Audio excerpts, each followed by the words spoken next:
joined today by Cosmic Vortex and DfogoX. Gentlemen, how are you doing?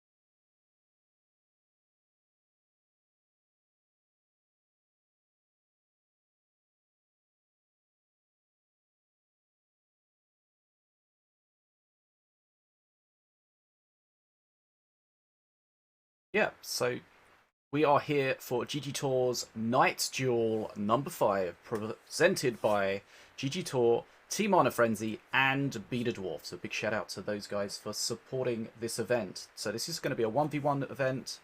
There are no wildcards. There's going to be some master bans. There's going to be some conquest rules towards the end of the tournament. But to start off with, we're going to be in a best of 3 setup. And as normal, we will probably follow through the winners bracket to find out our first grand finalist. And then because this is a dual elimination tournament, we will drop down to the redemption bracket. And then we shall follow that through and see who is going to also get into the grand final.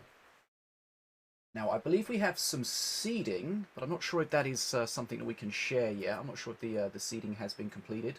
There are definitely some notable absences today. I don't believe Cat is able to play today, and neither is DefShoot.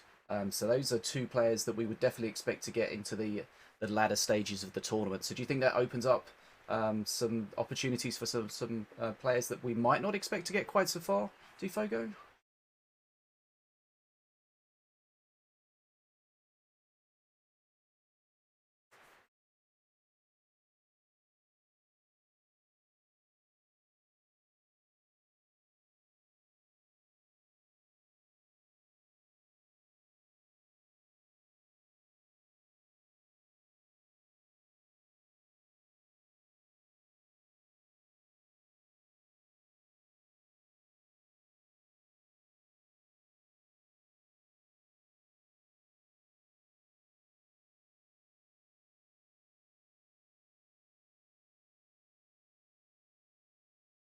Yeah, it'd be interesting to see how they go, because there's always a set of names that we are always expecting to see do well, but then there's always sometimes people that we don't expect to do quite so well that overperform, and that's always good to see. Um, Whether that's they're just having a great, they're just playing above their general level, or maybe they are, um, maybe they've just got a bit lucky with the way that their decks have matched up against some opponents, or even maybe they've just made some really incredible choices when it comes to banning cards or banning some masters. So it's always interesting to see how that goes out. So we're just waiting for the players to finish checking in. Then the bracket will be created, so we'll be able to see the matches, and then we'll be able to get into our first match and get the action underway here. So just to go over the rules, Cosmic, would you like to just clarify for the guys at home the rules with regards to the bans that are available to players in this tournament? Yeah, we've still got the card bans.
Yes. So sometimes in the early stages, you may have players playing against people that they're not particularly familiar with. So rather than having targeted bans against that player and what they're particularly strong with or what they like to play, they're likely to either look at banning things that are very strong in the meta, or potentially just things that are very strong against the decks that they want to play.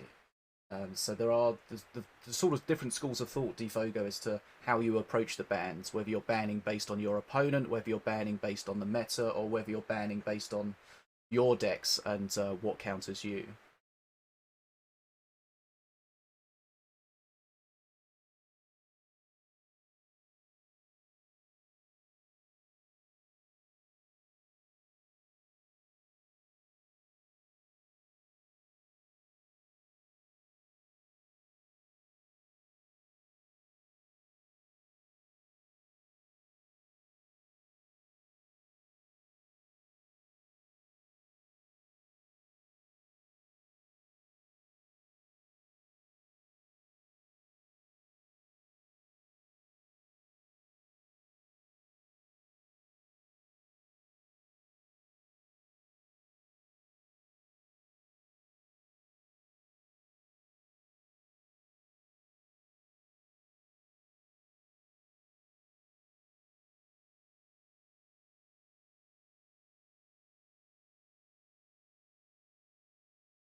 Yeah, so the other side of the banning procedure is you've got to also be prepared for what's going to be banned for you.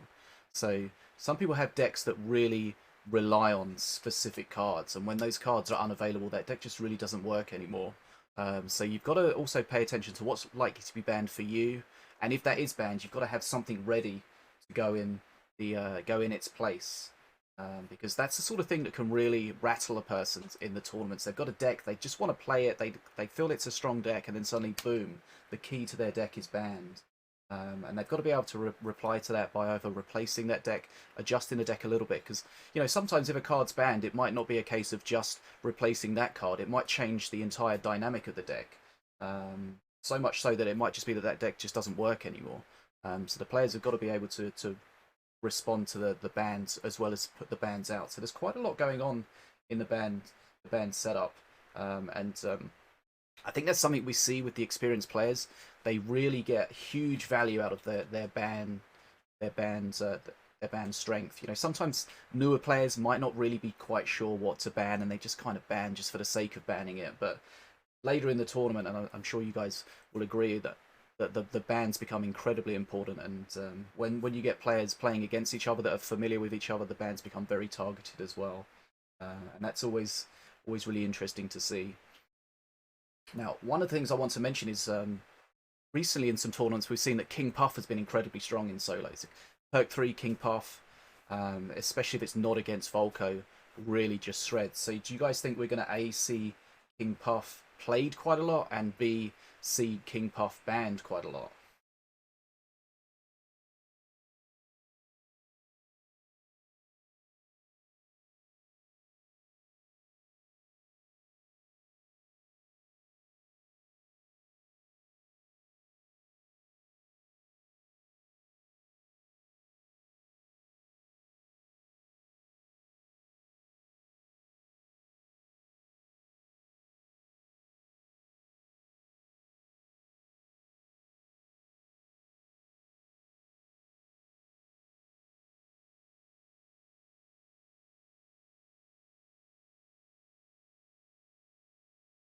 Okay, so we're just getting set up for our first game here. The brackets are up. Do you guys want to, which is why I'm setting up here, would you guys like to just bring up the bracket? I'll put the link in the chat if you need it. And maybe you can just have a look at the bracket, maybe pick out a few names that are definitely people to look out for.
Okay, so we've...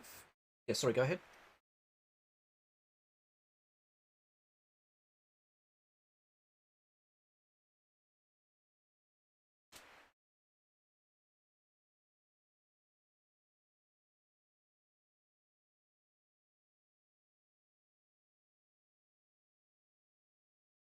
So if you look at our group chat, guys, you'll see our first match that's going to be played today. We're going to have Niprax, definitely someone that we're very familiar with here, against Sentera.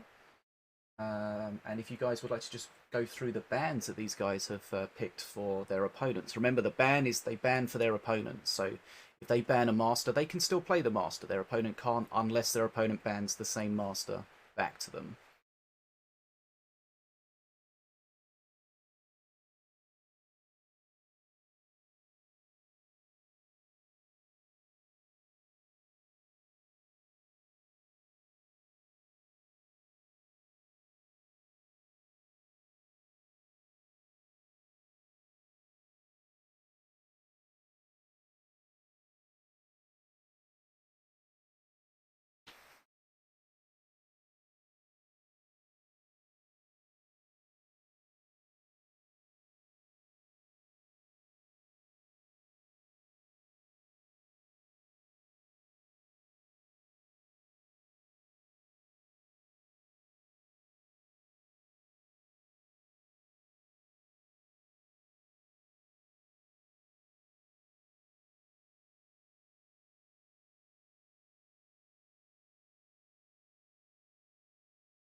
Okay, let me just make sure. So we're going to have Fogo joining me first cast.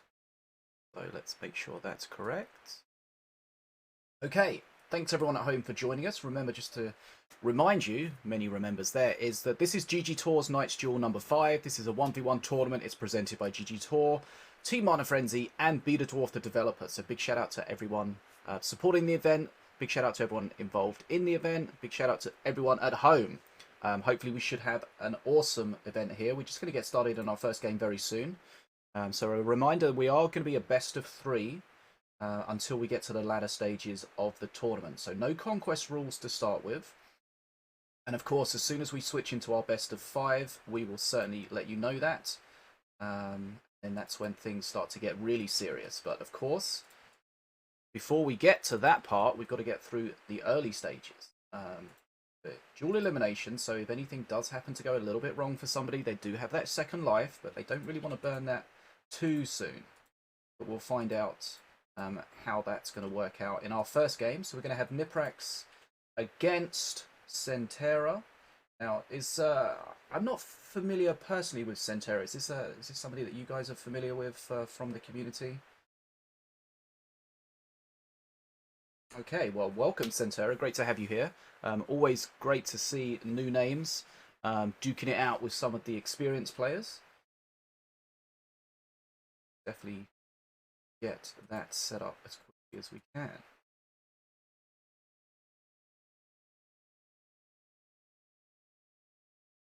About to. Okay, here we go. We are loading into our first game of the tournament. It's Niprax playing Diona. It's Sentera playing Ravager. Let's see what we have. It looks like a very aggro deck from Sentera at the moment.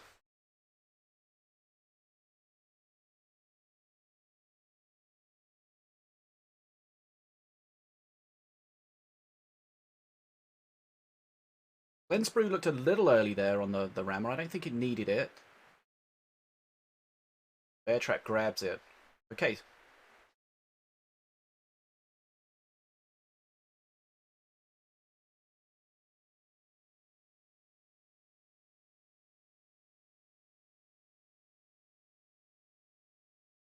Okay, so Sentera did a great job shutting down that Cage Prowler, but Niprax has done a great job conversely holding the bridges. So we've got a bit of an XP lead at the moment. But here we go. Perk 1 push from Ravager. Rudis pushing with whatever can be supported coming from the Void Portal.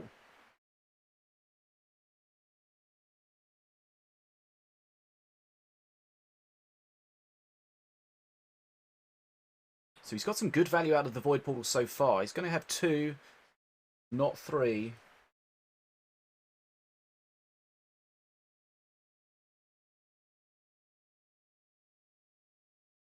Everything's raged as well. So Niprax has got to do 2 things here. He's got to defend his face, but he's also not... got to be careful not to leave the bridges unattended for too long.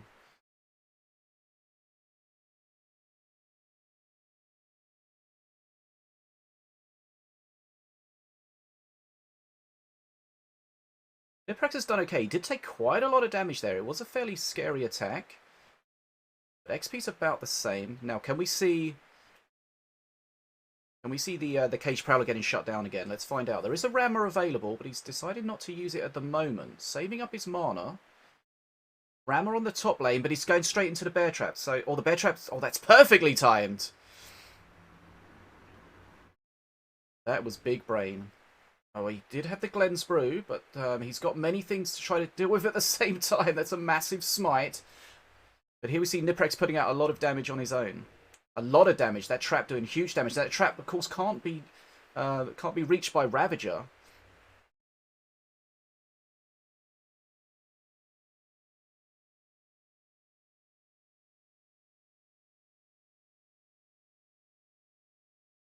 He is going in. Void Altar's a very difficult card to play. It's, you know, it's the mechanic's relatively simple, but it's the timing. You've got to use the timing appropriately. You need...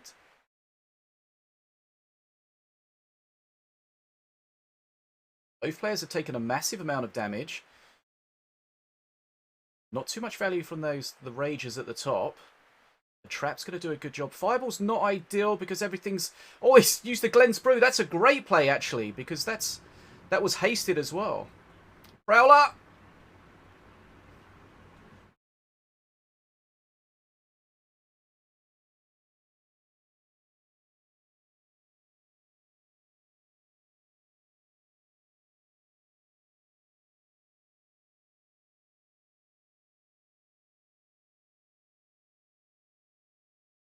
Yep.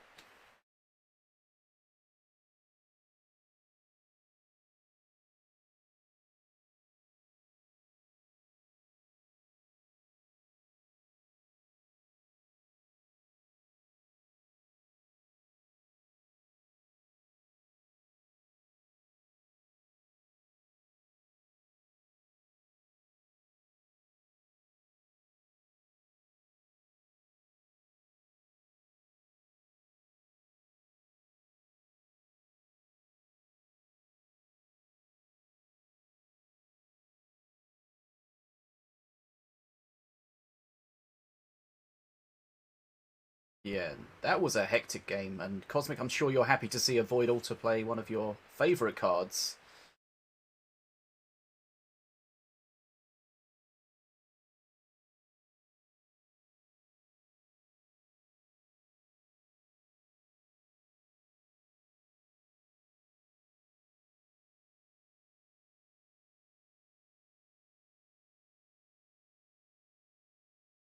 Okay, here we go, game number 2. That first game was hectic.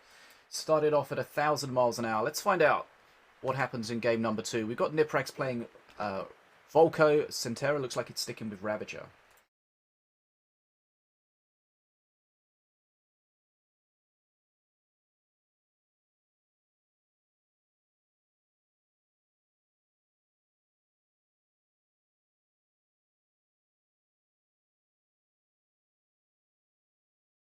We saw in the first game he had a huge push, did Sentera at perk 1. It's kind of what you expect. Comes the Rammer. Not being used to shut down. Okay, here we go. Here we go. Whirly Scrat's going to be perfect at the bottom, though. That's the problem with those Swarmers. They're very high DPS, but they're so fragile.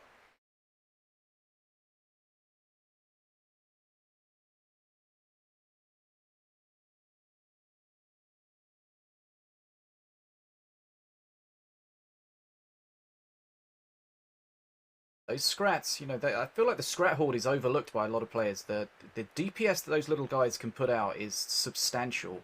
And especially in Volko, if they get raged or Berserker raged, those things can melt just about anything.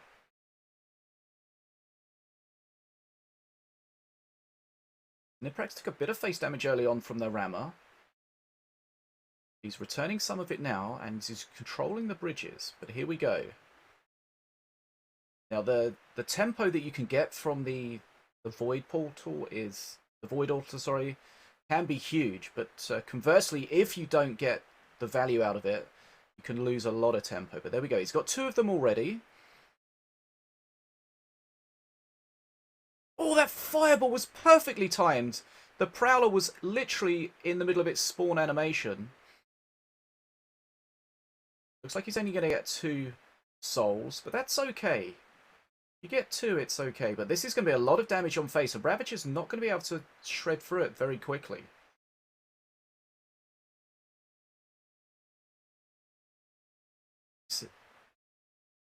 Yeah, it looks... Niprax has got a good XP lead as well. Did a lot of face damage.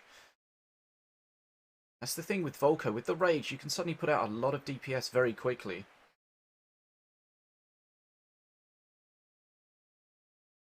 Yeah, Scotty will murder everything.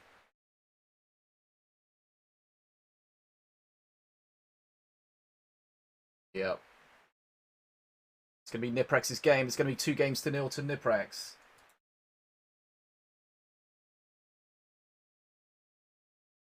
Yeah, and I think we saw there that the Void Altar, as we mentioned before, it's one of those cards that you have to use really carefully and use at the right time, because you commit a lot of mana into it, and if you haven't got any mana available to defend it and pick up those souls, then it can just be a huge mana sink. And Sentera did a great job overall, I think, Cosmic. He was mostly able to get at least 2 souls picked up from it. At the end there, it seemed to be just a little bit too just a risky one at the end there. It's throwing it all away.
Yeah, it's a very difficult technique, a difficult card to use.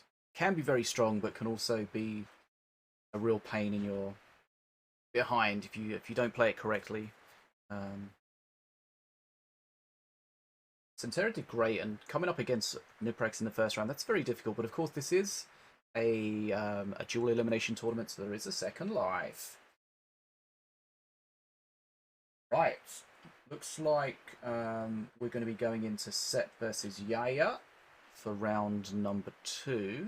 So if we can see if we can get some ban information against that. Great.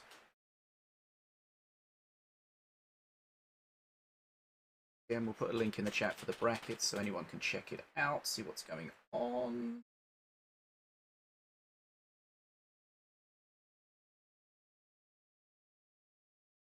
Our friends list. Okay, so Set, of course, is a very experienced player. Definitely seen him around in the game for a long time. Yaya as well.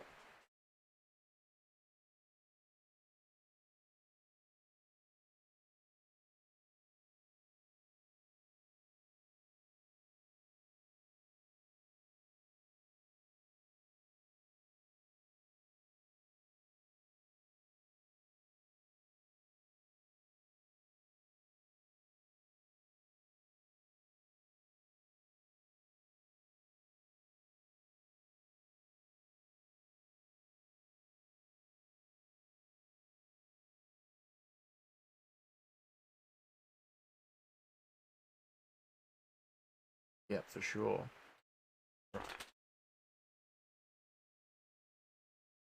So let's see.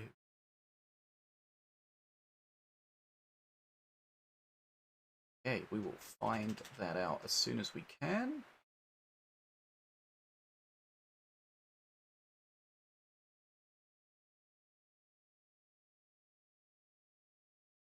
Well, that's up to you guys whether you want or not.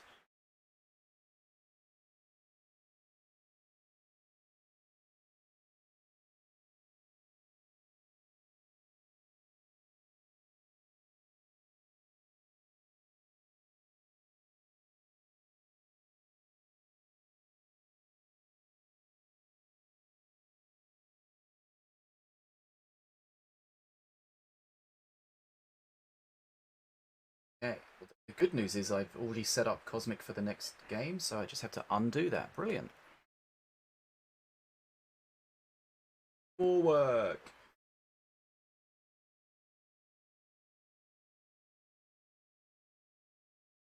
Okay, so do you want to guys just have a look at, maybe look at the brackets, see if there's any other results coming in, see if there's anything going on that we should mention?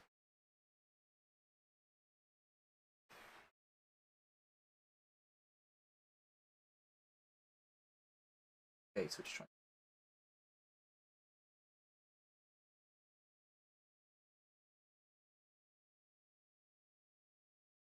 Payback.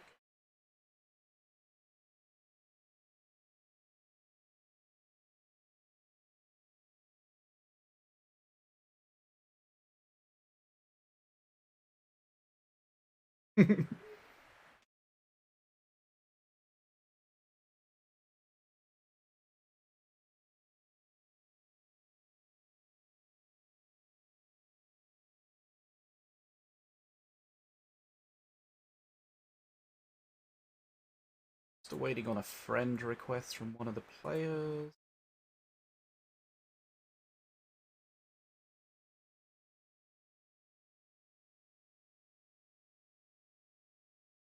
Oh, okay.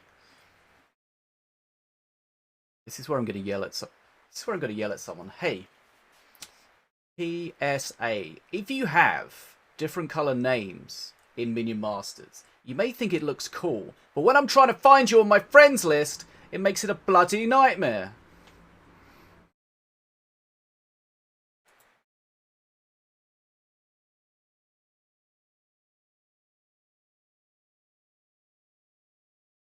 Right.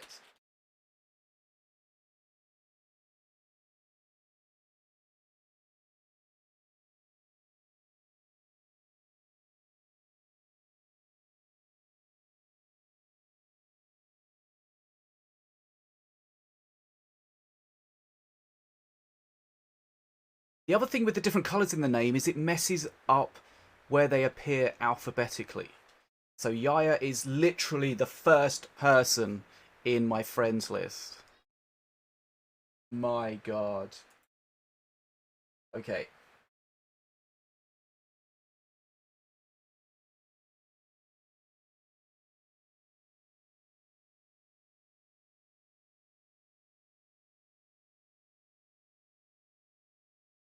It's like an angular bracket. I think it starts with.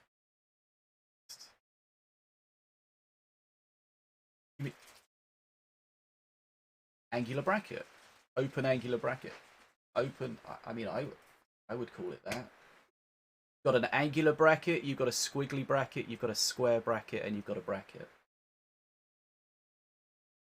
Not in the standard character set. I don't think so.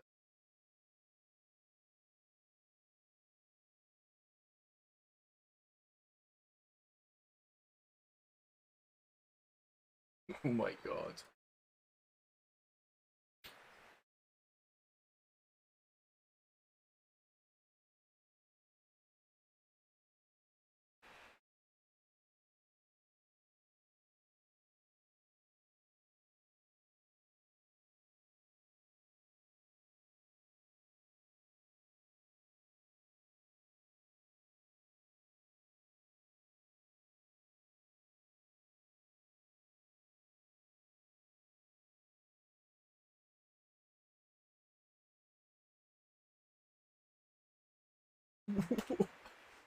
What is happening?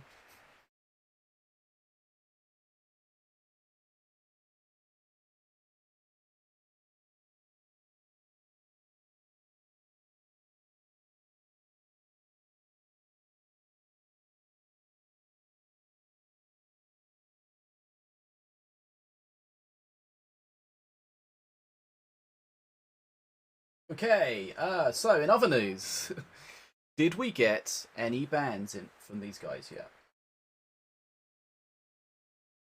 Just a reminder, we're going to watch Set against Yaya. We are awaiting their Master and Card bans.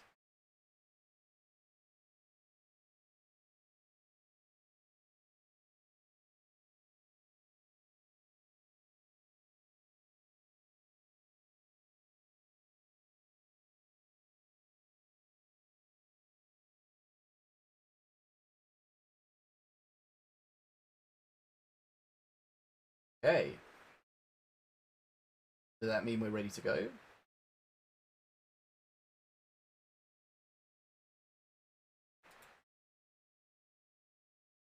Okay. Ready? Right, okay, we're going to be loading into our next game very soon here.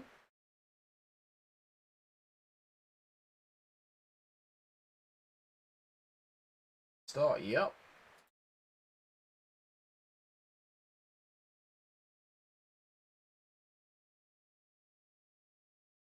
Okay, so we are still... Is this a round of... First round, second round? Let's figure out where we're at. Okay, let's update the bracket and see where we are. Okay, Set against Yaya. This is a winner's bracket, round of 2. Screen here. Bracket 2. So we're still best of 3. Of course, we'll let you know as soon as we transition into the best of 5. So let's just have a look. So it looks like DuckWestlin's progressed into the second round. Dimlight, Nataraja, Kairuya, Dragon, Ainstance, DarkCrow, Mephisto. Some of these players have had buys. Some of them have already played a match. We've got one match in the first round that's having some issues getting played, so we might have a coin flip or a disqualification there.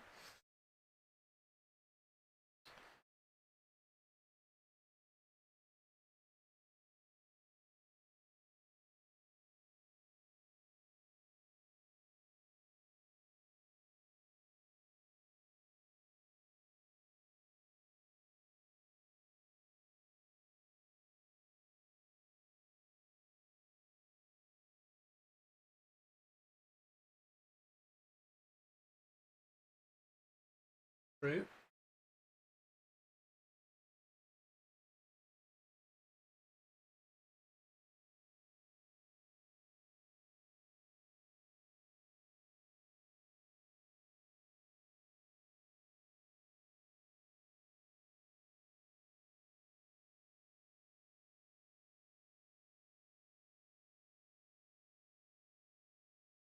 Certainly does. Now, Set, I think from experience, Set tends to like aggro decks.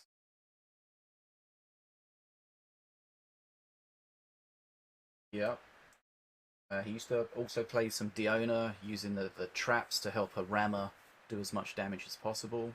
But generally, just some very aggro stuff. And it looks like we are going into game number 1.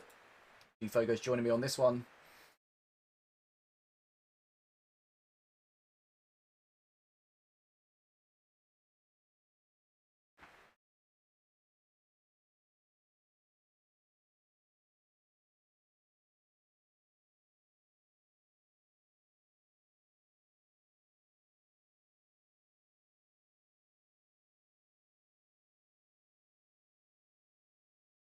Yep. Set getting a little bit the better of the trade there. Let's be careful with this stun lancer at the top. Rex going to deal with it. Just got stunned, but managed to kill it. That could have been frustrating. When you end up with a stun lancer on your master face, it's frustrating because it means you have to divert some of your mana to deal with it. Oof. Now the hypnotize on the brothers is it's a good one. It comes in the black hole, saves a hit. Scotty doing a great job though.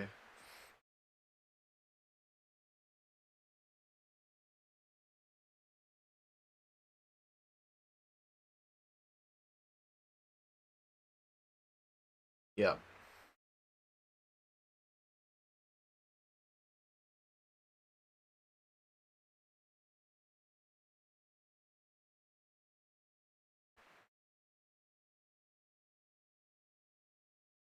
Yep, sometimes you get a little bit of luck.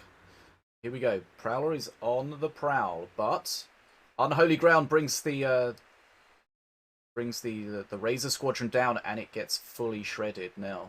That Stun Lancer just stays alive. That's going to be really nice up there. Scotty's going to shred through Fergus. Fergus stun locked. And here we get some Rage as well. So we got a good XP lead for Set.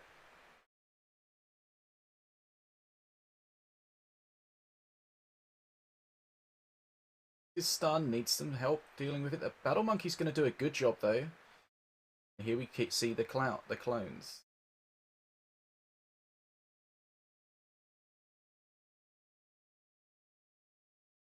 So sometimes you see players use all the clones, just spawn them all at the start. You can't really do that against Volko because they're all just going to get burned. You need to hold on to them. You need to try to get the real wrecked across the bridge.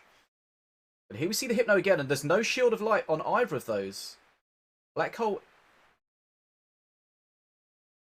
keeps them alive, but they do have a big hit on each other, so they have taken some damage, but there's a lot of HP left there.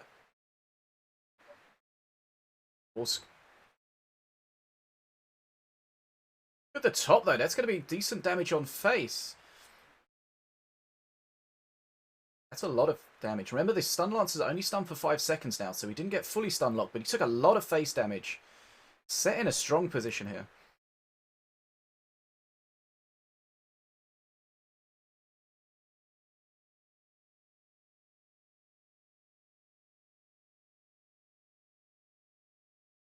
Yep.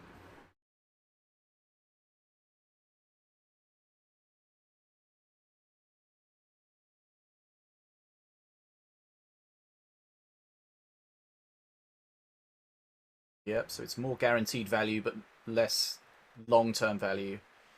Well, here's the Hypno again. These guys are one stun, though. Which is a little frustrating.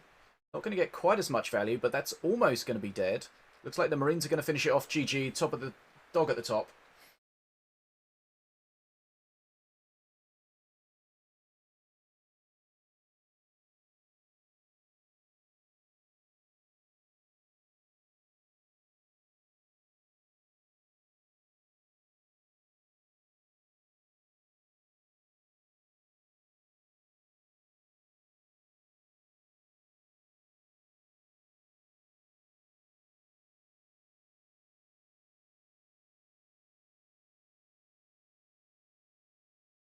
Yep. Good effort by both players there, but ultimately Set just too strong.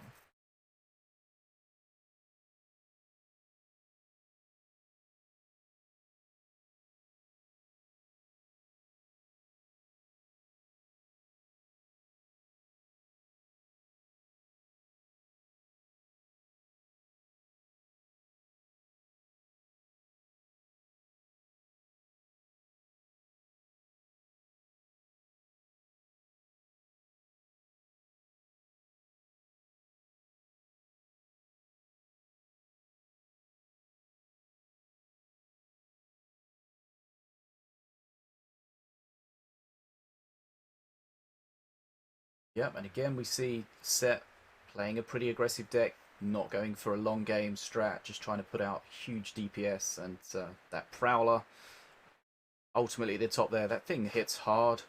The Stun Lancers were such a pain, time and time again, whether on the brothers, whether on face. And as DfogoX was saying, people see the change to the Stun Lancers, that it could be a nerf, but in certain situations, you've got that guaranteed 5 seconds regardless of what happens to that Stun Lancer. So that can really be a big change to how it was before.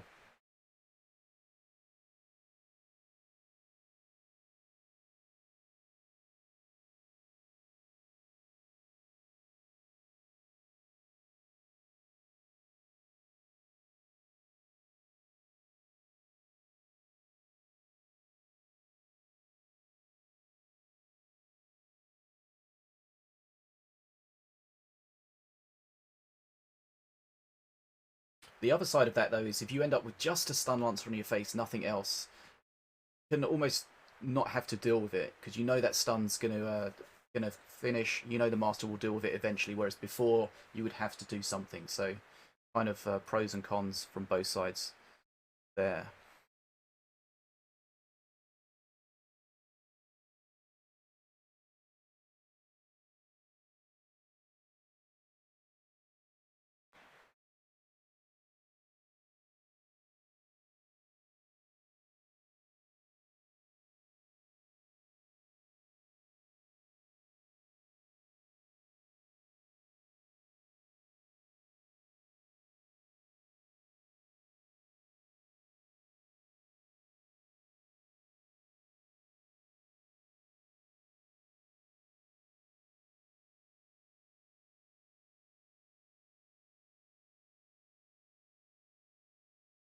Okay, game number 2. Set took the first one, best of 3. Prowler getting shut down by the flyby, so that's a nice interaction to start with for Yaya. 130 damage will shut down that Prowler, and the flyby does almost exactly that. 132, I think.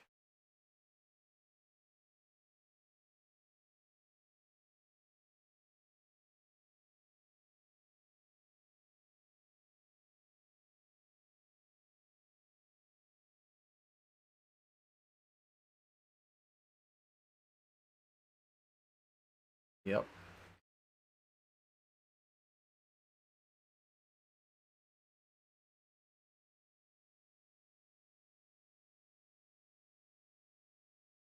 It's an interesting choice, Ratbo, because Ratbo's not one of the strongest masters at the moment. But in certain set...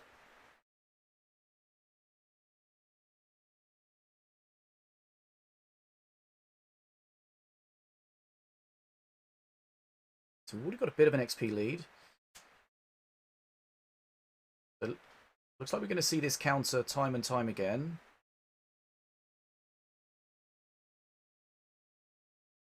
He knows, yeah, he knows that's not going to probably spawn ever.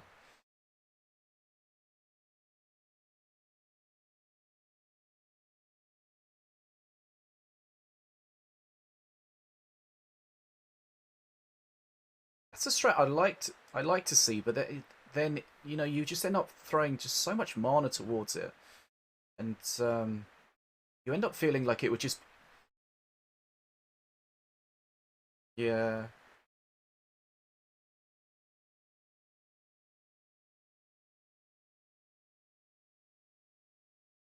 Sometimes it feels like it might just be easier and safer just to go just with a regular Prowler. But here we see the flyby was used. That's interesting because he knows as soon as that flyby is used and not used on the Prowler, then the Prowler's ready to go. That could have been just a little mistake from Yaya. Just, you know, just a little bit of...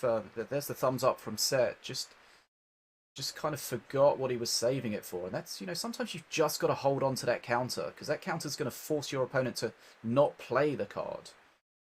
And here we see what value can the Prowler get. Of course, the Prowler's probably not going to be incredible against Ratbo. Too many little things for it to hit, but it's still a unit that needs to be dealt with.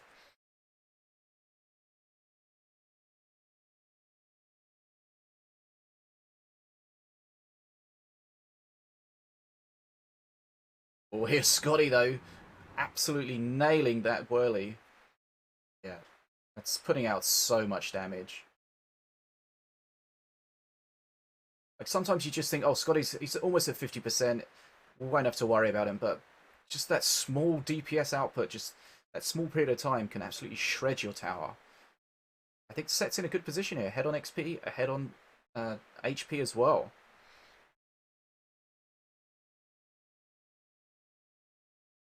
Okay, so there's the Daka. Nicely done. So, as you said, the flyby being used to power up the Daka, they do count as units while they're in flight. And the Daka does damage per friendly unit.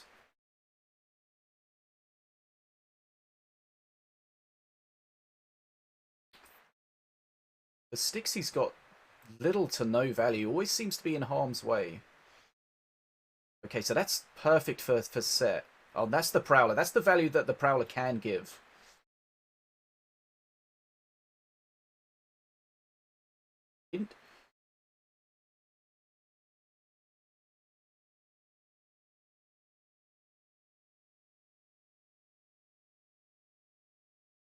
Okay, there we go. Daka. That's a good Daka as well. That's a different way he can shut that down. And honestly, from Set's point of view, he shouldn't be allowing that to happen.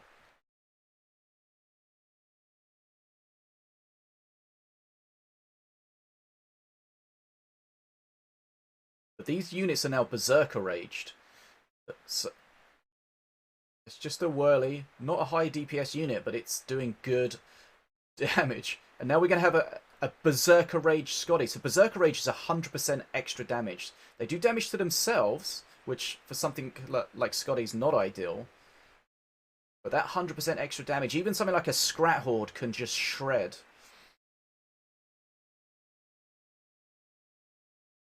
Flyby, not sure what that was. Yaya really up against it. And now we see the laser turret for the first time.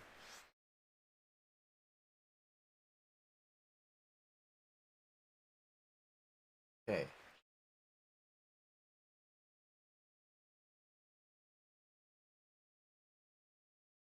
Like he's gonna. Oof. Oh wow, that Jello doing a great job.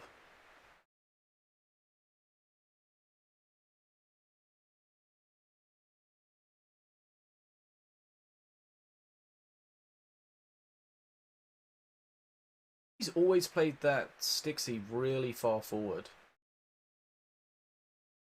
We'll see.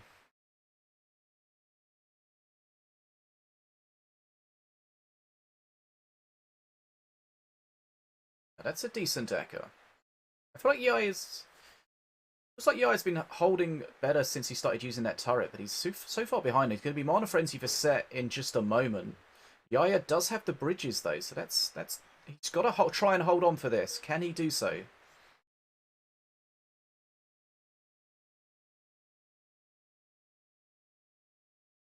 That's a great whirly, great Screaming Scrat. Absolute, just a running bomb.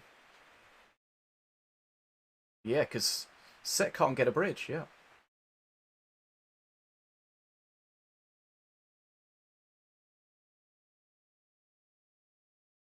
Needs to be careful though. Scotty can be a nightmare. Doesn't want to lose. Okay. Scotty getting raged, but sitting down. This is the time Yaya needs to hold here. If he can hold here, he could potentially get back in it. But Stixie is going to help. This is going to be so close. These Berserker Rage and Rage units. Oh, another Scotty. This is so close. Oh, oh, oh. It's so close. Set's going to take it, but wow. Wow.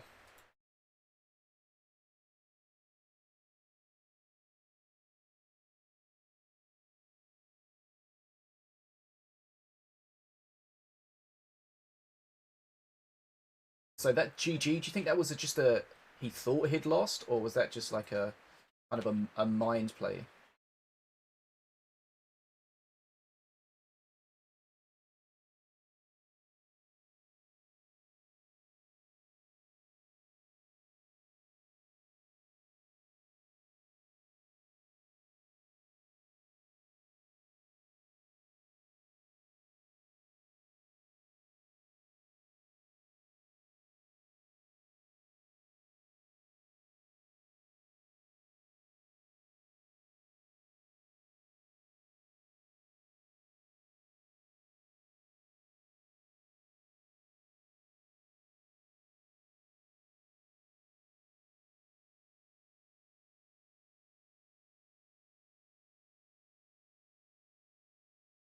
Yeah, it seemed like he didn't play the laser turret in the early stages, but as soon as he did pull out the laser turret, it seemed to change things for sure.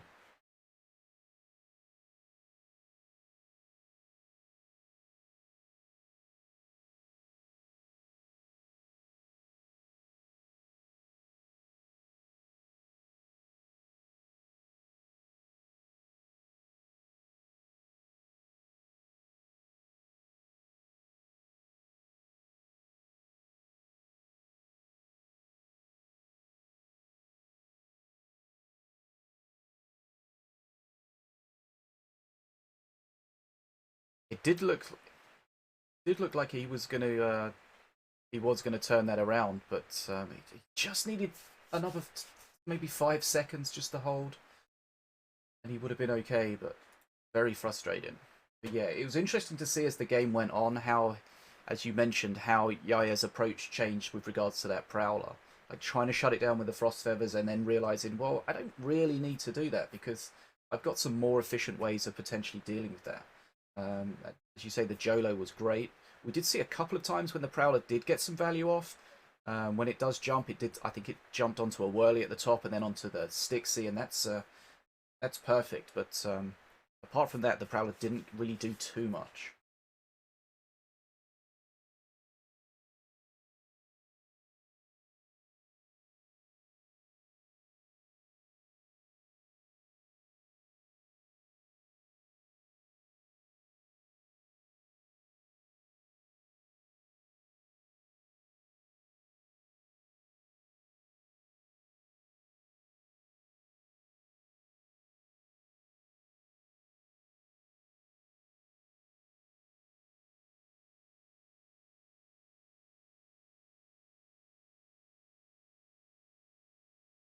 Okay, you guys check our channel, casters. You will see the next match, and this one looks like a good one. Do you see it?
Yeah, that's the thing that I have to be careful with when they make changes like that. That they don't over nerf it so it becomes just unusable.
Okay, well let's find out if we're going to see Azali.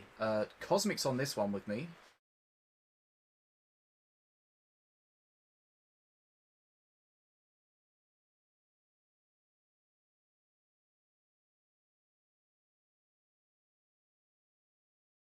Okay, Mordor against King Puff. As we spoke about in the introduction, King Puff's very strong at the moment.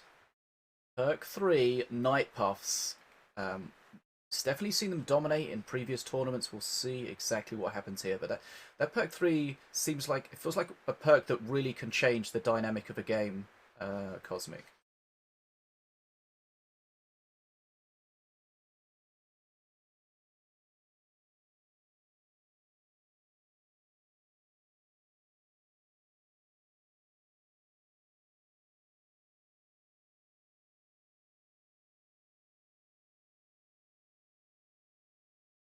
Oh, for sure.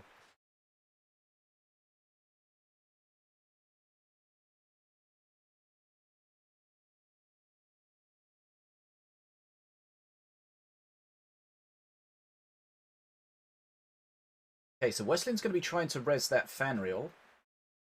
Whether he does or not is going to be a different case. Looks like it. Is it going to be the Skelly? Oh, it's the Skelly. That's frustrating. It's a res, but it's not the res that DuckWestlin was after. The fan reel and the fact. Yeah, but it's just no fan reel. The thing with fan reel is that it spawns and then it charges and it gets right back in and it keeps the pressure on. And these decks tend to just try to chain those reses. They can just get overwhelming. But here we see.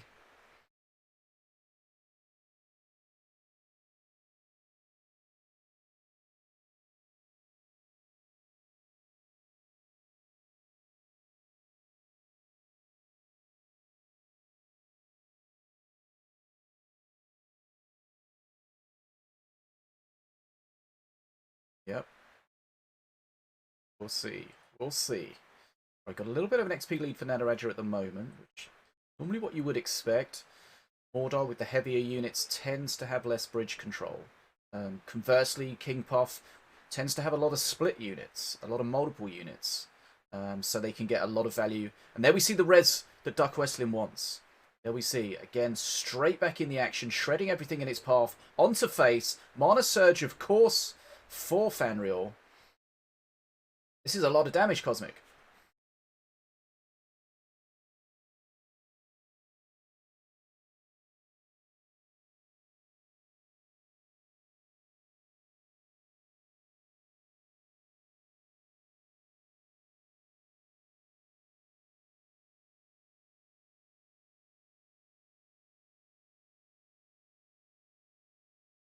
Go again.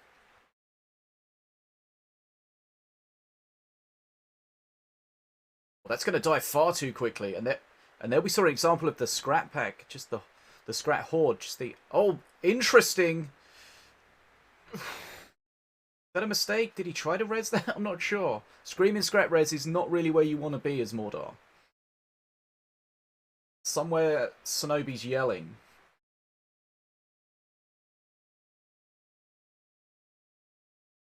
Yeah, that reminds me of the back in the days when in duos Mordor used to res either yours or your teammates' units, and you could definitely have the situation, especially in randoms, where both your tombstones are charged, your teammate drops a screaming scrap, and the rest is history. The double screaming scrap res, not the value you're looking for. Okay, so perk 3 now. Potential for Nataraja to get some value. Let's see. But he's got to be real careful, though. The Mana Surge, Fanreal shredding. There's the bridge switch. Night Puff's going down, though, very quickly to the Whirly Scrap. Nataraja doesn't have much HP left. He's got to be super careful here, because DuckWestlin's got a lot of damage potential. Fireball coming into clear. I'm not sure what Nataraja can hold this. No, this is going to be game number 1 going to DuckWestlin.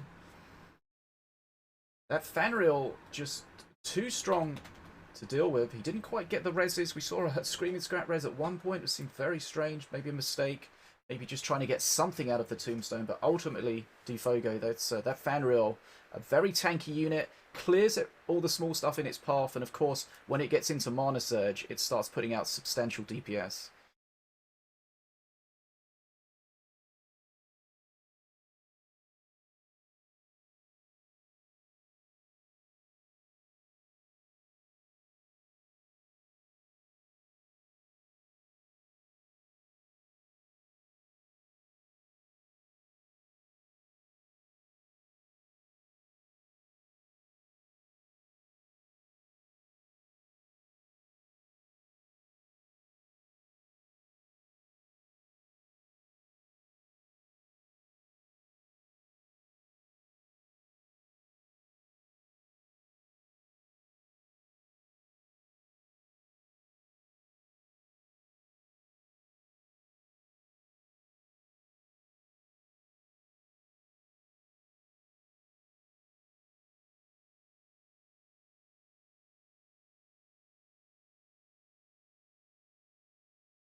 Just very quickly, you mentioned about true damage. Now, true damage is something that's a lot of people are not really familiar with in the game, and it's something that not many units have. But true damage is basically where it ignores any protection. So that means it goes through shields, ignores divine shields, Jolo's dodge. It ignores that, and that can be very, very important. But that's something that people need to watch out for. That's something that Fenrir has. That's something that the Pincer of Dread has. It's, as you say, that was a very good pickup. That the shields from Azali really didn't help out too much against that.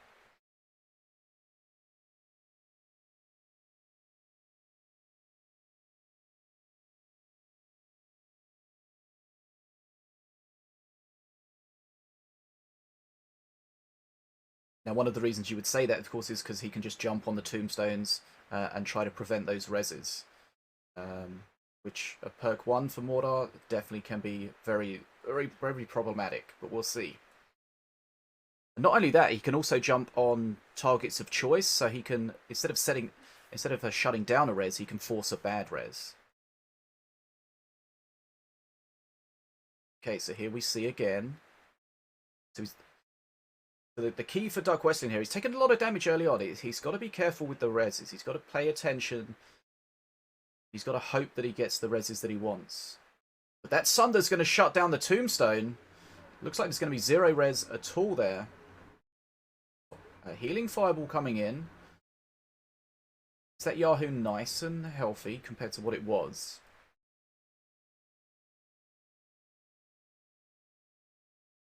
So, Mordor's always been a master that can have huge tempo swings with regards to whether you get a res or not, and the changes to the tombstone have changed that somewhat.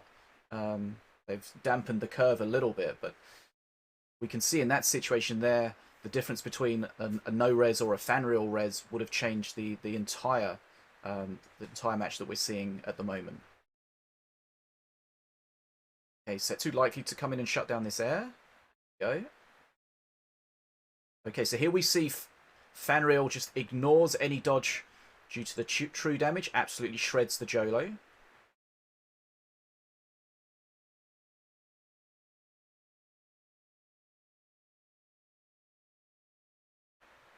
Yeah.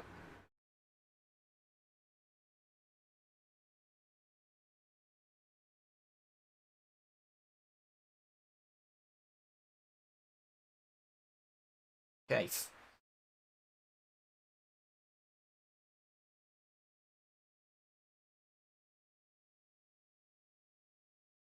Yeah, Nataraja having the benefit there, he's got some decent HP, so he's able to tank that Fanreal on face and then drop the Horde, which will DPS it. Here we saw a big tempo swing for DuckWestlin there with the res, but now nothing available. We've lost one of the card setups. Let's see what's going on here. Ah, that's my fault. Sorry about that, folks. Okay.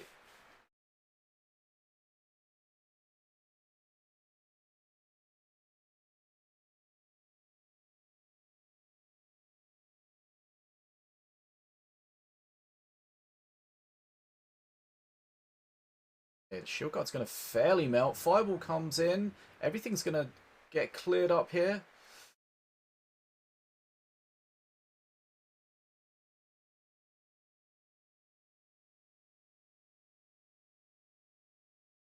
Yep. Yeah, this is a case of the best form of defense is attack for DuckWestlin. Got to keep the pressure on, keep Setsu at home. Here we go.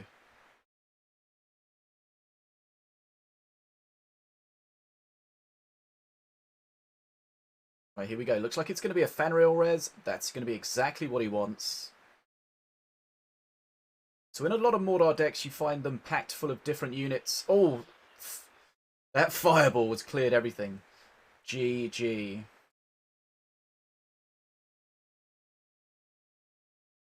Yeah, so what I was about to say is sometimes Defogo in Mordor decks, you find them packed full of units that they don't care what they res. Just any res is a good res. But in this kind of setup, the thing to res is the Fanrail. Anything else is hugely worse off. So when we saw the Fanrail reses, that you could just see the pressure that he was able to put on, and the fact that the Fanrail charges, it makes it very difficult for him to deal with. And ultimately, just too much there. DuckWestlin, Mordor, 2-0.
Yeah, so the Fanrail is a really difficult unit to play against, and you definitely see people make mistakes against them because there's only very few things that you can use to block it in a lot of the decks. And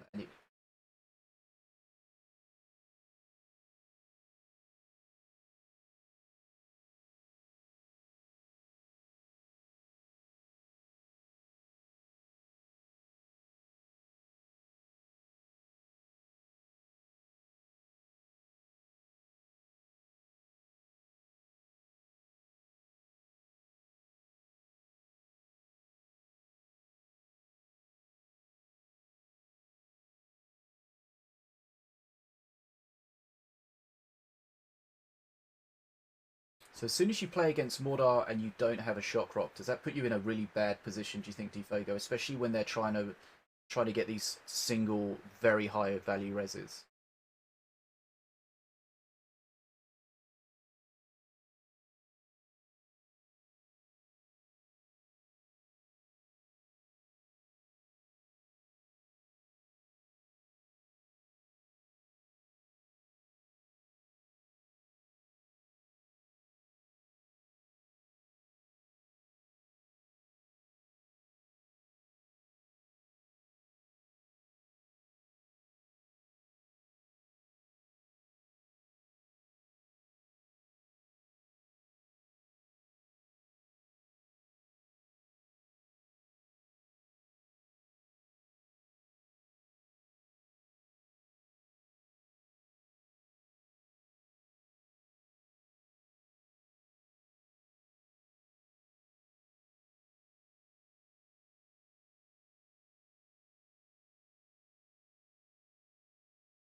We did see a Screaming Scrap Res at one point.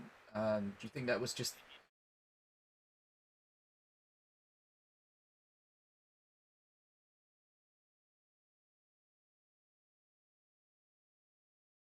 Okay, so, right. Next game. We're going to have Dragon against DarkCrow. Now, Dragon is an incredibly good player. Incredibly experienced player. Ladder and tournament. DarkCrow is somebody we see playing incredibly well on the ladder as well. Not sure what his tournament experience is like, but we're going to find out how they do together here. So if we...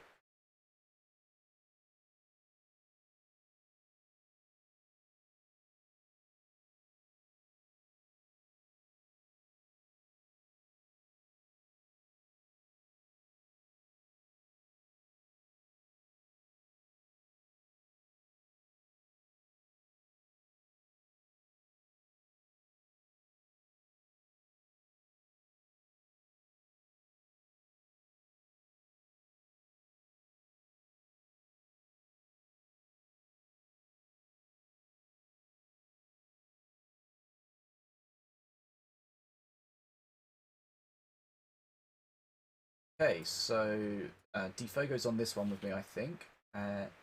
Is it Cosmic? Oh, you're doing two in a row. Okay. So whilst I had to do a little bit of extra work earlier, but now I get a bit of a respite. Okay, so have we gone through the bans that we've seen for these guys?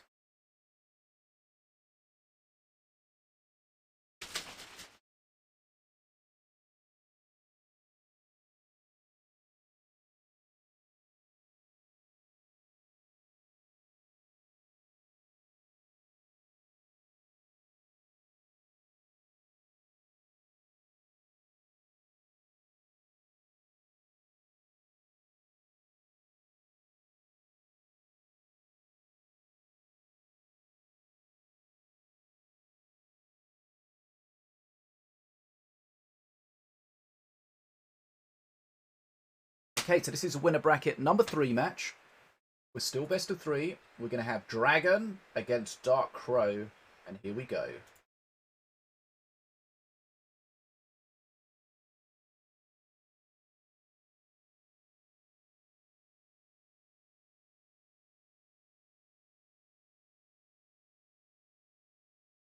Yeah, there's definitely some meta cards that we've seen Dragon in some of my previous 1v1 tournaments where he has a deck and he just plays it with different masters to get around the conquest kind of rules a little bit. See what he decides to play here. Right, and Azali again. So it seems like the meta from the ladder is coming over into the tournament here a little bit.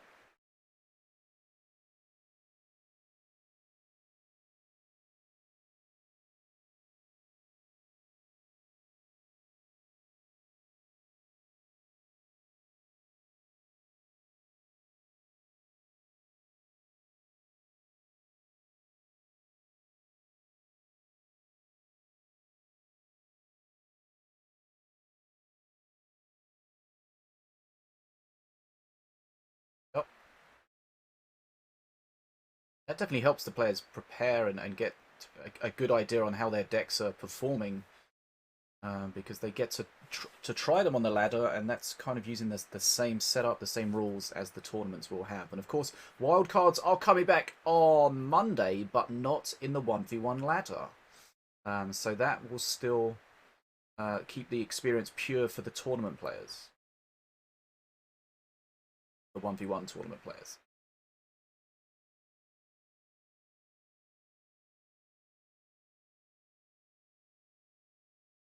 That's a substantial Spirit. Of course, Spirit, again, that's something that's getting reworked in the next patch a little bit. It's basically just a buff. A minimum 50 HP from Spirits, maximum 40 HP in the next patch.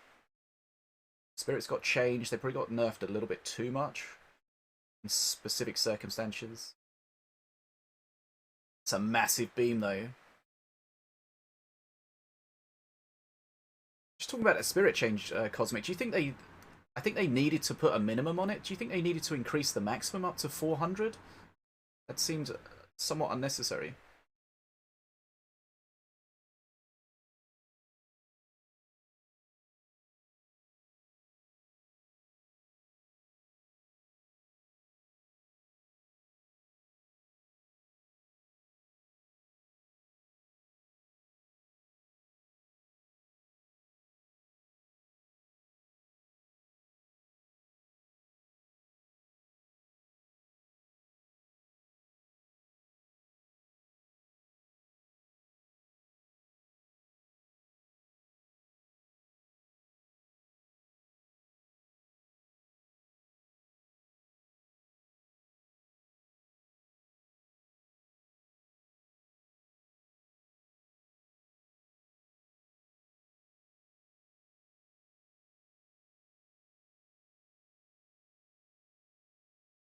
Now, Dragon got the skeleton horde, not the skeleton horde, the skeleton crew from his perk one, which is not ideal in a deck that's unlikely to reach a cursed ascension. That's really don't get much value out of that card. I mean, it's a free card, it helps. Yeah.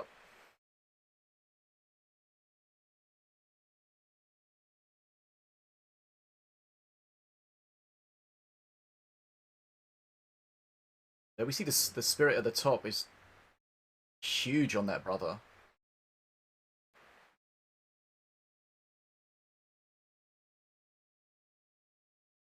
Okay, so perk 3 about the same for both sides. We're going to see a dragon from perk 3, Morelia, but it's only going to be a single dragon. There's no multiple dragons, so the key is in that situation you've got to use it and you've got to get as much value out of it as possible. So it comes with the breath, so he's going to want to use it when the breath can do as much damage to as many units as possible. He's probably going to spawn it defensively. Zap Shrine he got from perk 3. Not necessarily the best pull. That's the way RNG can work.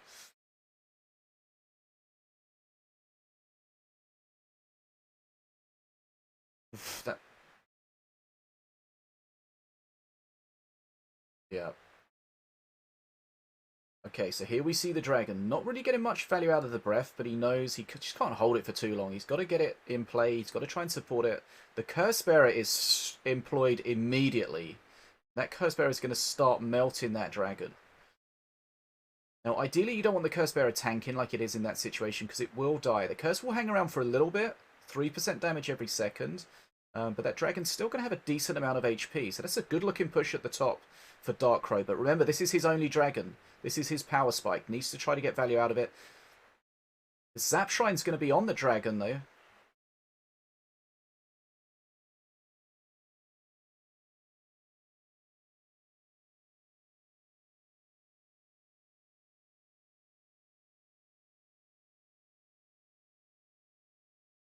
Okay, so we see definitely getting a lot of tempo DarkCrow from that dragon, but the dragon's dead now, so that perk 3 is over. There's no perk 3 benefit. Dragon's perk 3, he will have that free card for the rest of the game.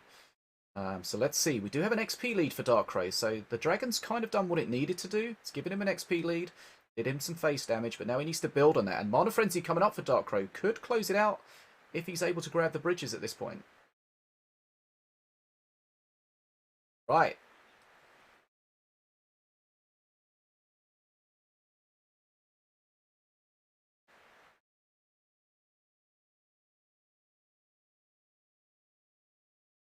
This is a push. Dragons left. That's GG. We don't like to see players leaving in these circumstances, but that's just too strong. That dragon from the perk 3 did what it needed to do. Put him in the position where he got that small XP lead, and he was just able to push on that. He got to his Mana Frenzy first, and then that was just game over, Dfogo. You're muted, I think?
Okay.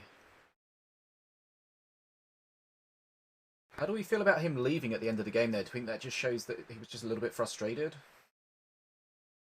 Or just...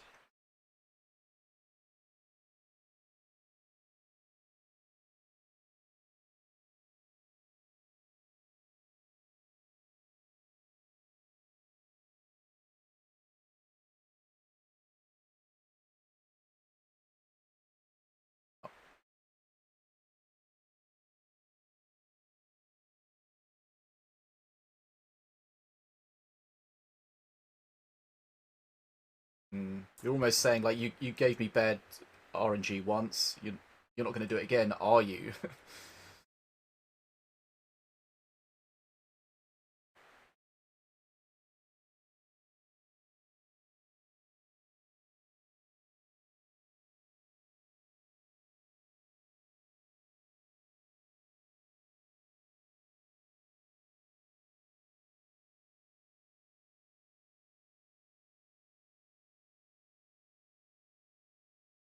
Yeah, but the thing with the top players, though, even if they get less than ideal pulls, they tend to be able to get value out of them.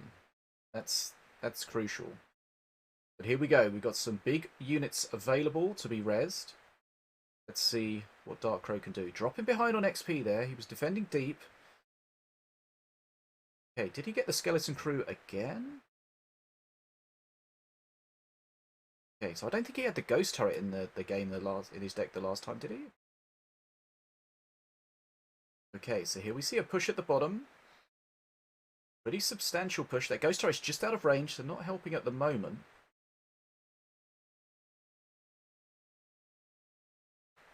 Now we see DarkCrow putting on some pressure, and now he's getting back on the XP. XP equality. Right. So, Reconator reses will be key.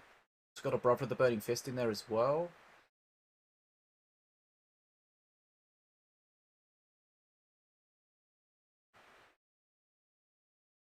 Here we see using his face to tank for a while.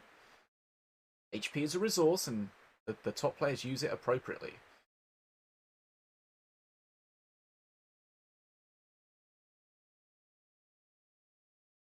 Now the Ghost Turret is going to get a decent lot of value at the bottom there, putting out a lot of DPS. We've got double Tombstone activation though.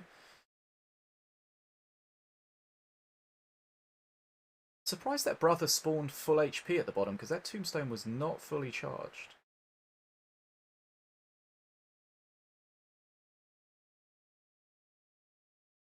It still should. I can't remember what it is now, but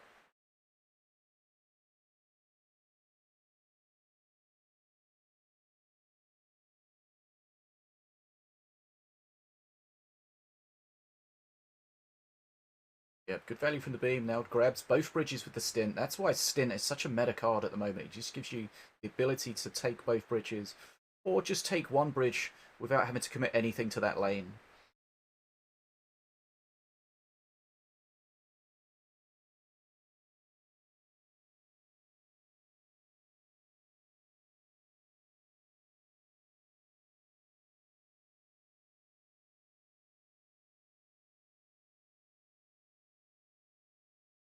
Right, here we go. This is where it can get real difficult with these double tombstones up. There goes the Brother res. Reconator's going to start getting DPS'd here, but the Reconator's going to be a great res. It's not going to explode, but it comes straight back into the action. But the beam is massive. Oh, that beam's just murdered everything.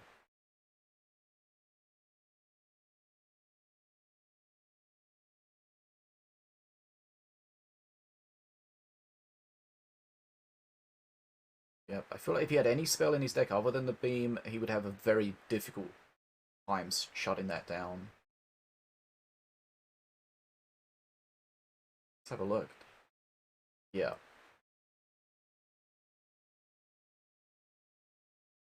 Beams are big investments. You've got to make sure you kill a lot with it, and that's what he's been doing time and time again. It's like we're going to get a Jolo res, not the res of choice. Still a free unit, but okay, here we see Reconator pushing down the bottom on its own, but it's going to go straight into the Defenso, and the stun from the Defenso just shuts that Reconator down. XP decently in Dragon's favour right now.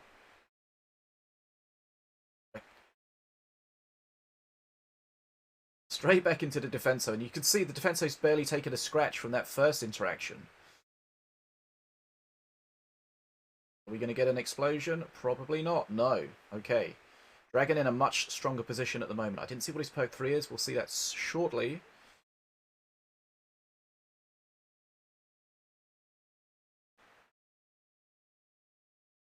DarkCrow taking damage here, behind on XP. It is an Undying Skeleton indeed. Okay, so that's nicely done there on the Defensor at the bottom, pushing it back so it doesn't kill the Jolo immediately.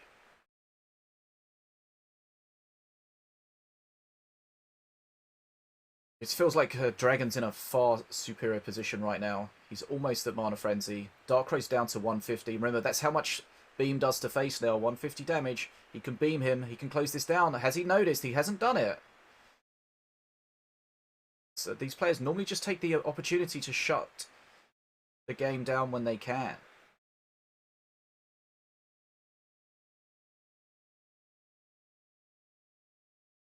Yeah. Maybe he's just trying to just show he doesn't need to finish out with the beam. Not sure. Strange though, because sometimes in ladder play, when you've got a killing blow from a spell, you decide not to take it. But in tournament play, normally, you know, all bets are off. If you can kill them, you kill them immediately. What's your thoughts on that, DfogoX?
Felt like in that particular match, Dragon's deck was fine to deal with it, regardless of what he got from his free perks. They were just bonuses, even if he didn't get them. Felt like you can see, like, if he's in control and then he gets his perk 3, that's just going to add insult to injury to his opponent. And that's really just what we did see there. The Reconator against the Defenso, that was just a non-starter for pretty much the entire game. That Defenso just solos that Reconator.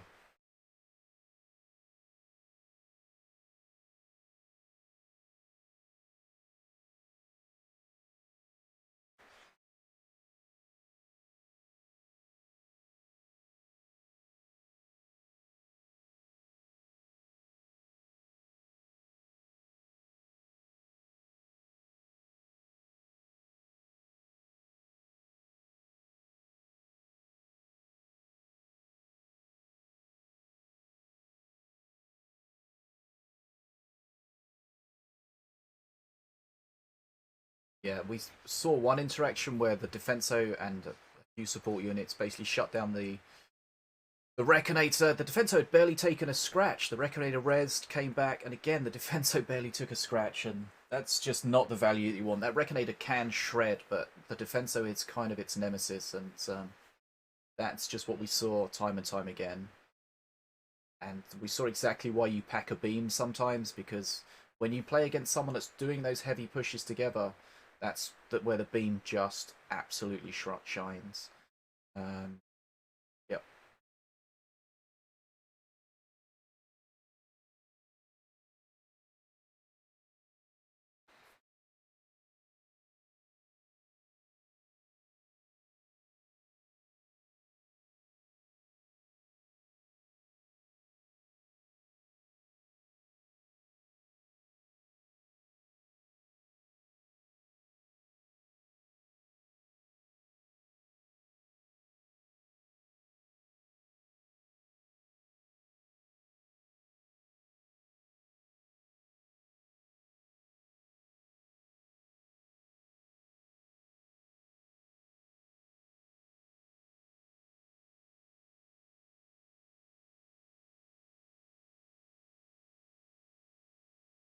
I think it's overly risky in a tournament scene to go play a Mordor deck like that that can be so heavily shut down by just something.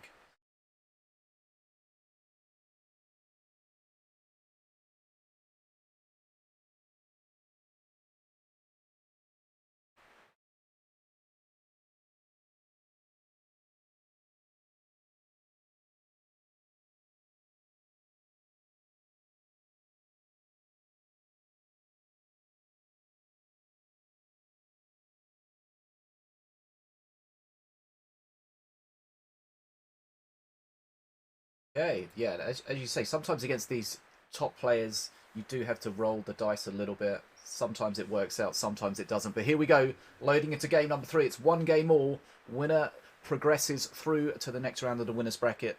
Loser will drop down into the redemption bracket. Let's go, Cosmic.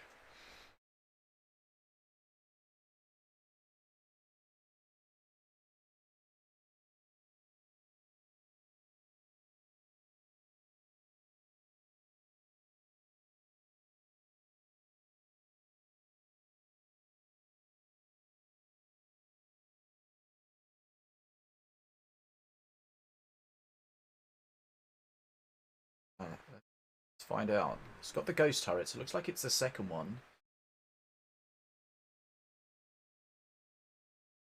The Curse Bearer is going to be good against Horde stuff with the shields.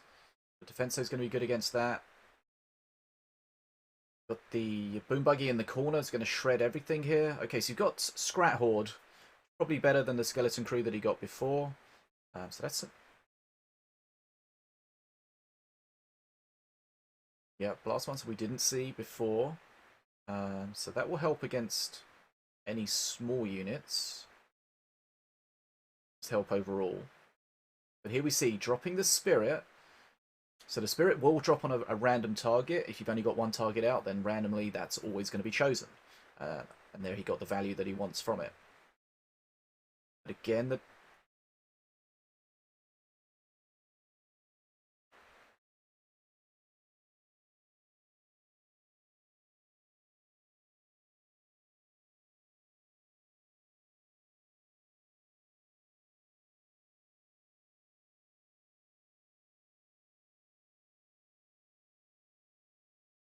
Okay, so that was a decent amount of damage that he was able to put out onto Dragon's face, but Dragon has controlled the bridges, as we see time and time again in his matches. He does have the XP lead. Remember, in this setup, just going to say, in this setup in the first game, we saw that there was an XP lead for Dragon, but then when DarkCrow's Nirvir came down, that was able to change the outcome of the match.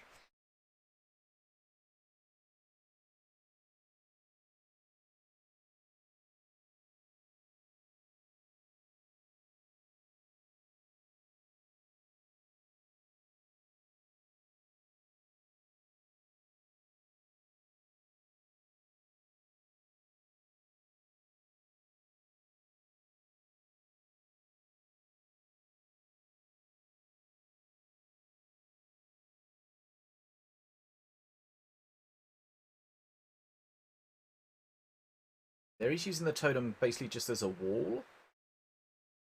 Defenso just going to shred everything here, but here comes like a decent push. So he's using the DarkCrow using the spellbook for the spell reduction right now. Save the...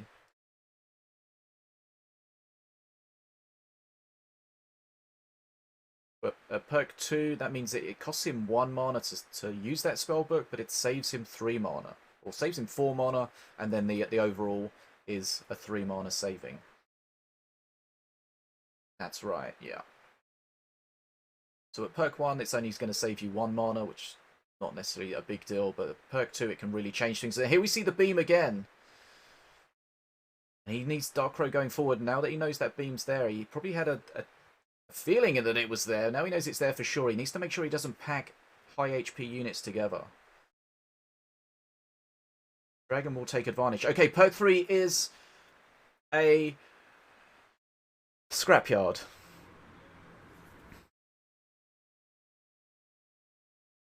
The scrapyard can be useful. Does get shut down. The infiltration's great for shutting that down. We'll see if we can get any value out of it.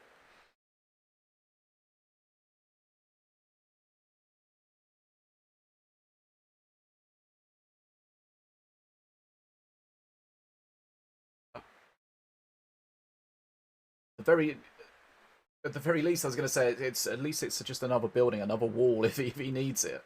But if he can get value out of it, as you say, he does have some tech in his deck, so he can get value. And there we say the beam again. It's not going to kill the Azali, but Azali's almost dead. Gets the shields. They're not really going to contribute to anything at the bottom there.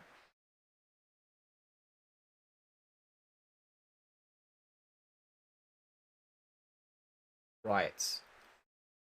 This is DarkCrow's chance. The breath was good to shut down most of the scrapyard. We're going to get anything from it.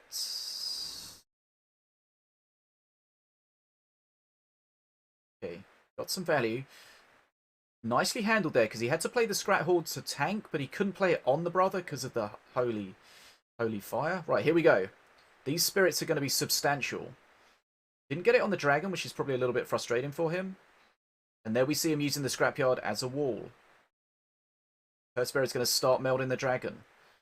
XP still in dragon's favour. And that, yeah, Nivea just melted there. Not much value at all. It wasn't supported enough.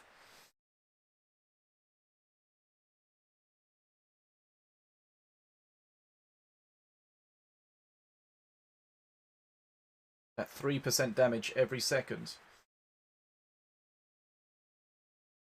Okay, there we see the beam again. Damage coming out. Okay, so it seems like Nivea has caused DarkCrow to get closer in the XP stakes, but can he prevent Dragon from getting to his Mana Frenzy first? Not looking like it.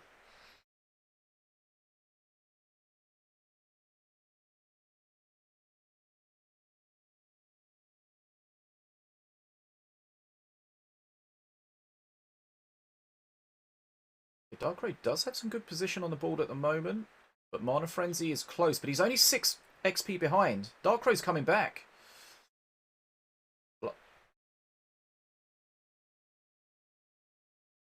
Okay, Mana Frenzy on both teams now. Dragon again not getting the best RNG. Can he deal with it though? Let's find out. Mana Frenzy now for the red team.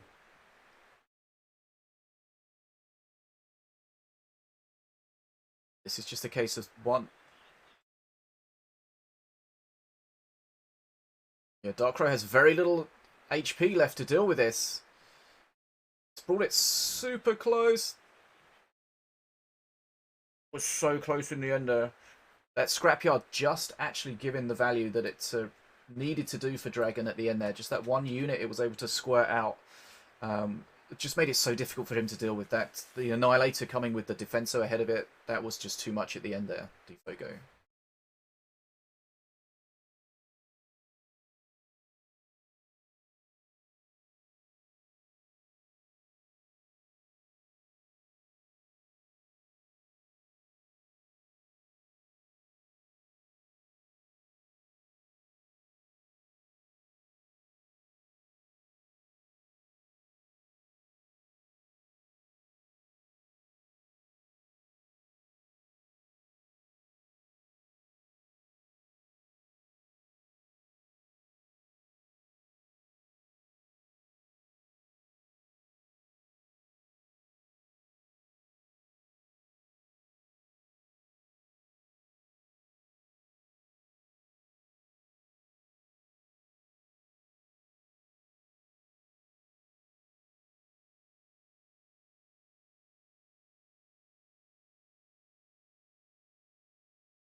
so close at the end.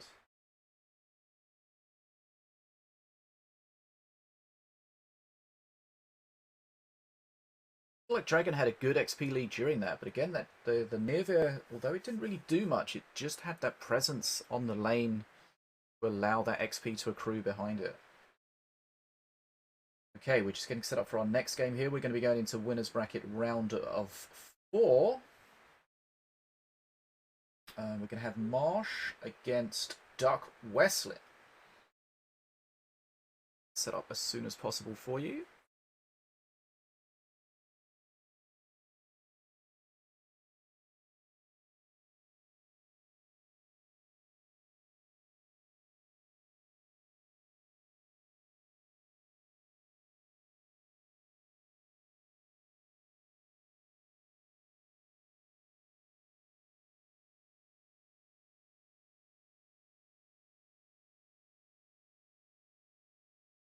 It's confirmed. Okay.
Yeah.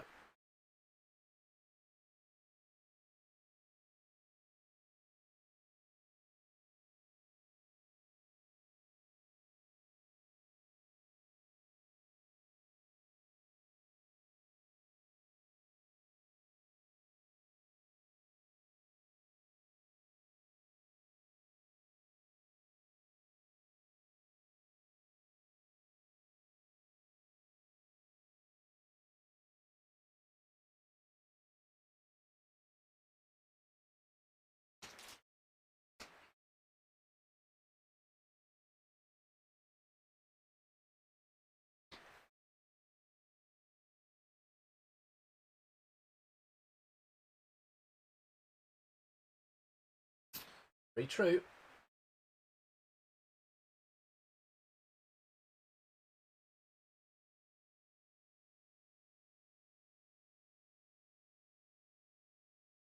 No, Lazur's definitely not playing as much as he used to. Lazur.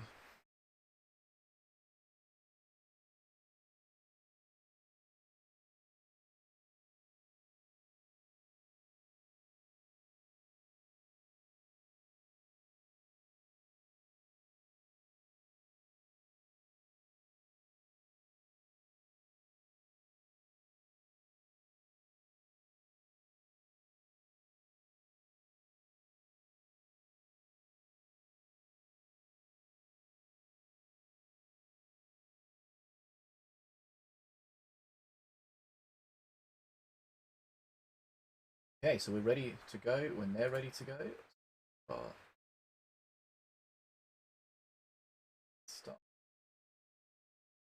Okay, so we are just waiting on the players. This is going to be a winners bracket round of 4, still best of 3.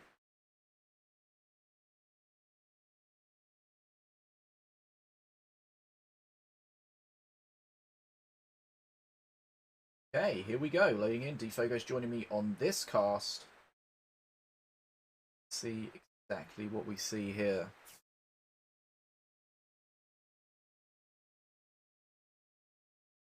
Here we go.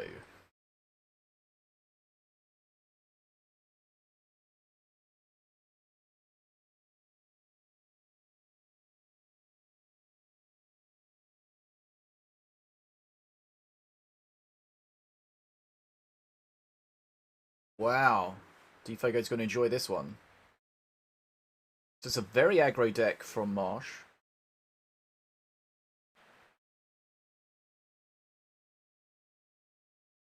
Oh, nice.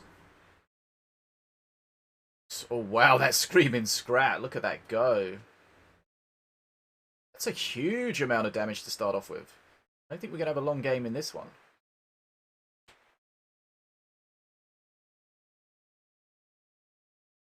Not quickly enough. Okay. That Gax was massive.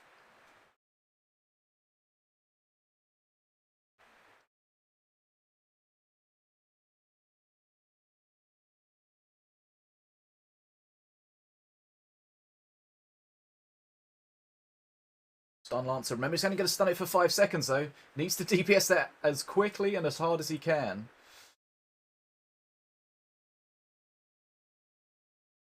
Okay, Reconator's going to go down. Got a Glensprue. There we go, Glensprue! Massive damage. Okay. Maybe this is maybe a strat that you can sometimes take the top players unexpected. Yeah. Marshe has taken some decent damage himself. Does have the ability to heal a little bit with the spellbook, but Westlin looking to fight back here. That monkey's going to melt. Okay. Here comes the here comes the Gax. The Gax is going to close most of this down. Marshe, he is taking a lot of damage though. Here comes the Scrat launcher.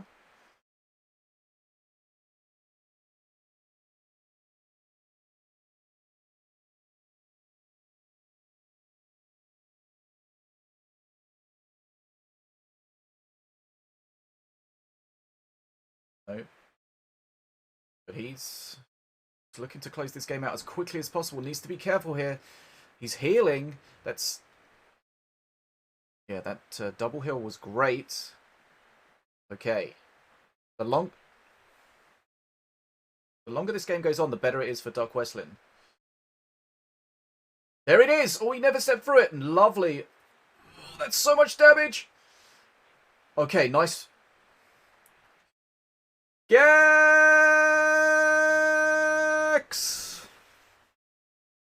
Wow.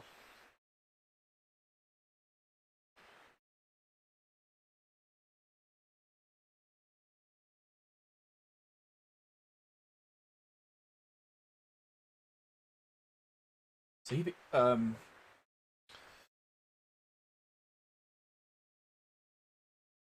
Lazur, that's who he beat, Lazur. And yeah, that's those.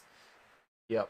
I mean, those decks that you even if you play perfectly against it, you can fail to shut down the damage. And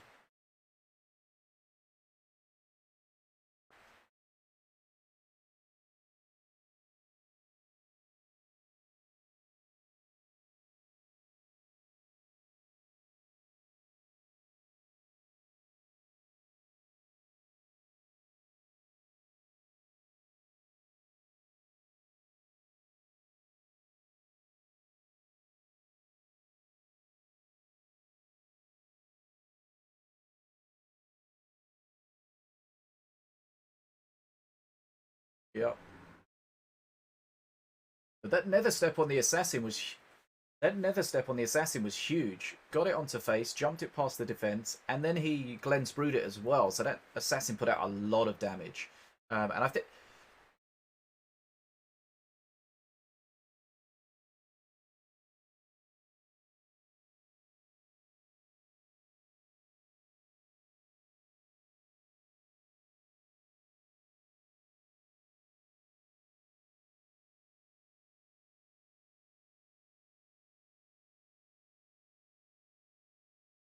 think like those interactions were really important because ultimately Marshe had taken a lot of damage himself.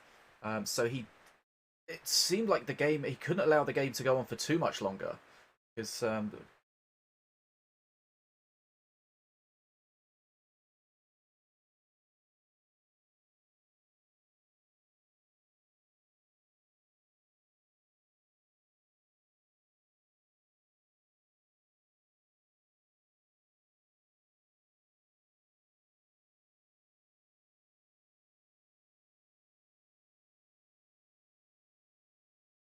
Those decks are super frustrating to play against. Like, the Scrat Launcher goes down, so you want to react to it. You react to it, and your opponent just says, well, I'm just going to Gax everything.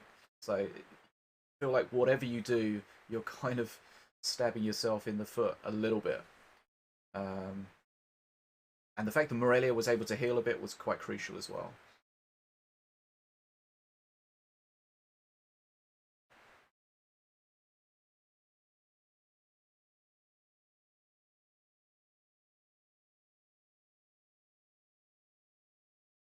Okay.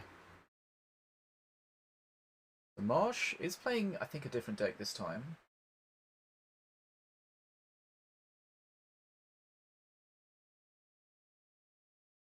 Milloween, he's got Mana Puff Madness. There's probably going to be an Azali in there as well. Let's see exactly what we have.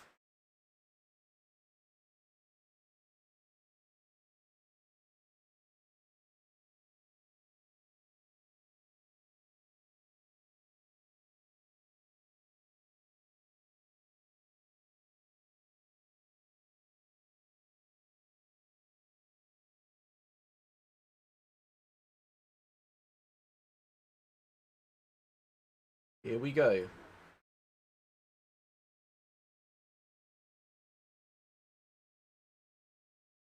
The Mana Puff Madness can get out of control. If a few of those can just survive, it can get out of control on both sides.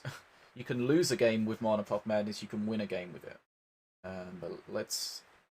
Gonna have to defend here. But the next time he uses it, Azali is available. There's going to be the support from the Golem.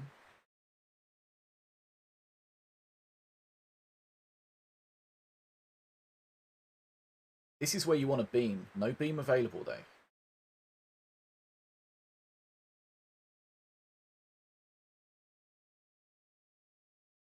The next Golem is available for DuckWestlin. Remember, the Milloween Golem is a timed perk. So play it, next 30 seconds, it's on its way.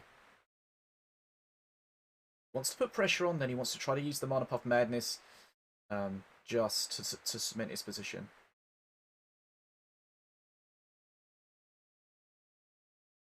Okay, DuckWestlin ahead on XP.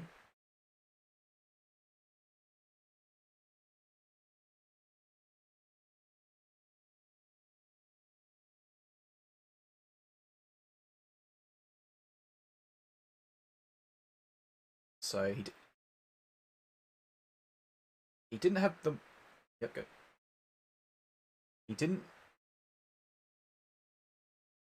have the Mana Puff Madness available with the last push, but this time he does, and if he's able to... But that Cannon Roller's just melting the Azali at the top there.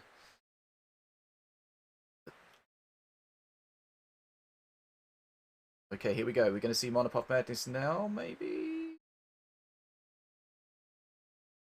Maybe not. Again, Mana Puff Madness is one of those cards that you've got to use at the perfect time. If you don't, it can completely destroy you. Because it gives pus to you and your opponent.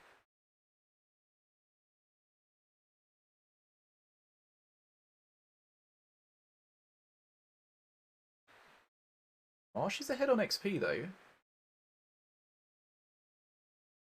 Good. Yeah. That drain life can be about healing, or it can be more about getting a good kill on a unit. Your deck... Right.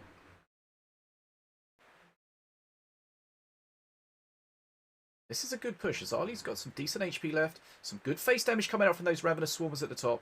Now we may see... Okay, the assassin got murdered. Here we go, Mana Puff Madness. Right. So two things here. Marshe's Puffs dies. Westlin Stone. It puts pressure on your opponent because... Oh, the breath at the bottom! The breath at the bottom misses the Puffs. That could be huge. Okay. Those Puffs... Okay, there they go. Right, this dragon is very important. Marshe needs to do something with it. But again, perk 3 now. Those golems are going to be far more substantial for DuckWestlin.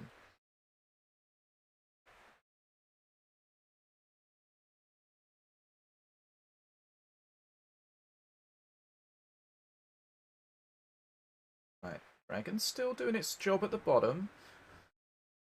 Azali's still alive, though.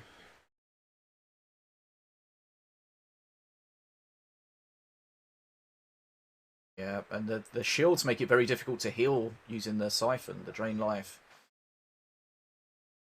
Oh, we do have an XP lead for Marshe, and that Dragon has kind of helped him maintain that.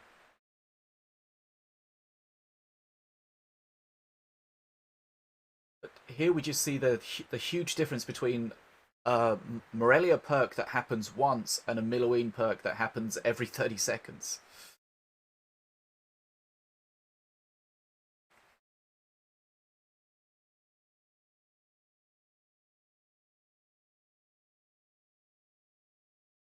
Yeah, Westlin is quite far behind. Remember, Marshe did take the first game in a very aggro setup, so this is a best of three. Marshe could shut this down. Westlin maybe needs to just be a little bit risky here. Try to get... Oh, he did a good job there killing that assassin. He's got the 2 puffs at the top. Could be crucial. The puffs at the bottom dying. But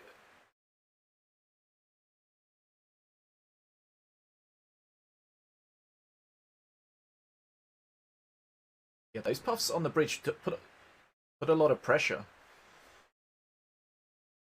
I mean, Westlin's had to spawn deep there, and then that means that he's going to give even more experience away, even more mana from the bridges, and that's going to be very difficult to deal with. Now, here we go. He could get a huge push.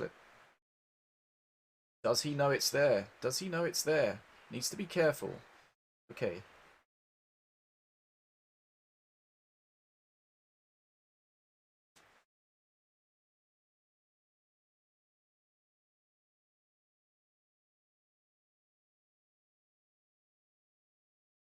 Westlin trying to hold out, but his opponent has so much extra mana to play with the Mana Frenzy, and Westlin can't even see his own Mana Frenzy yet. That Golem in the pocket's doing massive damage. Yeah, this...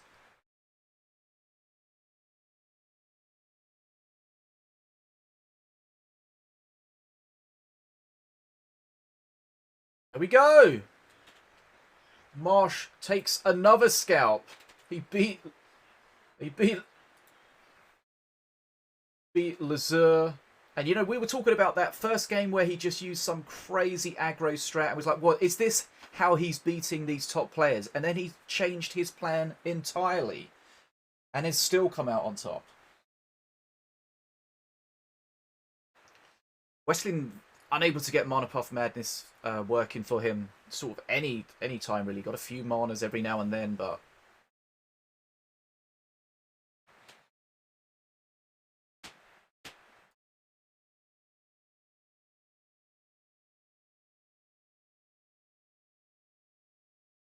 That is good to see.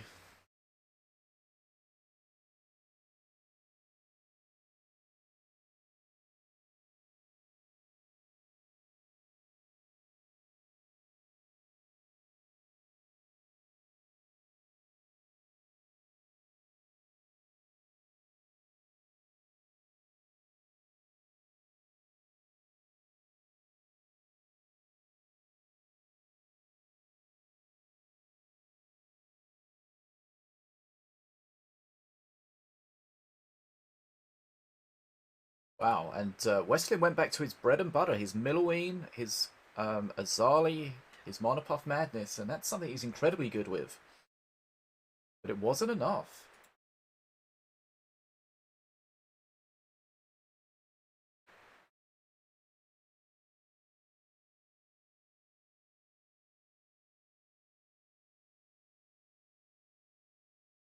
Okay.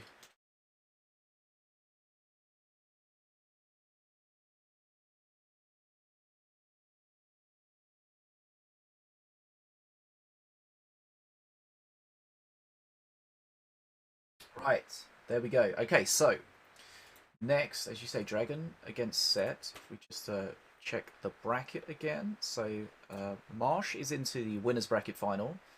Dragon versus Set is going to be on the other side of that, so the winner of that will play against Marshe. Dragon against Set, going to be another great one. Getting set up here for it. Okay, Set's not online there. Now, Dragon is Okay, Dragon's not online yet either. Okay. Wait for these guys.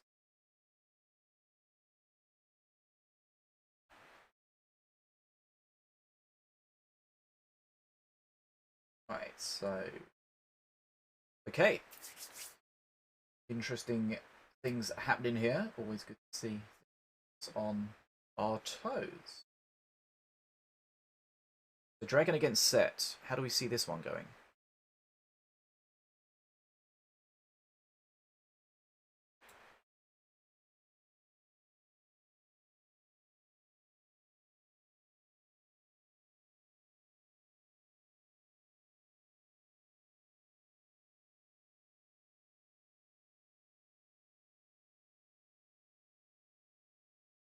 Okay. Those to come online. I'm just going to take a quick break. I'll be right back.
Okay, so Cosmic's joining this one, is he?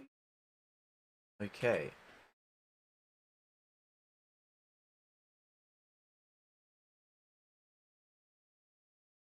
Scene.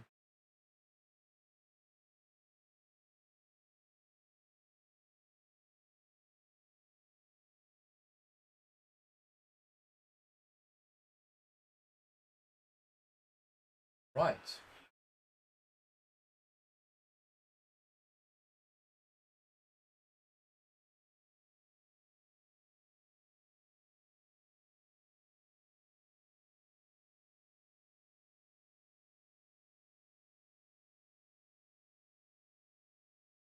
Okay, so we're ready to load into this. Just remember, this is winners bracket round of 4. We already have Marshe into the winners bracket final. They will be joined by one of these players, Dragon or Set. Both very experienced players, both very top level players. Not sure which way this one's going to go, but we're going to find out. We will find out very soon. Waiting on the players to load into the game. Are currently in the game, just waiting to start now. Interesting stuff we've seen. No, Cat's not here, so we don't have to worry about that too much.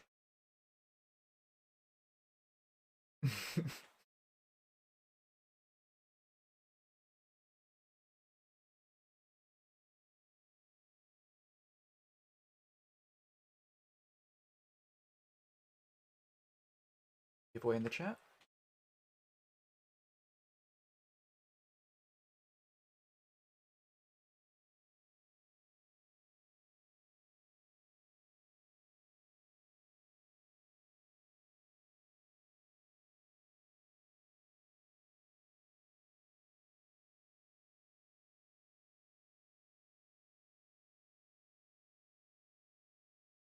It was seen that with Mephisto for sure. Always good to see these top players coming back. Right, here we go. Dragon against Set.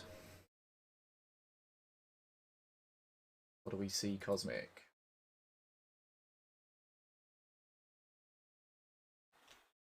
Okay, no worries. Okay, we've got Dragon playing Morelia. We've got Set playing Apep.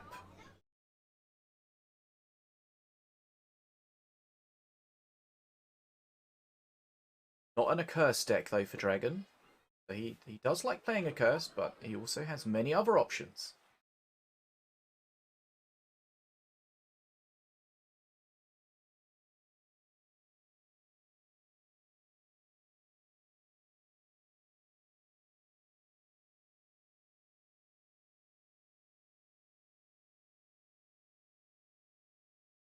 Get Slitherbound, free card from Perk 1 for Set. Not incredible on its own, but it's another card. Not a split card, so that's a little bit frustrating, but still another free bridge grab.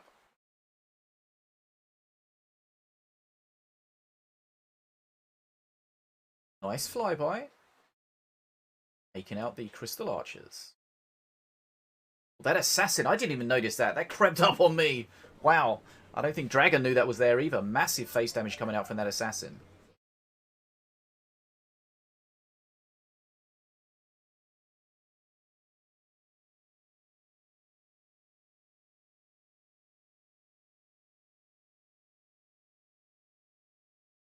Okay, here we see the beam again.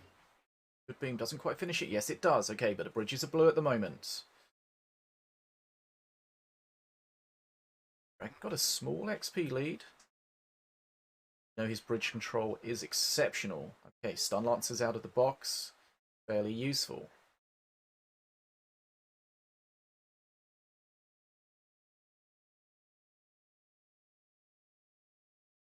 Okay, so perk 2 now for Dragon. He has that second level of the spellbook.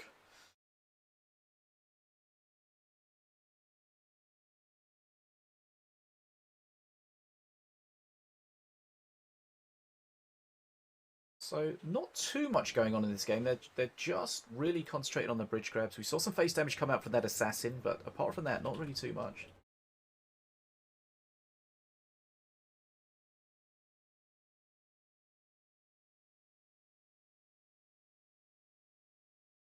Yeah, that's a lot of spirit value on that brother.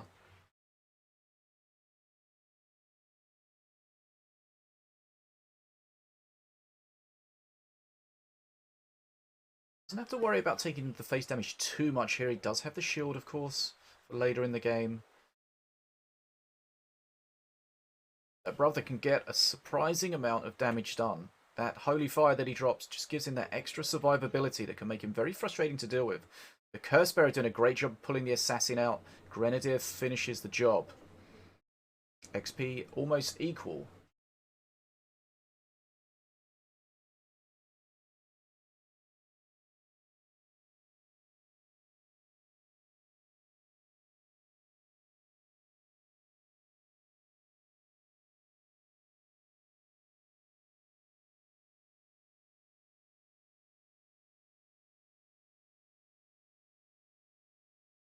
Yeah, it'll be interesting to see what he gets. If he drops something like a Curse Bearer, he'll be very happy. We'll see. We're going to see very soon. But again, here we see that brother with the Spirit on. And that's so difficult for Set to deal with. All that... No.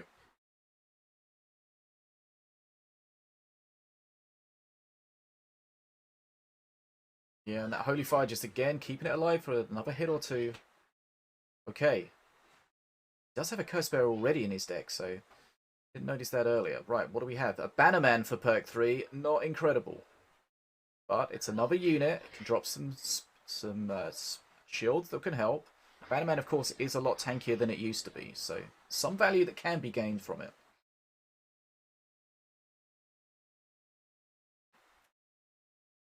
So Dragon, of course, has his perk 3, Near the Fallen ready to go, but it's only going to be a one-time thing. He knows Set has the Curse Bearer, so he wants to do whatever he can to keep those two apart.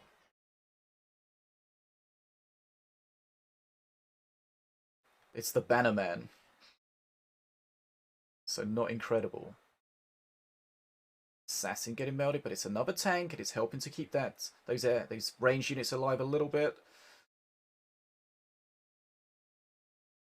Okay, here we go. Near the Fallen. Spawn defensively, so Dragon's going to give up a little bit of bridge control for a while. This can be an option, and it's an opportunity where Set can potentially put some pressure on. Again, the Spirit dropping on the high HP units. That's an extra 300 HP that Set needs to work through. Right.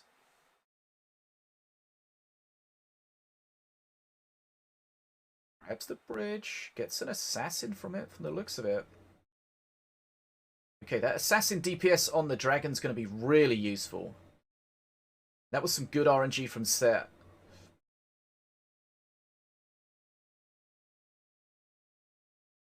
Okay, a lot of face damage coming out on Dragon though. We were looking at the right hand side of it, but there was an assassin on Dragon's face. But can Set survive? Another assassin on Dragon's face. This is going down to the wire. That assassin's going ham. Okay, almost dead. He does have Frost Feather. He does have Beam as well. He's saving up for the Beam. He's got 7 mana. There's the Beam. It does 150 damage to face. The heal came in from Dragon. He's going to survive. Frost Feather's coming in. Can he deny them? Oh, the Marines are not hitting the right thing. 7 HP. 7 HP. Oh, the Marines killed one flyby, one Frost Feather on the way through, I think. Set just cycling like mad to get some kind of damage spell out. Can he stay alive? Mana Frenzy for Dragon. Oh, the Bannerman came in clutch, preventing the heal. There's the Beam.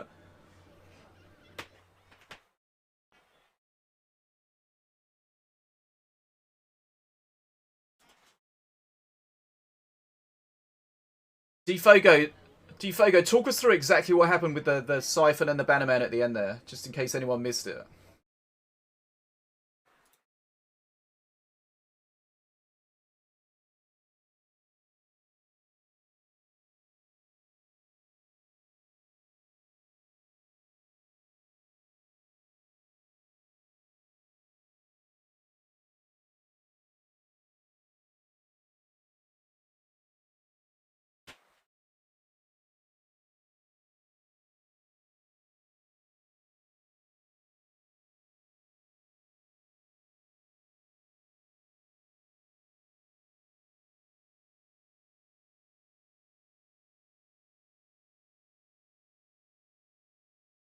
Yeah.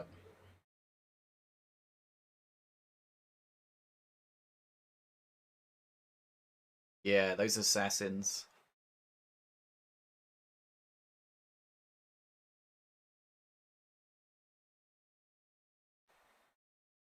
Yeah. So, do we think Dragon made mistakes by allowing those assassins to be on face? Because I think there was at least 3 assassins on face during the match that did massive damage.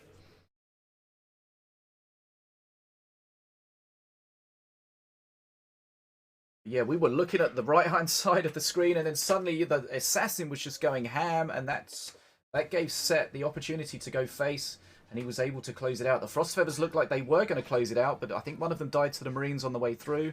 That's why there was 7 HP left. Okay, game number 1 was insane. Let's go into game number 2.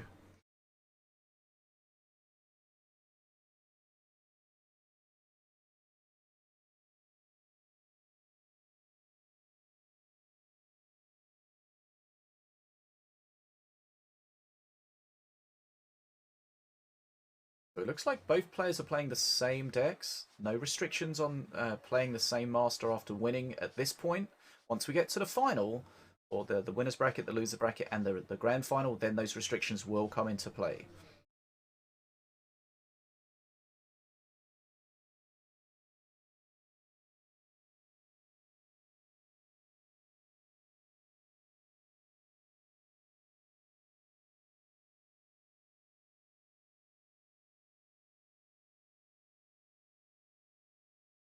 Okay, so the boomer can help.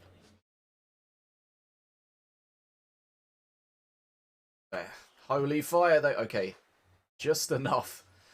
Just enough Set had there. So again, another bit pretty much of a control match.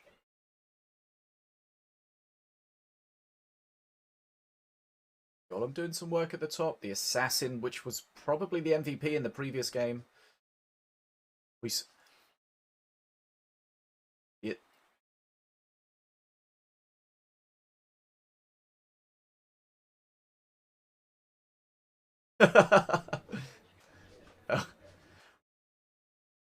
The other thing about the Assassin in the last game was Set got an Assassin out of the Walking Blind Date when the Dragon was on face, and that DPS was able to shut that Dragon down very quickly. So the Assassin was the MVP in very many different scenarios in that last game.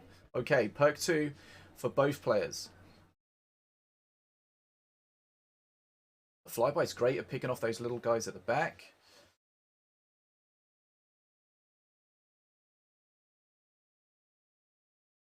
No Dragon to come to Dragon's potential rescue this time.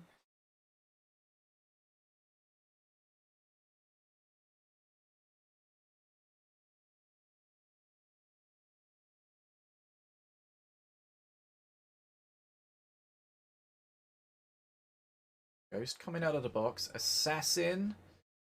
Okay, so that was a nice use of the shield there. He used that so that the Assassin would definitely get re-stealthed.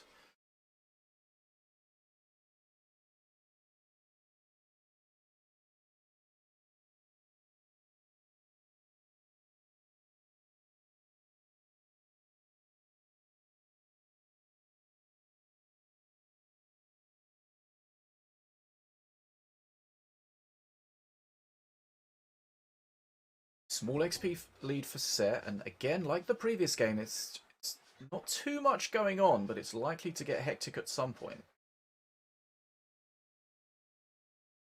Stint doing what Stint does, grabbing that bottom bridge. Okay, nice use of the missiles there, putting some pressure on Set's face. Seen that Golem get through and do face damage, and at perk 3, that Golem's going to be far more difficult for Set to deal with.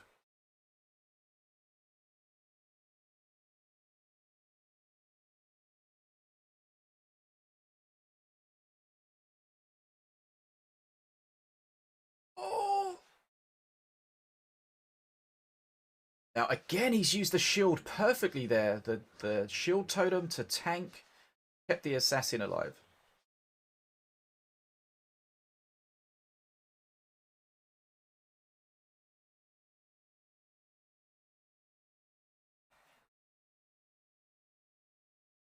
And the next one's coming as well.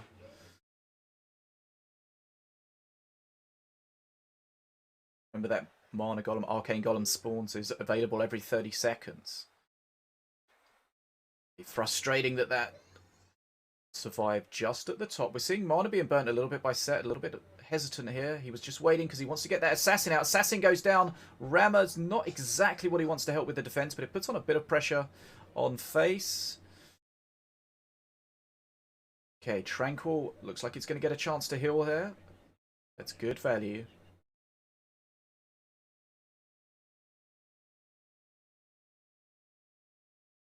Yep, so that Tranquil can be almost dead and then heal when it's basically getting a free unit. No healing there. A free unit off the back of a free unit. Yeah, and he pushed it back, but he used the trap, the shield again, and that's a.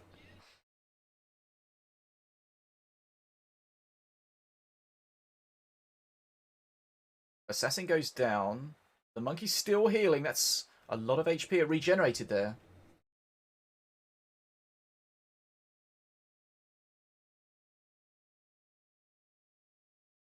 Not yet.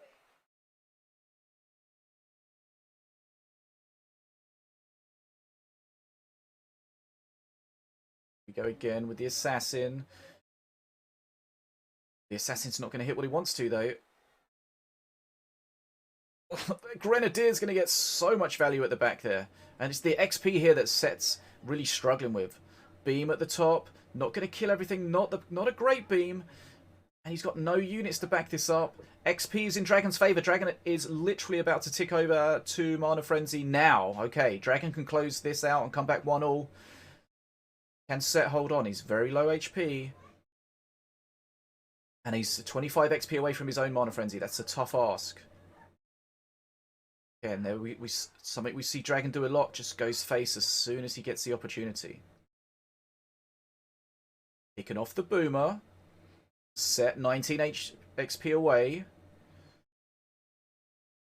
But it feels like Dragon's just building up a big push here. He's already got his second brother of the Burning Fist. There's no way that Set can deal with this.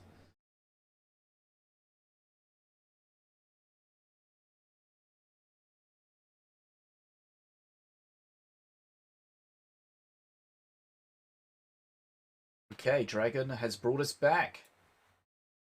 1-all.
Yeah, it's 1-all. All, Dragon versus Set. So the winner of this goes through to the winner's bracket final. It's all to play for right now.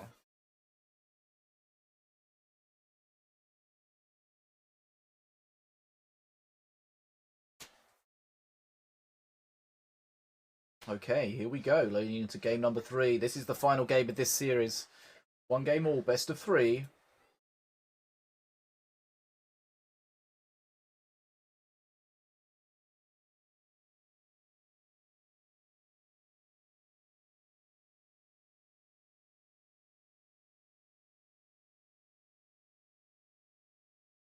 Flame him. It's going to survive at the bottom there. Going to clear it. Going to dealt with. Nice use of the bridge grab there from the bridge buddies.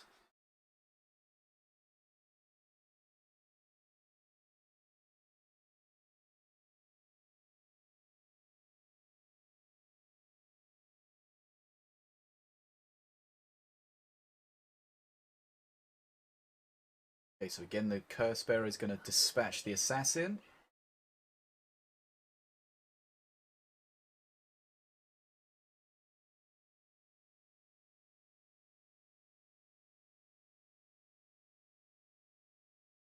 Spoke Dudes as the free card from Set.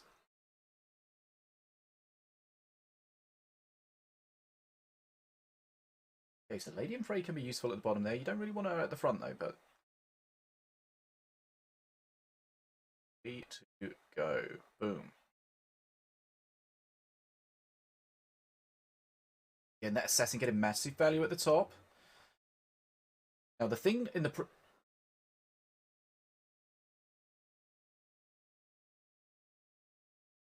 the thing we saw in the previous game was it was the Brother of the Burning Fist that Set had a big issue dealing with, and we haven't seen that played yet.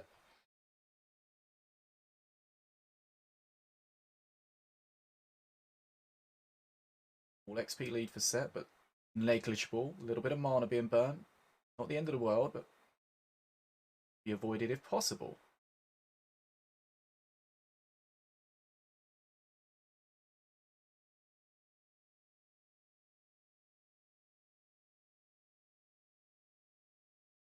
Now, here we see the Brother spawned at the bottom. The Cannon Roller doing a great job. Wish he had the Cannon Roller at the bottom there, though. Here we see the Brother.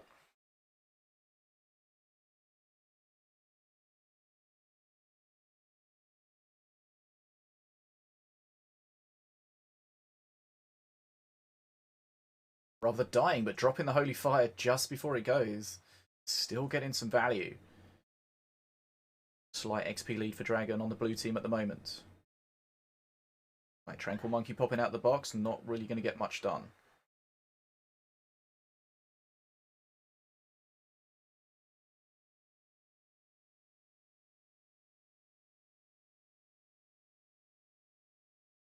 Set's going to be looking at that Brother and trying to figure out how to deal with it most appropriately.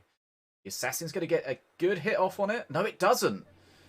I feel like that was a little bit of a misplay because he put the Defenso down, which triggered the Holy Fire, which stopped the Assassin being invisible, and then the Assassin didn't get a big hit off. But ultimately, it went down anyway.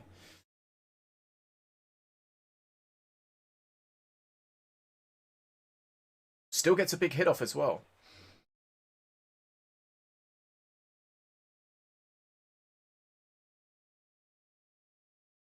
Seems to be dealing with the Brother of the Burning Fist better this time.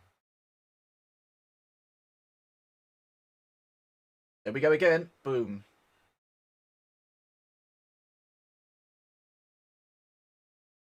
Enzo's...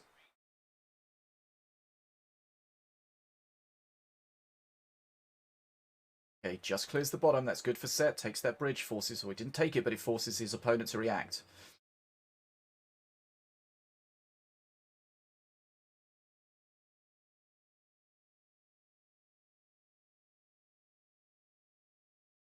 Yeah, that Musketeer does decent damage, and of course against another melee unit with its riposte, gives it that survivability and that extra damage output. The Assassin being dragged back at the top, I think. Does it go invisible here? Yes, it does. Okay. Wow. That Brother in the previous game was insane, but this time it's getting shut down over and over again. Did he have the Defensor in the previous game?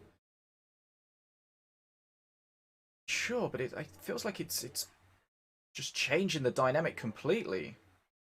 Oh, that's a massive beam as well. This is a lot of pressure coming out from Set here. Face damage, of course, but the most important thing there was just shutting everything down and keeping the pressure on. He's got the bridges. He's got a slight XP lead. The Assassin is not going to die here. It's going to go invisible again. Oh, that was interesting. It was invisible, but it got pulled out of stealth.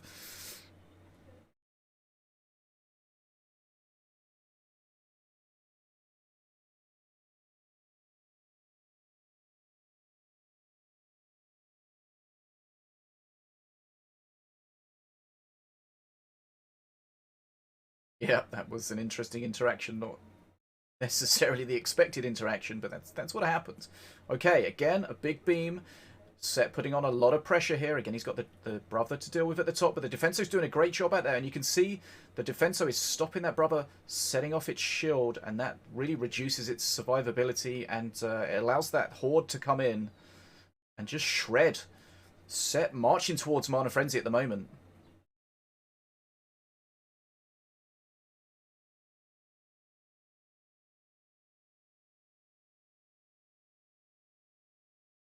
Greg. It's the beam again. Oh, we've seen a couple of beams not quite targeted correctly. Didn't really cause him too much problem there, though, but just small mistakes. A brother melting at the top. Mana Frenzy just about to pop for Set. If he can get this and grab those bridges, this could be the end. Assassin and Musketeer. My goodness me. That is not the experience.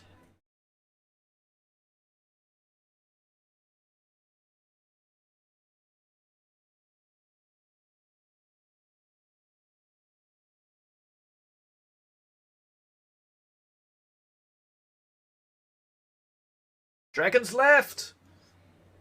Again, we don't really like to see that, but Set is going to close this out by 2-1. It was close, very close until the end, but he just suddenly was able to deal with that Brother of the Burning Fist so well. And whilst the Brother just shredded in the previous game, this time DfogoX, it really wasn't able to impact on the game at all.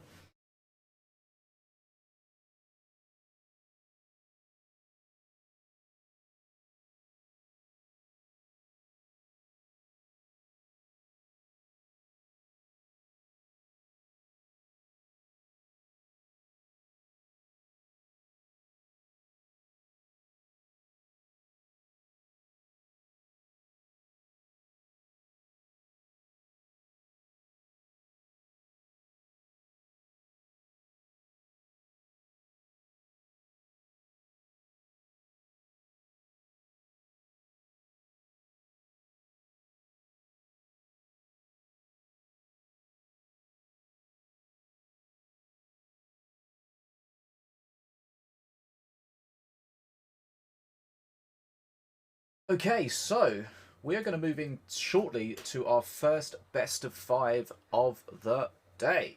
So we're going to have conquest rules. Cosmic, would you just like to quickly take the guys at home through the conquest rule?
Okay, so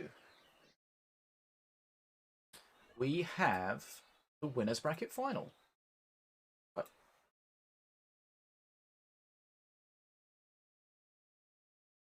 Gosh, I have no idea.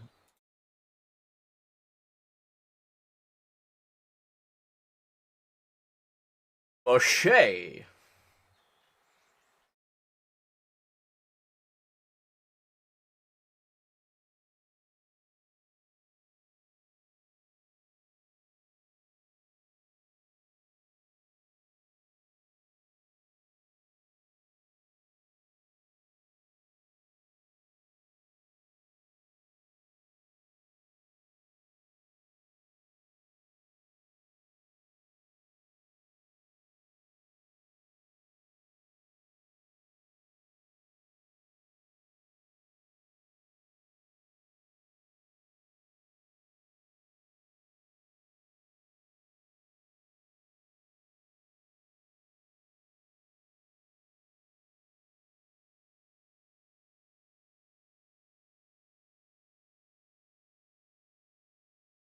I'm going to spectate Marshe.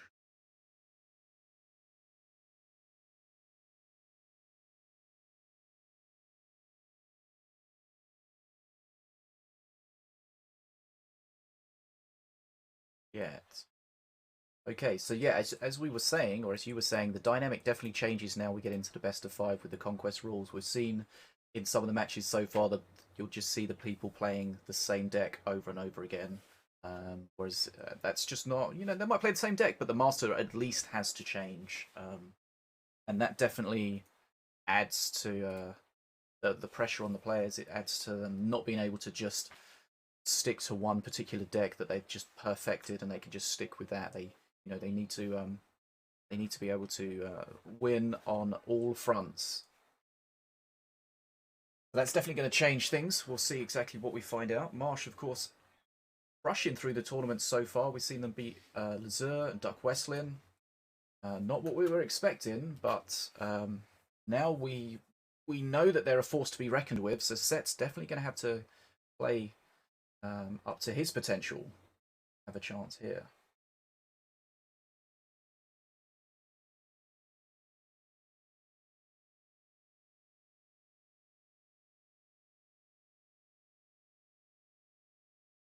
It's requested. We can certainly do that.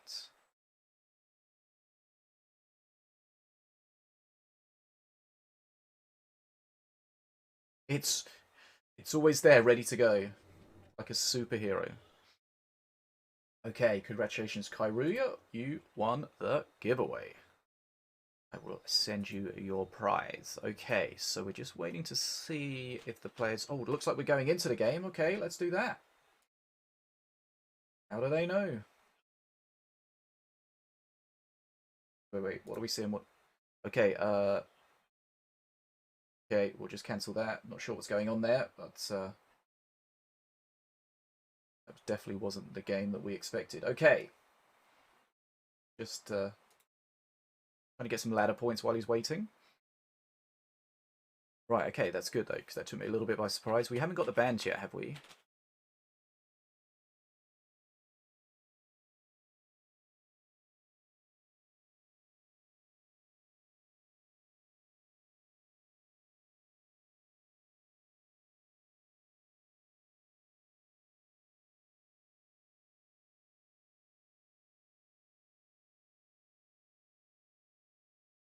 Sense.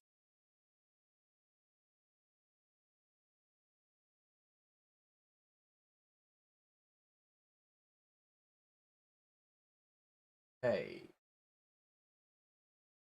Okay, right, okay. Definitely not ready for that start, but it was a false start, so we are okay. Right, so we're just waiting for the players and the band's information to come in. It's going to be the winner's bracket final between Marshe and Set. Players are banning in private. They don't want to give away their bans before their opponent gives away theirs, so they don't get a chance to react to it.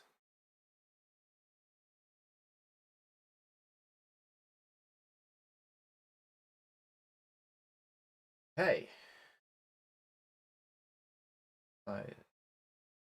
Set come online yet? Doesn't like it.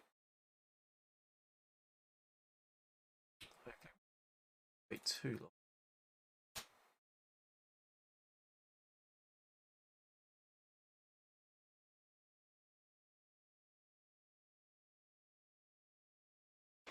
Whilst we've got a tiny bit of downtime, did you guys see the new cards for next season?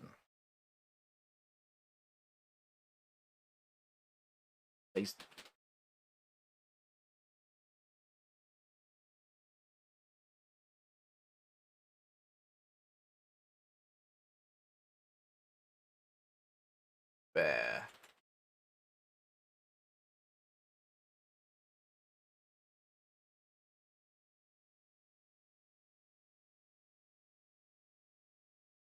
See if we can up here for the stream to have a quick look at.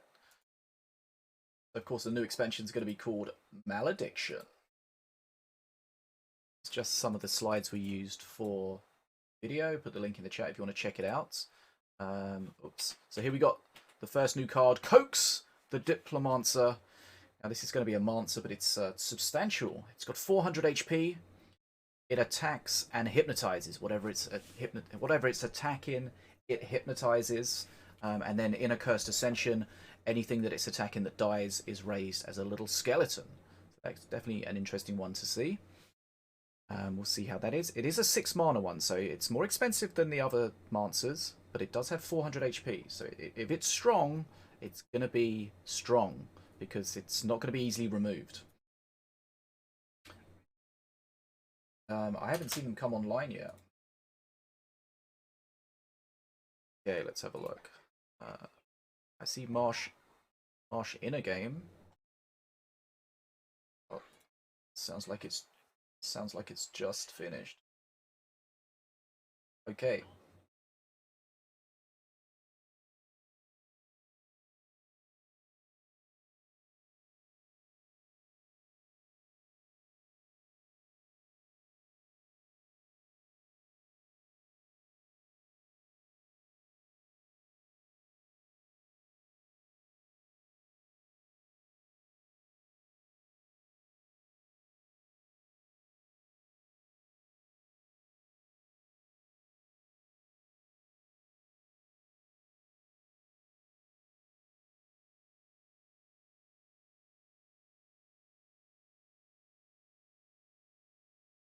Yeah.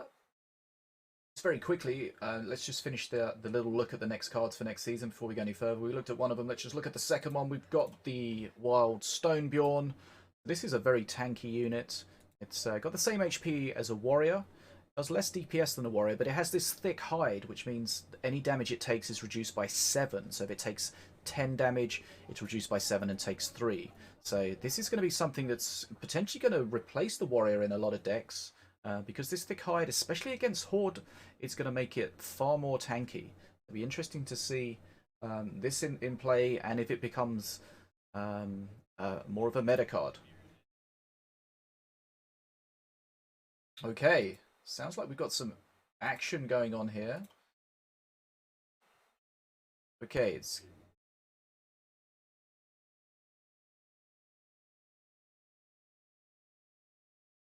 Right, so this is our first best of 5 winners bracket final.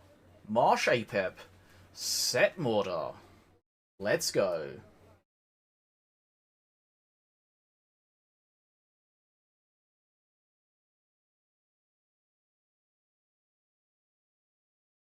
Because it kills it and comes back for more. Okay, gets the Prowler res. That's nice. We try... Oh, hold on. Hold on. So it aggroed on it, and then it exploded, so then the aggro switched to the wall. Nice little interaction there. Didn't keep it alive in the end, though.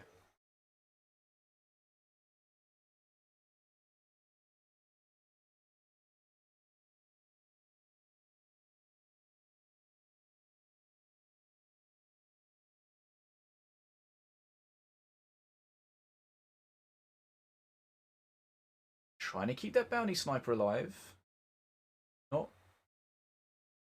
So that would have been a situation there when the spirits change in the new patch on Monday. That sniper would have got 50 HP from the spirit.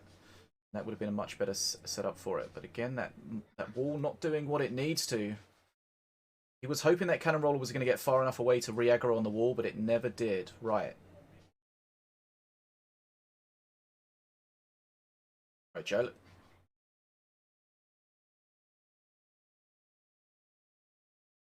Right, good push coming from Set here.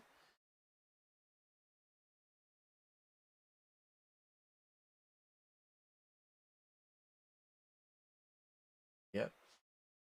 Still gets a res, though, and it's a tranquil res, so once he clears these units, if he clears it, it will heal. He's desperately trying to save it. The cannon roller's going to come in and finish him off, though, I think. Oh, that monkey really tried, but not enough. Assassin goes down. Mordar's going to take a while to deal with that cannon roller. Yeah, XP's well in Marshe's favour as well. Right. Set needs to chain some good reses together here, get some pressure on and try to keep some bridge control.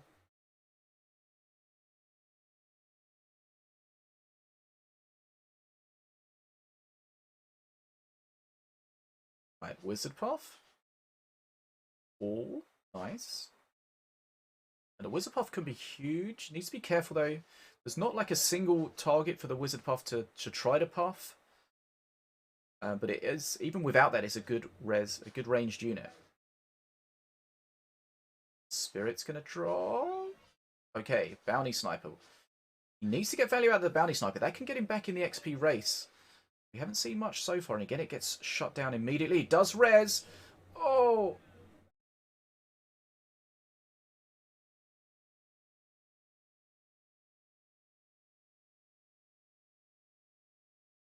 Okay, gets the puff. Needs to be careful with the puff, though, because that can res, and it's probably going to.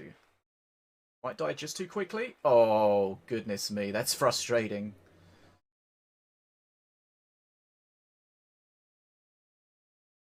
Yeah, everything's just a fraction too late. Here we go, the Bounty Sniper. Can it get some value? It's going to get pressured straight away, though.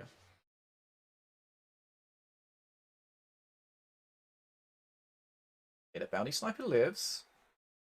The Assassin's in there, though. Absolutely destroys the Prowler. Again, the Bounty Sniper's just in harm's way. Okay, so that's not enough damage to stop the Prowler spawning at the top, but it did take out the Sniper.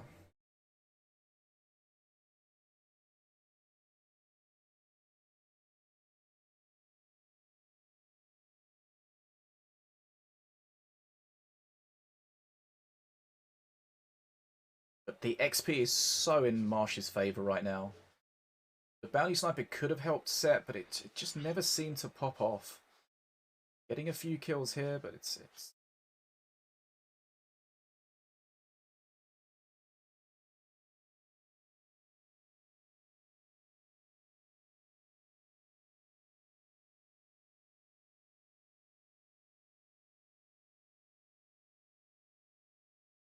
Yeah, normally if we see something dealing with Mana Frenzy for a long time, that it's a Mordor.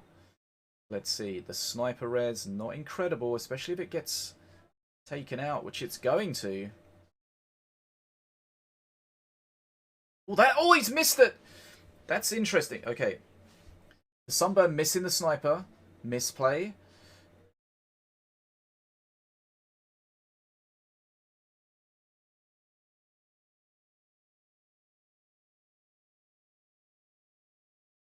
Doesn't want... Okay, the Assassin didn't get a hit off on face.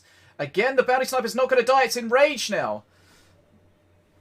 The Spirit just enough. Dub a Bounty Sniper in the corner. Can Set come back? Mordor's shredding everything. He's low on HP.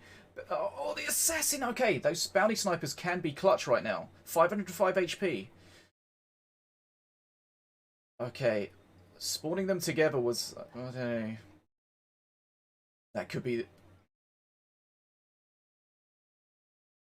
Yeah. Lots of DPS coming out. The Snipers doing their job. Set holding on well. But can he... 85 HP. Sunburn does 80 damage now, I think. So he's still not a Sunburn away from death. But... Oh, the Grenadier now. Oh, God, okay. Push at the top, though. He's got the wall. This is what Mordor can do. We said that Mordor can hold on in these crazy cases. Okay. 5 HP. Just Mordor things, but I think ultimately he was just too far behind, I think, to capitalize on this. There we go. Marshe taking it. And I think that Sunburn that didn't, that missed the Bounty Sniper, that really changed things. That Sniper managed to get a lot of kills. And then the second Sunburn was on the same Sniper again. It didn't kill it. It just enraged it. So that kept that Sniper alive for a long time. Wow. We did allude to the fact that Mordor can hold out, and it almost did. But ultimately, just didn't have the face damage. I think if he just had a bit more HP, he was clearing up the pushes, he was getting his own Mana Frenzy, he would have started to push back. We've always seen that, but just too far behind.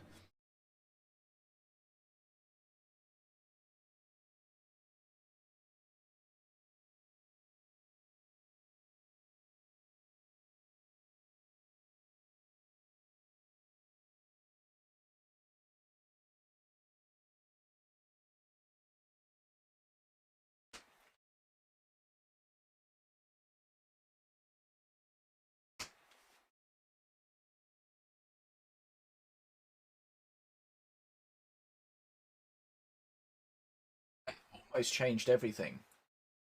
Almost. Not quite, but almost.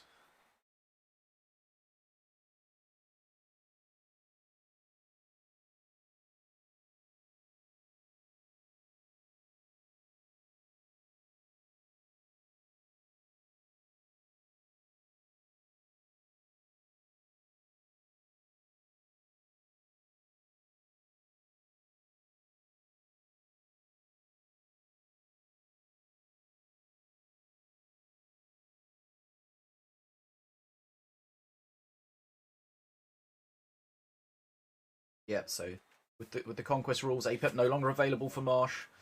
Set could play Mordor again if he wants to. Hasn't won with it yet. Prowler spawns. It's a good call because Volko can just stand there and look at it. He hasn't got anything to answer it for a while, so that was a very good pincer. That's just good game knowledge, knowing exactly what you're playing against. It's 500 damage, really. Yep. Indeed, and of course Setsu just wants to put on pressure on face, get to perk 3, and then try to close the game out. So any damage you can do in the early stages is hugely important.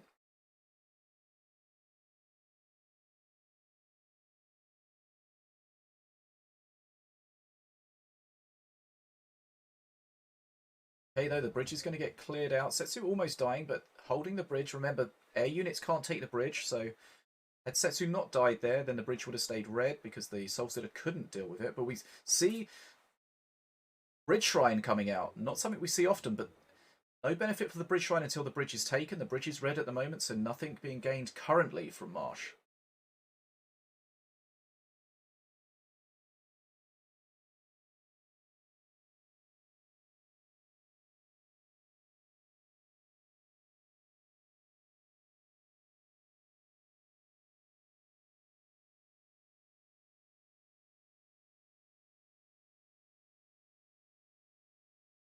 Good XP lead for Set at the moment. Perk 2 available, so we're going to start getting some Rage coming out. There we see. Nice.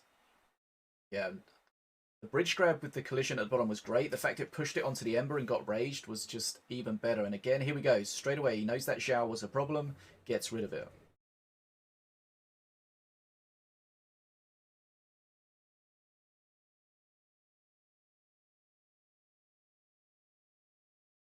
Now, what does Set have to deal with this Soul Stealer?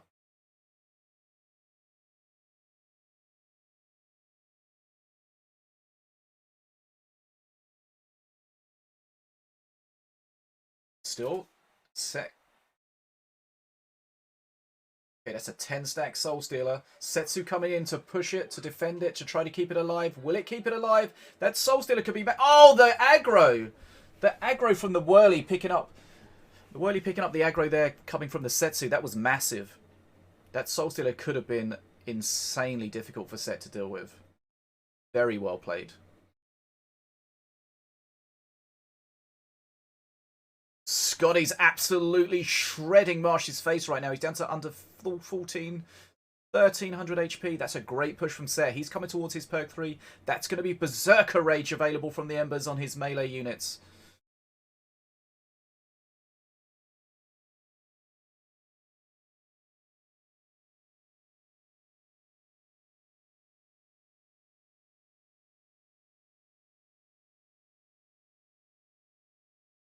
Howling Moon. But this... Okay. Howling Moon's great, of course, against the Scotty. Sits it down immediately, but it looks like it's going to get up. Scotty didn't get the rage along with everything else at the bottom, but it's just enough. Setsu pushing at the top, but getting shut down by the Stun Lancers. That pincer was just to keep that off his face. He knows it's Berserker Rage. It's going to do a lot of damage. No perk 3 anywhere near at the moment. Marsh is struggling in this game. Set fighting back. Yeah, these Berserker Rage units are absolutely shredding Marsh's face. Set's back in it. It is one game all. Wow.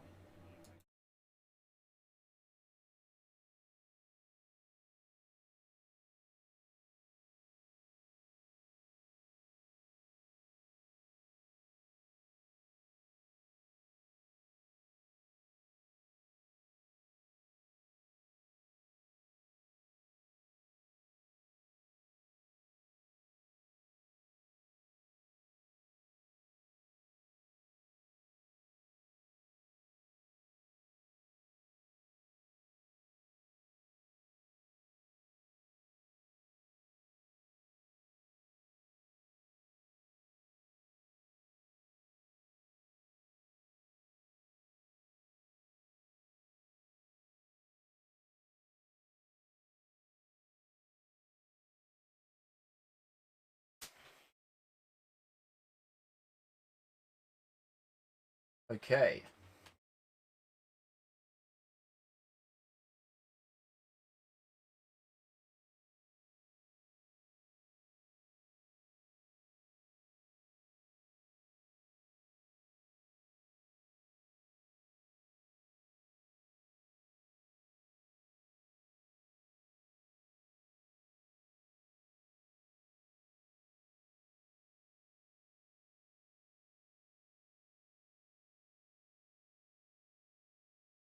Okay, here we go. Loading into game number 3. It's 1-all, best of 5. All still to play for. Marshe took the early lead through the APEP victory. Set hit back with Volko. Those masters are no longer available for these players. Marshe is playing Wrecked, and Set is playing APEP.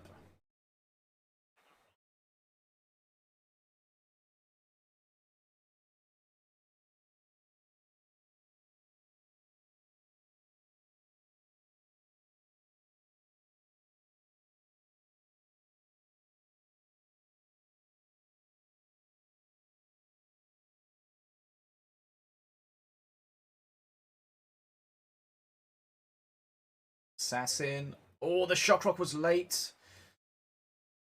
Still value though. Bats, of course, not taking the bridge, but killing that assassin was important.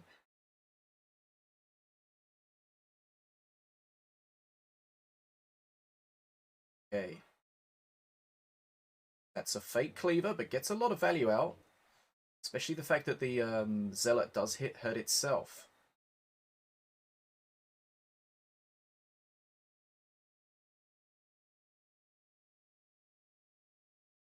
Okay, here comes the clones. Attack of the clones.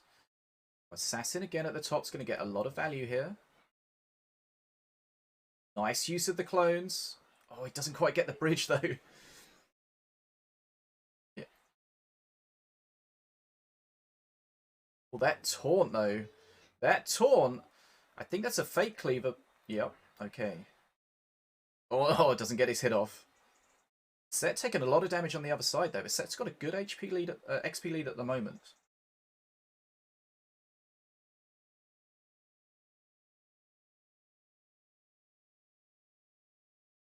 Decent shock rock. Cannon roller just getting shredded there. Bats doing a good job, but of course they're not like they used to. They used to be insanely annoying in the fact they could just keep taking bridges. They can't do that anymore, but they can still be very valuable. Right. Here we see with the clones.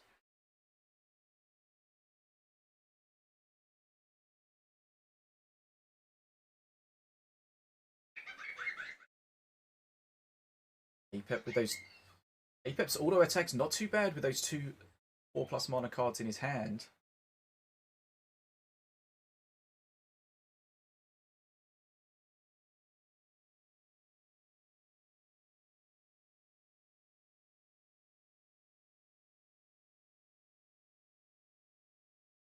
There he goes. Good value beam.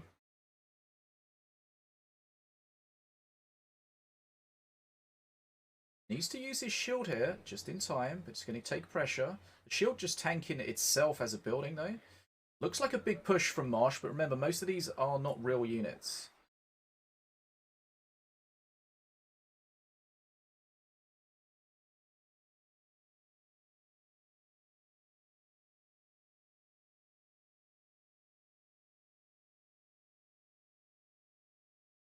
Well, the stint used too soon. That was a little bit of a mistake there from Marshe.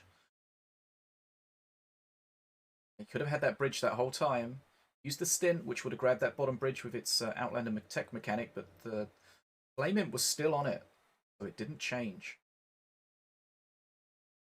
Okay, perk 3 for Set. What's he going to get? Rhymes. Okay, got it.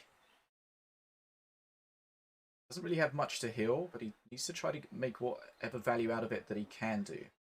The Priestess getting slightly changed in the next patch on Monday. We've spoken about some of the changes that are coming up. Priestess is going to go down from 3 speed to 2 speed, so it will stay behind or with your attack more often.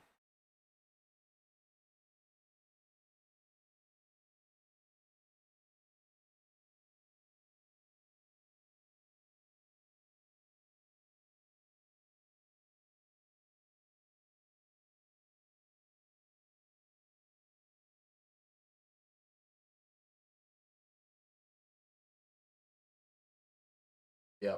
Against the Battle Monkey, those bats can be problematic for you. Here we go. Set's got a good XP lead. Perk 3 now for Marshe. But Set doesn't have that... Oh my goodness. The assassin's just going ham. He's going to have to kill the healer, but this assassin's doing massive face damage. Huge push coming out. Lots of pressure on Marshe. Can Set take a 2-1 lead? Let's find out. The attack is still going. Bridges are blue during this, so that's good for Marshe. But that Battle Monkey's going absolutely ham on face. Remember, he's got the beam. He has the beam.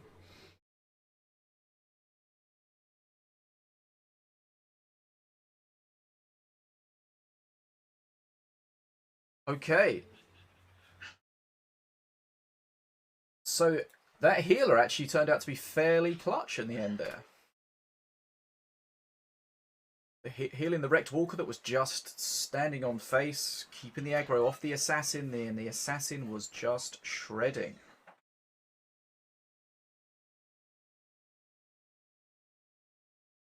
Goodness me. Wow, okay.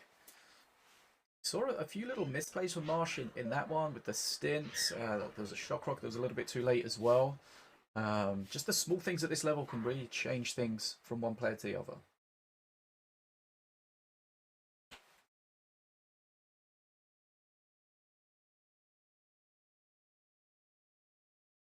Well, it's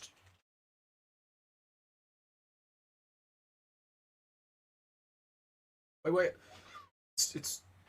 It's 2-1, right? Marshe took the first game. Yeah, no, it's fine.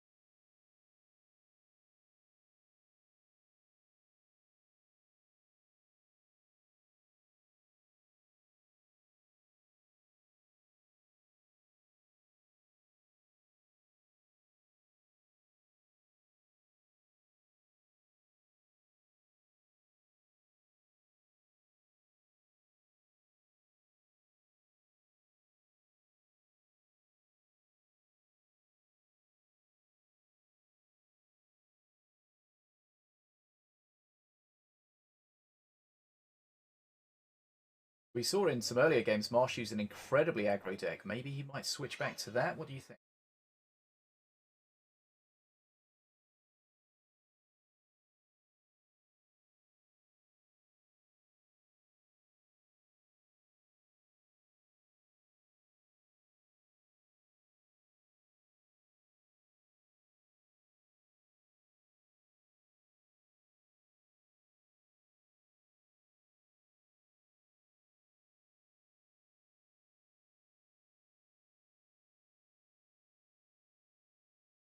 Okay, so if you just joined us, we are in the winners bracket final of today's tournament. This is GGtoor's Knights Duel number 5, presented by GGtoor, Team Mana Frenzy, and Betadwarf. Thanks for those guys for supporting the event. Thanks for you guys for joining. Thanks for everybody for taking part.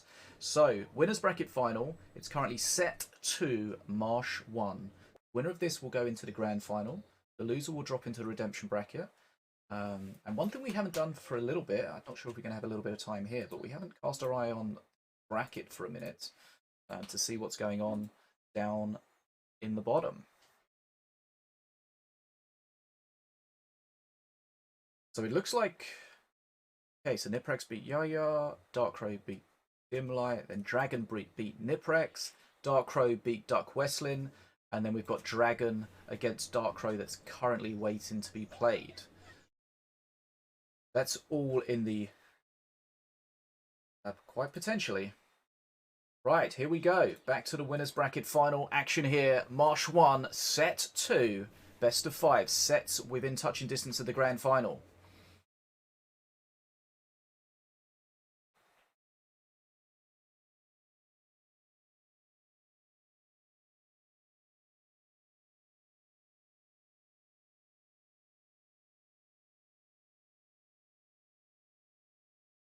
Oh, this big hit coming out there. Nice ghost turret. Yep.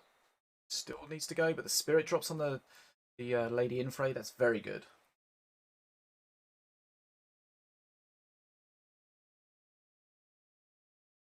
Got a Wheel of Doom that he's teasing, but not the choice at the moment. Wheel of Doom, of course, does hit friendly units.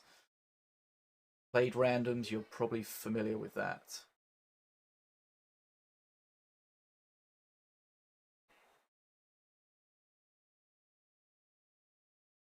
So we saw some snipers. In a previous Mordor deck, but they were just the regular snipers that got sunburned. Here we have Stixie, and he's not quite so easy to remove. Now he's got a spirit as well. Once he gets on the bridge, then he's going to struggle somewhat. But he's locked on face. That does require to be dealt with.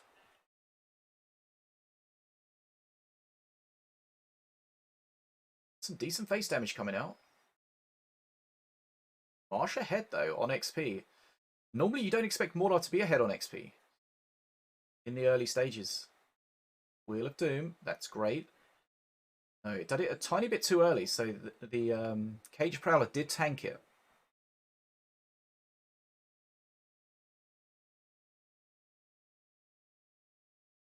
The tombs. Yeah, I don't like that. That tombstone being just used as a wall, which, you know, sometimes you can, but of course if you do that, you lose your ability to resurrect something. And maybe...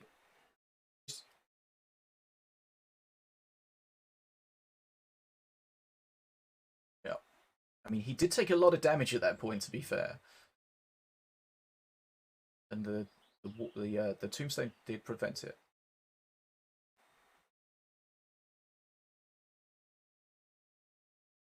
Okay, both players taking a decent amount of damage. Set's dropping relatively low here. Sniper doesn't get... The Wheel of Doom is teased again. Again, he's going to use his tombstones.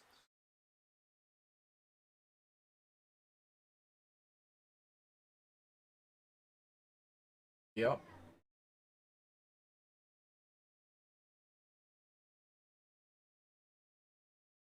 Effectively a way to do face damage, and he plays that to keep her facing away from his face. Perfectly done.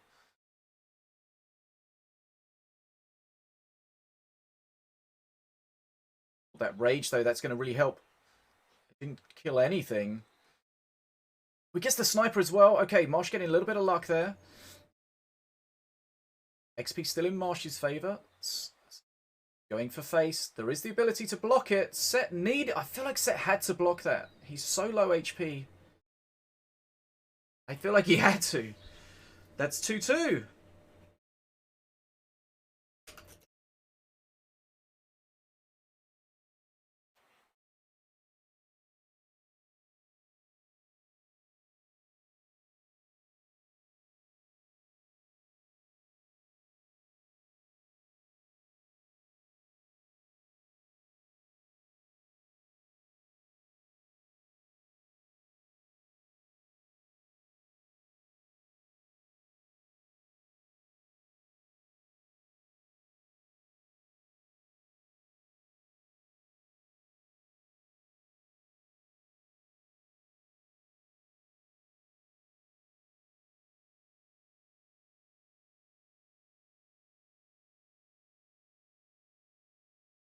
Yeah, it does 100 damage, I think, per hit.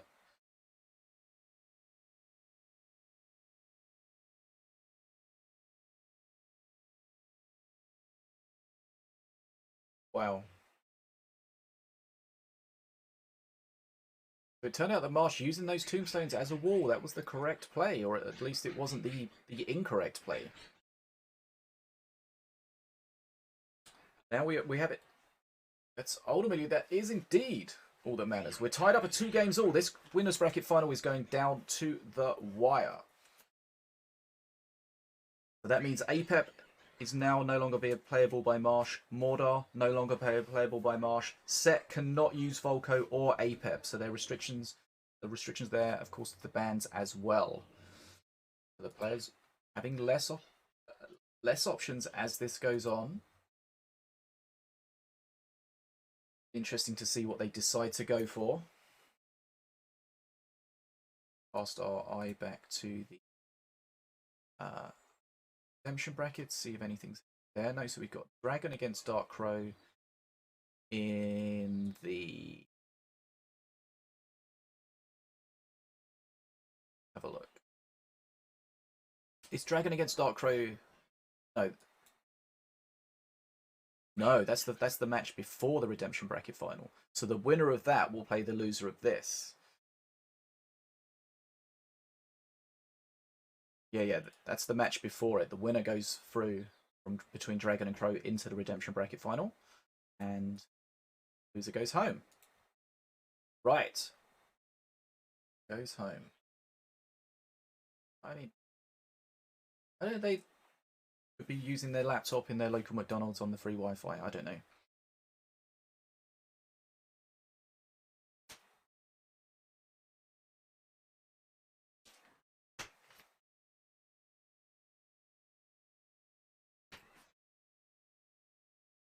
Your home internet just went out. You've got a McDonald's close by. Maybe that is your only option.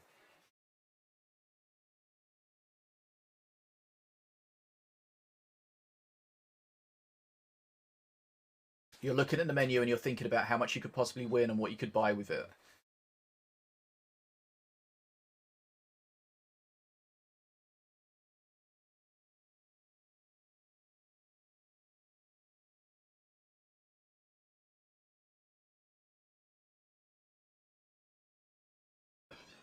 Maybe it's an even deeper story. Maybe they didn't expect to play in this tournament.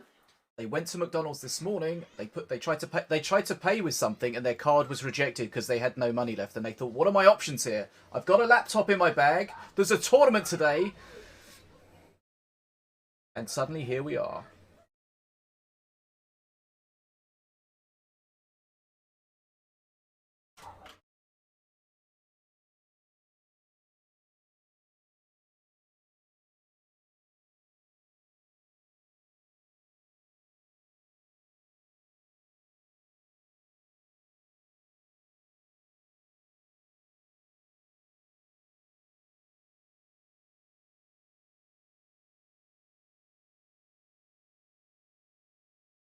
Bounty Sniper getting shut down again. We saw that time and time again with that sunburn. Peter?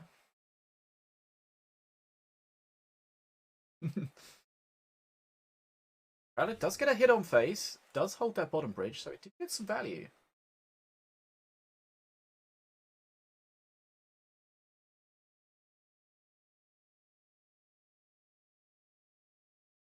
Yeah,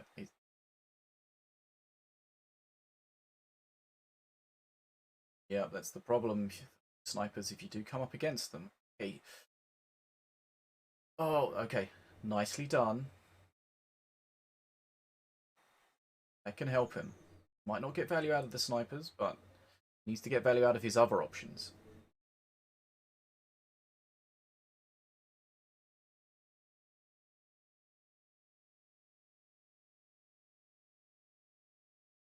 Right. What's he have? He's big HP on the Troubadour, but it's getting... There's no way to Nether Step it to face it. It's going to die pretty quickly here. Soul Stealer could get out of control. Where's the Wizard Puff going to go? Soul Stealer, boom. Okay. Set getting some luck there. But here we go. Sunburn, boom. Sniper gets a hit off first, though.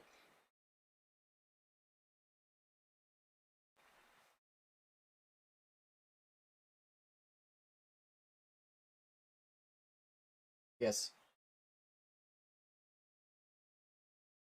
A lot of damage, though. But again, here comes the Sniper. But the Sniper can be shut down. But he does have an active Tombstone. And that's one of the ways he can play around those removal spells. You can say to your opponent, you can kill my Sniper, but he's going to come back.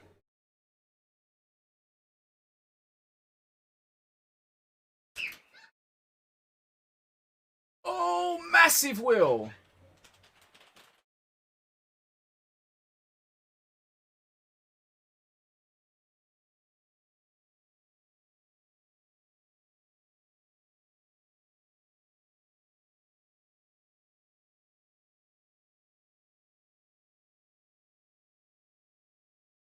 Okay, here's a big push coming out.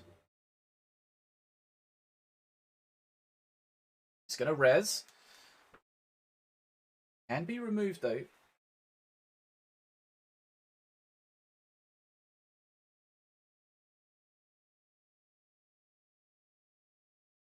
Okay, the sniper dying before the res available.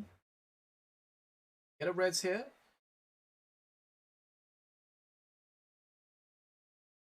Okay, the will's there. Okay, stops it. Nicely done.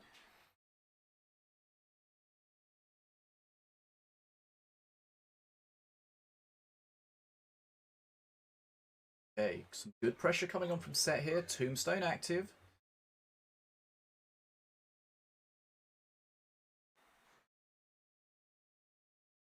Here we see this Troubadour spawn fault. Troubadour oh, that was risky. Okay, the wall's perfect to aggro the Troubadour. Not much support on the Troubadour. No Nether Step available. Now Set's got an XP lead. Both players taking a lot of face damage. Perk 3, remember, everything that reses at perk 3 is going to come back hasted. That bat almost killing that reboomer twice.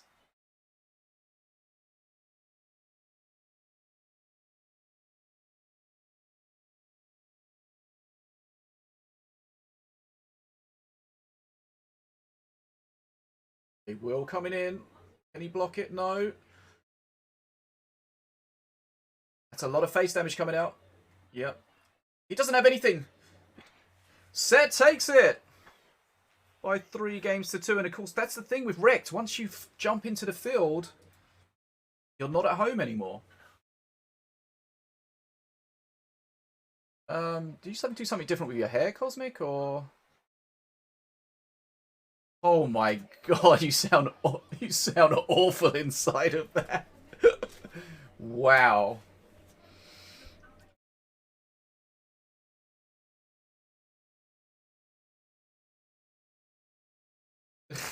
You can probably hear that Cosmic's got something on his head.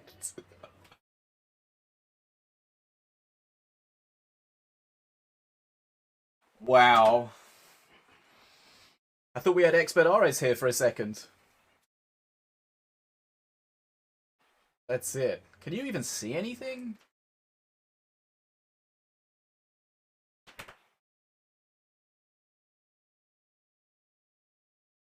Wow. Okay.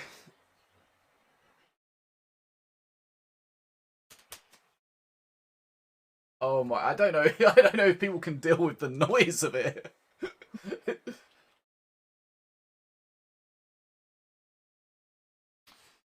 Wow, okay. So Marshe has been knocked down to the redemption bracket final by Set. Set is our first grand finalist.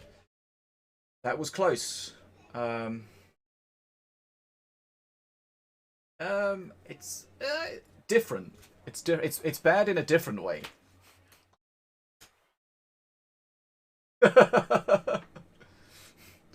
Okay. Do you not have a fish hat? Oh my god. Did you not get the memo? Jeez. Jeez. This guy.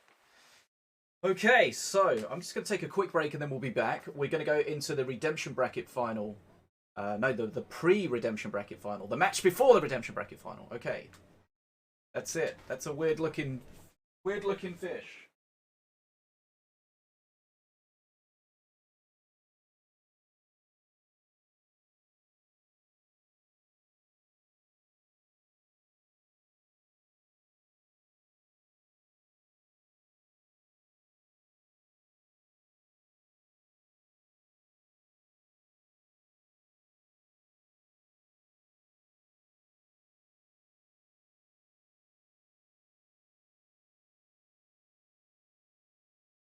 Okay, right.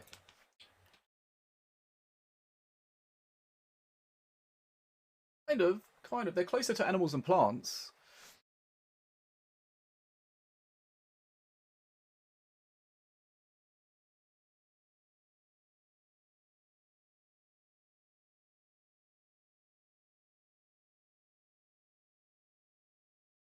Do you know why it's fun to hang out with a mushroom? Because they're a real fun guy!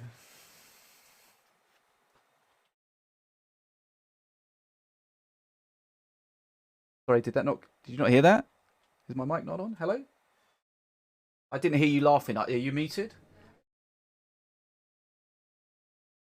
Yeah, firstly, you spoiled my joke, and secondly, Dfogo didn't laugh, so bollocks. Bollocks. Oh my god.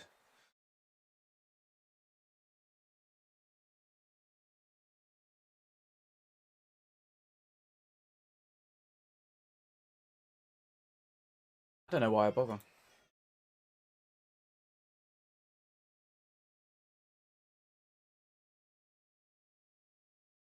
Okay, let's get set up. We're going into Dragon against DarkCrow. This is going to be the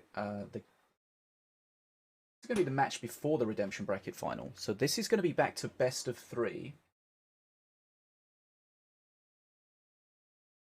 Set up here for that. Yep. So Dragon with the capital N against DarkCrow. Right. I just need to use the restroom. Be right back. If you see any ban information, gentlemen, let them know.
Right.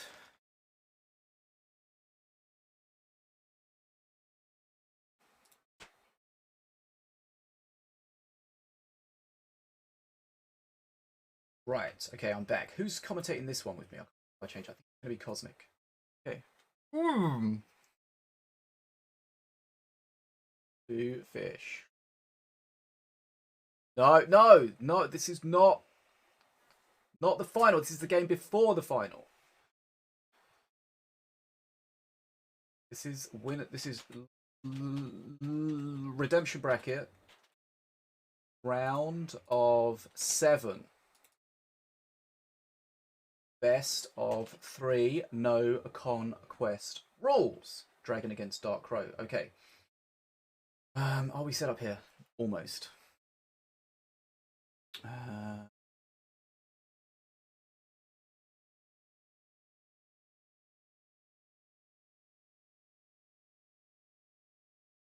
Okay, looked into the cam. Right. It appears that the players are ready.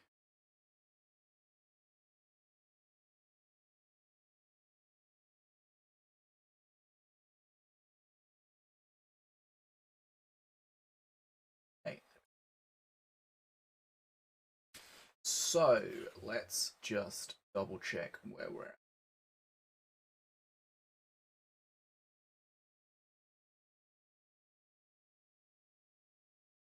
Got ban information that kind of suggests that the players are ready to go. We've got DarkCrow spectated here, Dragon here. Okay, so I'm ready when they're ready.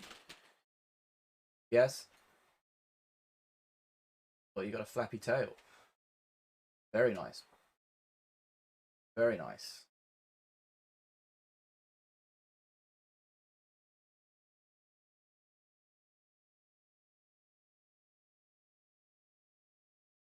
Just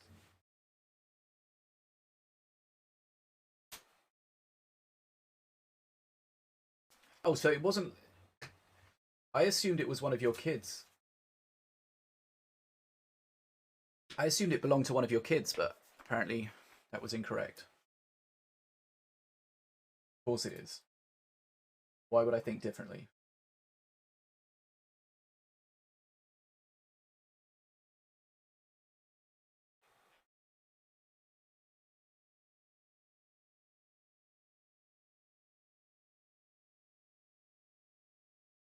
I mean, it probably will now.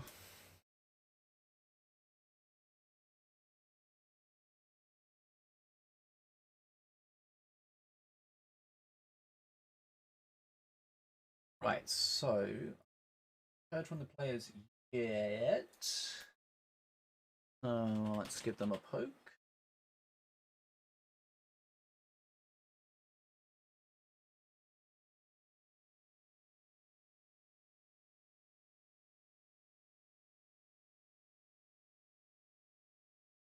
Right, so these guys, as you say, they did play earlier in the tournament. If we cast our mind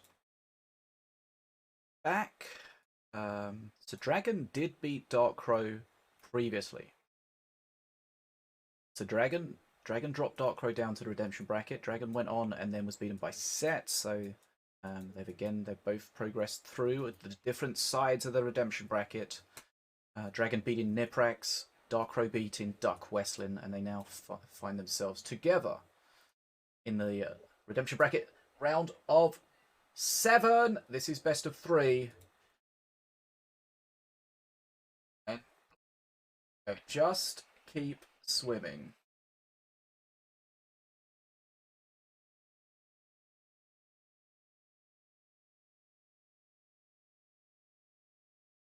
Okay.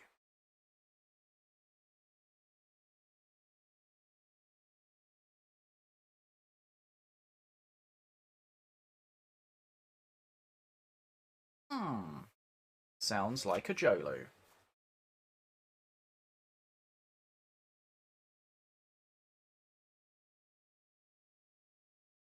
And we've seen a Colossus today. Getting stunned, but of course it doesn't get stun locked by the stun lancers anymore. 5 seconds and then it can get back in the game. And that's very important for something like the Colossus, whether it can just get locked out of the game previously, whereas now it doesn't need to be supported. The big XP lead to start with for APEP, for Dragon, and that's kind of what you would expect to control APEP against Mordor with the tankier units.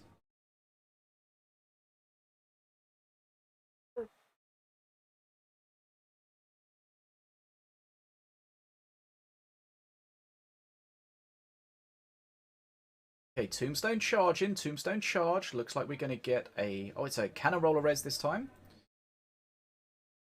Mordor will start helping it. Cannon Roller's getting into a bit of a corner. Will need some help. Still needs some help. Okay, boom. I think it was going to be okay, actually. Okay, Brother of the Burning Fist. Beam of Doom coming in. Does it get the brother? The heal from the brother helping it stay alive. Just gets out of the beam. And then we see perk 2 for Dragon. Nice stint. DPSing down the bottom there. Also grabbing the top bridge. Forcing the response. Jolo pushing alone.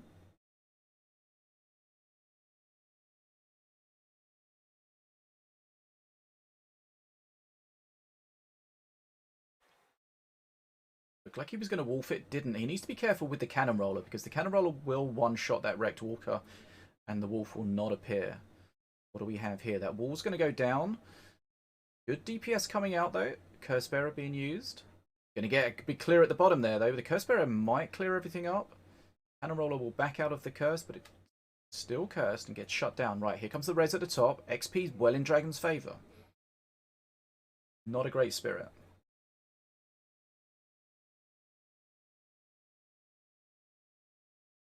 Seen the Brother of the Burning Fist a lot today.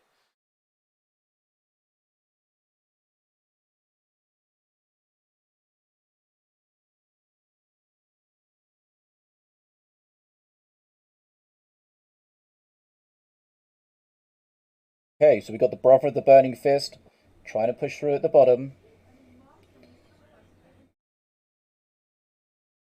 I feel like I need to sound like I'm inside something like Cosmic does. If you like this sound, you can get your own fish GG mug. Okay. XP still in Apep's favour, but maybe we'll get a Mordor swing. Let's find out. Now, is the Colossus going to be supported? Mordor's going to get stunned. Brother of the Burning Fist will start shredding through everything here. And it could be a good Colossus res as well. That's a fully charged tombstone at the bottom. The Colossus is going to start dying very quickly to the curse.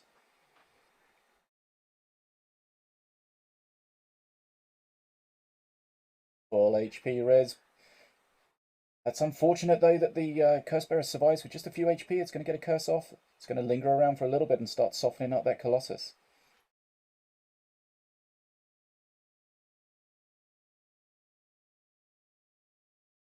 Big value there at the bottom with that Colossus pushing. It's got the Succubus behind it. Doesn't want the Succubus to take the aggro, but it does. That's frustrating.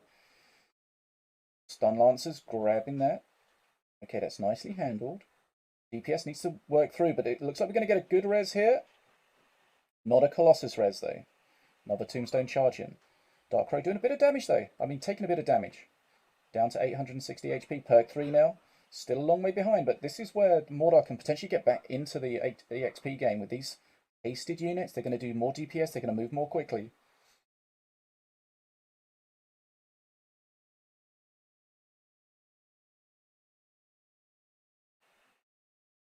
Okay.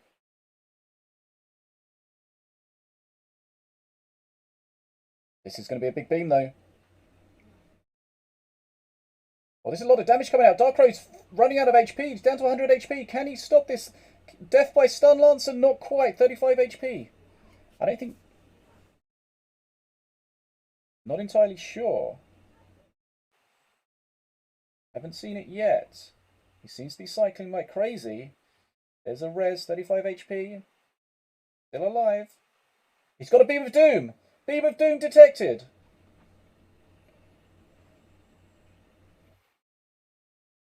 Beam of Doom is about to be employed. And again, he's got the Beam of Doom lethal, but he's not using it. We've seen him do that in an earlier game. DarkCrow's just given up there. That's game to Dragon. Dragon fights. Strikes first. Game number 1.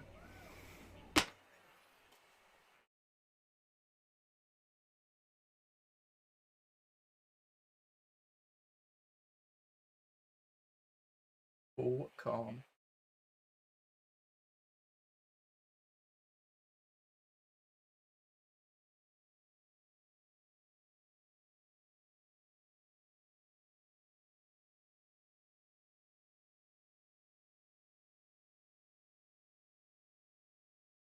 Okay, so Dragon strikes first. Apep was just in control for that entire game, really. The Beam of Doom, again, we've seen Dragon use that a lot today, and it's against these units, these pushes with the heavy units. The Beam of Doom just really shines. But again, that's the second time we see he had Beam of Doom lethal and didn't take it. Okay, so back to the drawing board for a little bit here for DarkCrow. Remember, this is best of 3, so not quite so much wiggle room once you've lost the first game. Okay, looks like we're loading in to game number 2. No conquest rules at this point. After this game will be full best of 5 conquest rules for the rest of the tournament.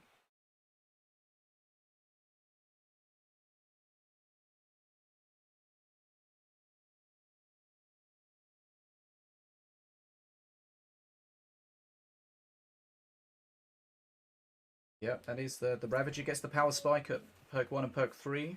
They can be hugely detrimental. Rammer coming in hot. DPS'd. Okay, that's a Brutish Betrayer. Wallop. Blast Monster's going to do some good work here. Got a very heavy deck coming out from DarkCrow. Got a Red Golem in there if things go south. Remember, Red Golem, once you're down to 1500, under 1500 HP, then it's huge.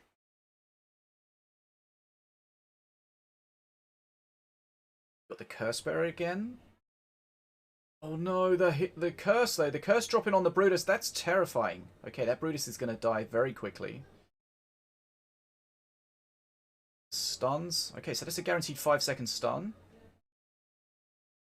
And the interesting thing there is, even with the Hypnotize, that stun's still going to carry on. Here's some pressure. Again, bridge grab at the top. Okay, he's got an invisible rammer. Wow. Okay, Marshe doing some work. Marshe, with the recent changes, is more of a card you can play on your own without any Voidborns. But any... Yep, the way he jumps around, staying invisible after a kill is huge. All that bound...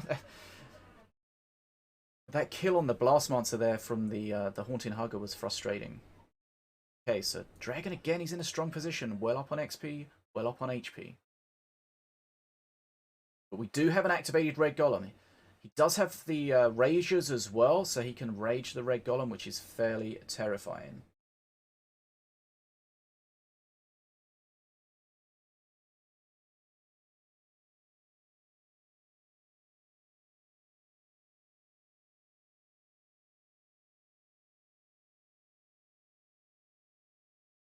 Right, here we see what value can we get from the Red Golem. It's enraged, but it's going to get cursed immediately.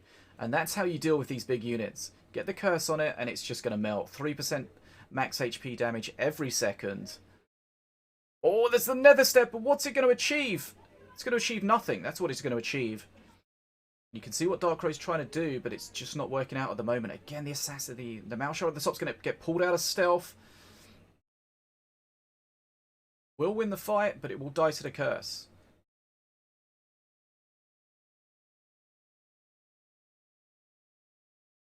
The DarkCrow just needs one big push. Are you muted or have you just passed out in that hat?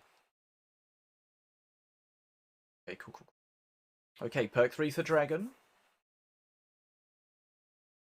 Again, the curse on the Red Golem. That Red Golem's just having a terrible time. Rammer coming in.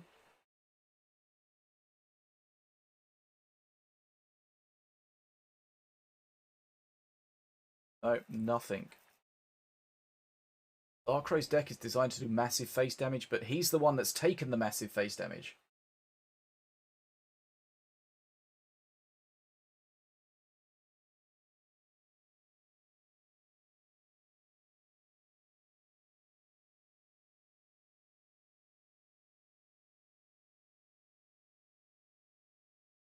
Yeah, that Haunting Hugger was from perk 1, as you say, and that's just massively important. Now we got 2 Huggers flying around.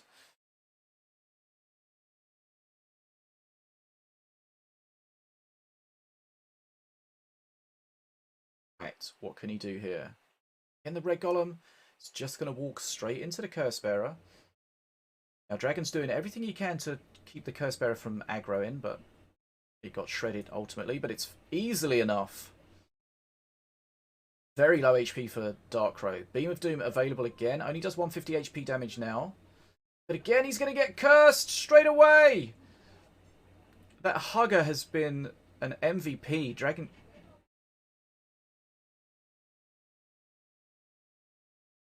Dragon's just got huge value out of that that Hugger. He got some good RNG this time. Here comes the... Yep. Here comes the Rammer. Okay, he's going all in now. But look at this face damage. Look at his face damage! That is Blood Pact in action. Dragon has taken this by 2-0. Dragon goes through into the Redemption Bracket final.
Yeah,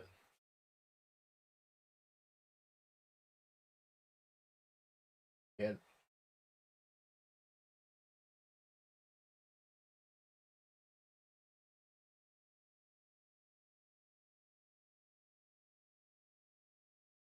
that haunting hugger though, that just added insult to injury.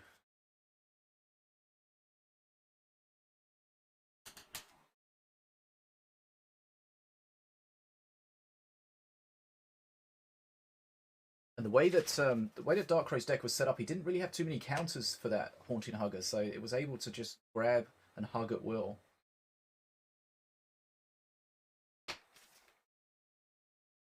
Okay, so let's find out. We're going to be going into the redemption bracket final. It looks like Sinobie's having some tech issues in the back end, so we will do what we can here to manage the situation ourselves. So we're going to have Marshe versus Dragon. It's the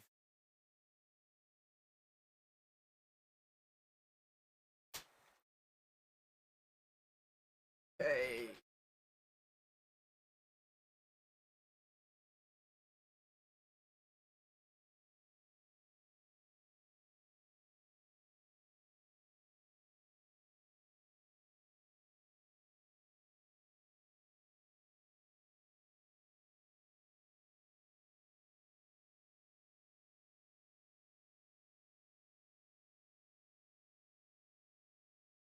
Yep, we're best of 5. This is Conquest rules again, so things do get a little bit more serious. So if we just take a second to look at the bracket, just to remind everyone where we are. So Marshe was beaten by Set in the winners bracket final. So Set is in the grand final, awaiting his opponent.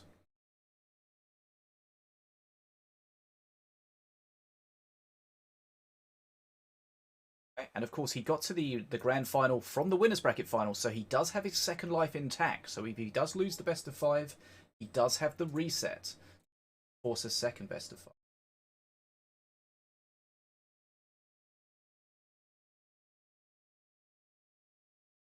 Yeah, that is very true. Very true. Just hope they don't close. I don't know. Is he in a 24-hour one? I'm not sure what time zone he's on. It's just, you know, drive through. Here's a question: does McDonald's Wi-Fi, is it still available when they're closed? Can you sit on a bench outside? Okay, so then we have to talk about what's the battery life on the device that he's using. You know, that could come into it.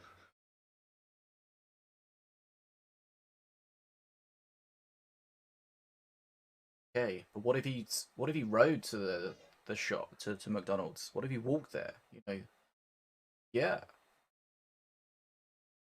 What if he's got like some way of charging his laptop from his bike? He's got like a dynamo, so if he just has to kind of like prop the back wheel off and then cycle, and then he can somehow charge the laptop whilst using his bike.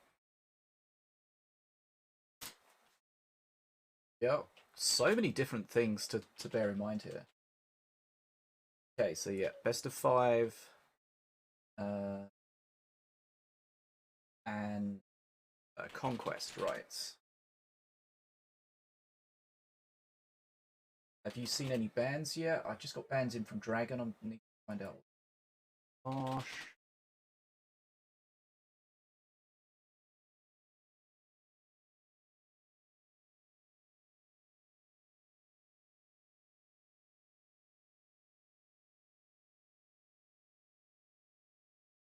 Okay, let's find out. Let's see if correct chap.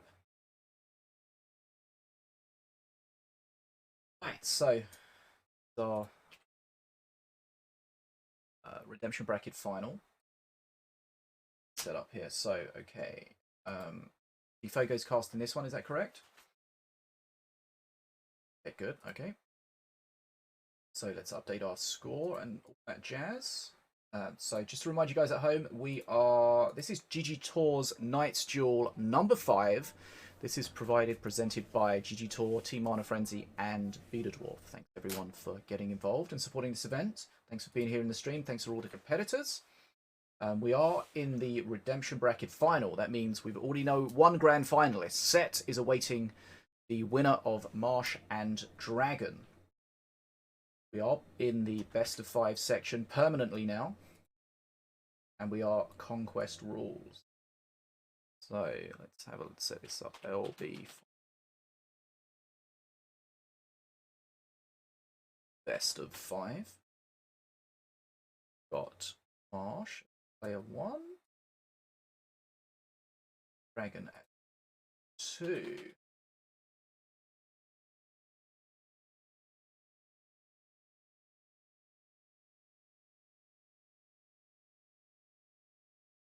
Right, let's have a look. We know Marshe was previously was in a game while he was up. He's currently deck building, so we can get hold of him.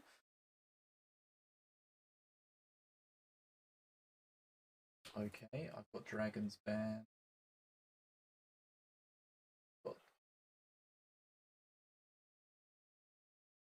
Oh, okay.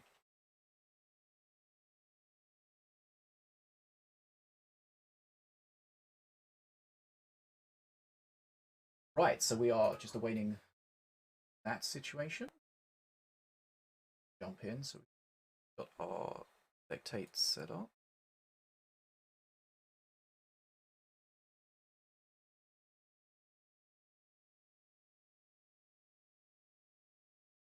Okay, that's set up. Right, okay, so I think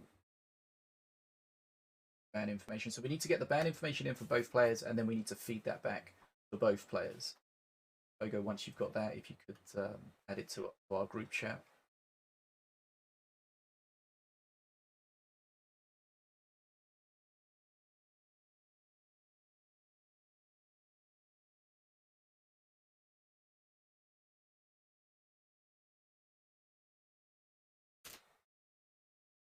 Okay. Right. So have you let Marshe know Dragon's back?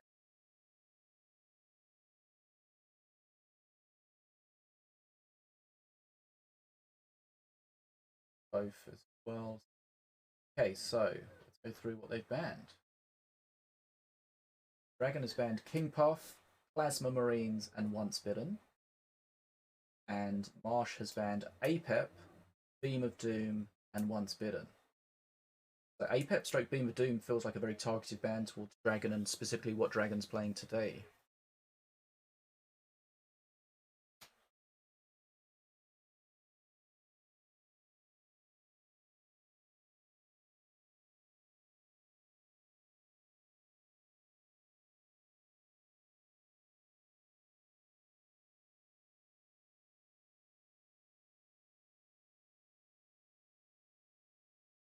Yeah, so when we spoke about the card bans right at the start of the stream, we were talking about how one of the things you need to do is consider what part of your deck might be banned and then have a way to replace that most appropriately. And as you say, this is the sort of thing here, Beam of Doom, which is a lot of removal, that's banned, and maybe you could play Hypnotize instead as a backup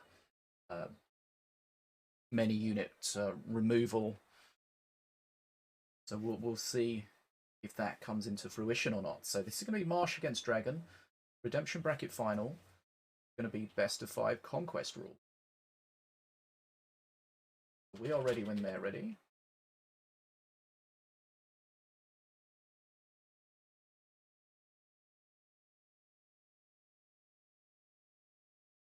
Seen King Puff dominate.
Okay, so Dragon's awaiting a friend request.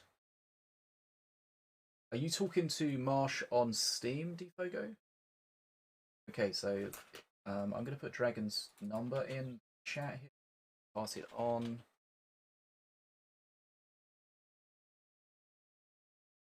Pass it on to Marshe, so maybe smooth that along.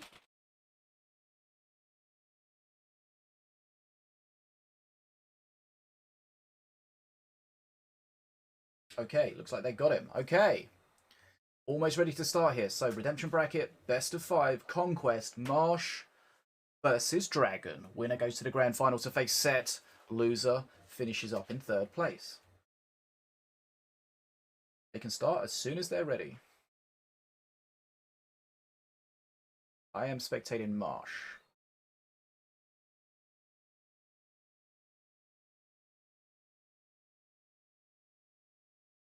You're welcome.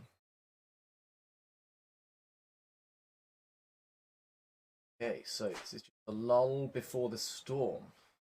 What are we going to see? We've seen some very aggro decks from Marshe. Dragon generally just going to play control.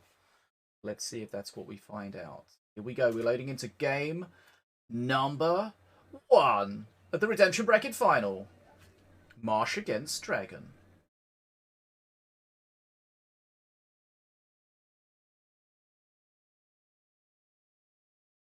Okay.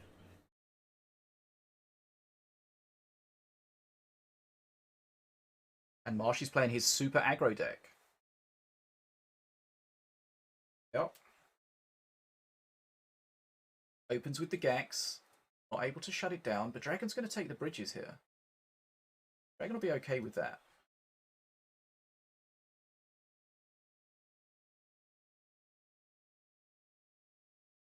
Okay, that last monster's not going to have a good time.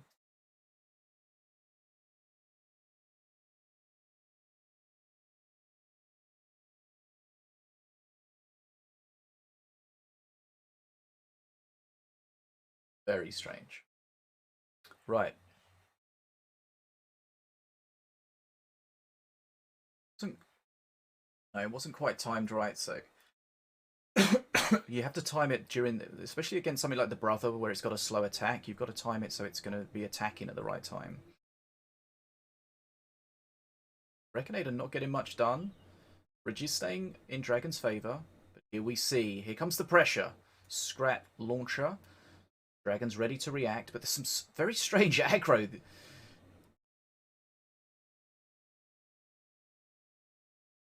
So it's weird how it's in range and then it's not in range. It's one of the quirks of this.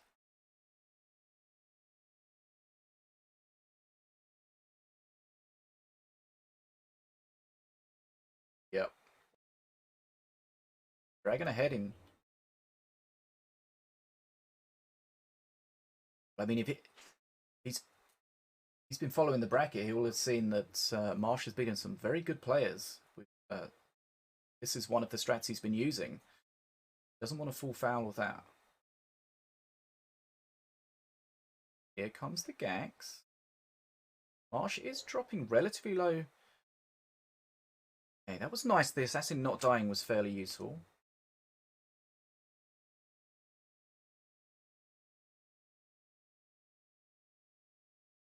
Big XP right now.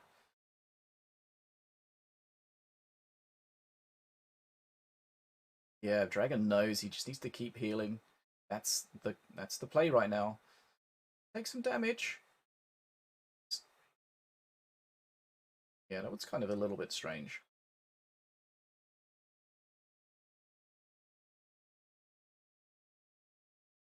Okay, Monkey healing. Quite get the bridge. Does neutralize it though, but he needs bridges right now. Okay, he goes for the heal. Heals all over the place right now. Right. Whoa, whoa, whoa, whoa, whoa, whoa, whoa, whoa. Scrap launcher's too far back. This is a huge misplay.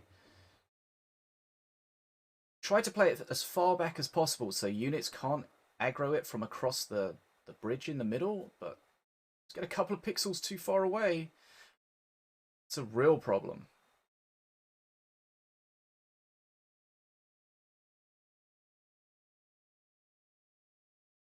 And I know from experience that I've seen you make that mistake, DfogoX. Just in case anybody didn't know, just want to bring that to everyone's attention.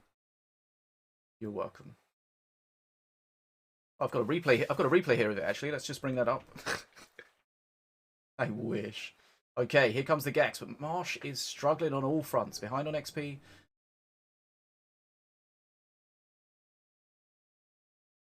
It's the dragon. Dragon's dragon. Again, the heal.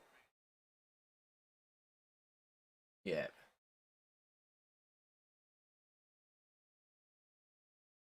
He identified very early that healing was the best thing that he needed to do. He is taking a lot of damage here, but those heals during the game have really added up, and that just keeps him from being in that position where he has to start playing differently because he needs to really try to defend his face. Another heal again.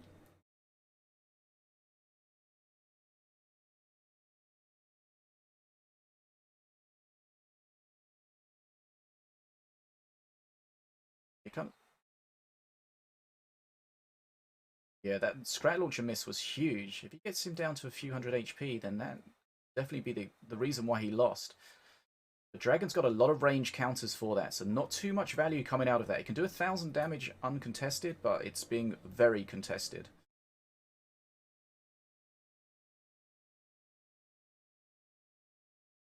Yep, so he noticed early that what the play was, and you see he's down to 900 HP.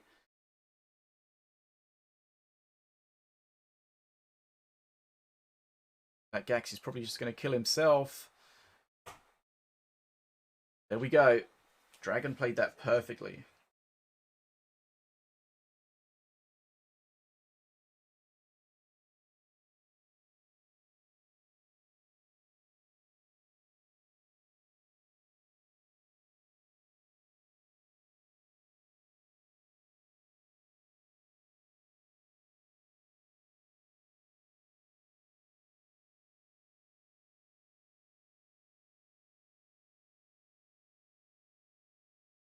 Little mistake with the Rat Launcher being played too far back, but I don't think that really changed anything. Dragon, because of the healing that he'd done throughout the game, he was never really in danger.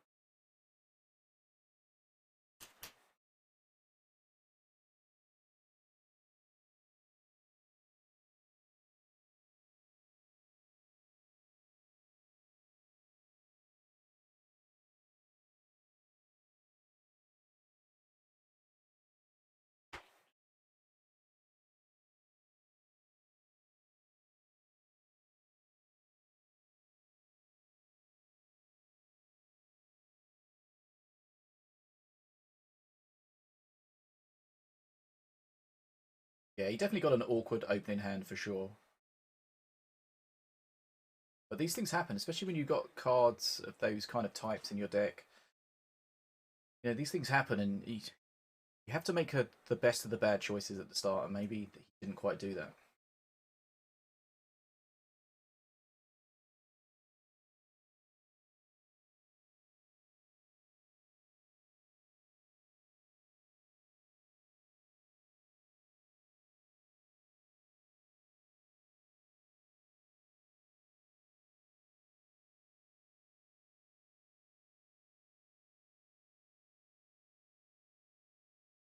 Okay.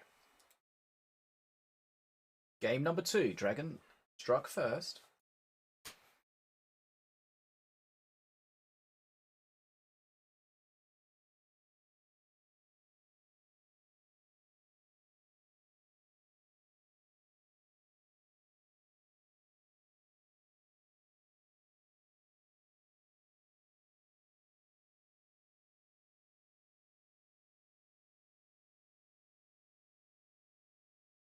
It's an enraged stint. Little bit freebie bonus.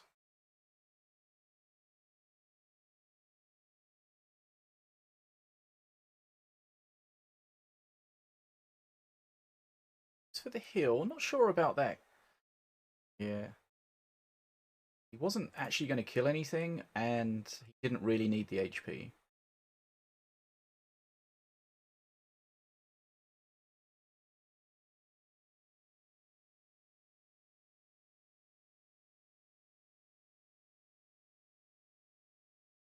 Okay. Why do we think the Brother of the Burning Fist has been so prevalent in today's matches? It's not.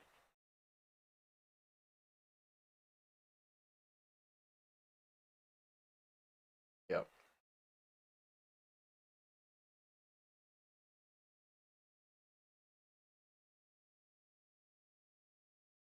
I just don't feel like I see him that often on the ladder. Maybe not.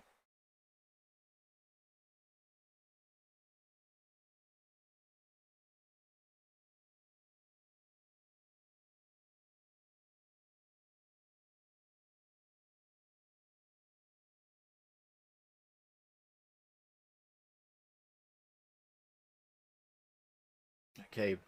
We see the assassin at the bottom getting fully shut down. There's a decent looking push coming from Dragon at the moment.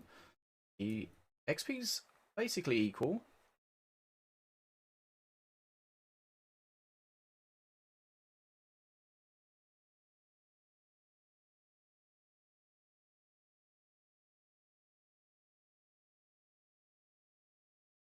And Roller's going to do a good job against everything at the top. It's going to clear everything. Now it's not even going to need to tank that Marine. Okay. Of course, we're going to get Marshe dropping the Dragon at perk 3. That could change things. Both players doing a good job with their bridge control. Basically level.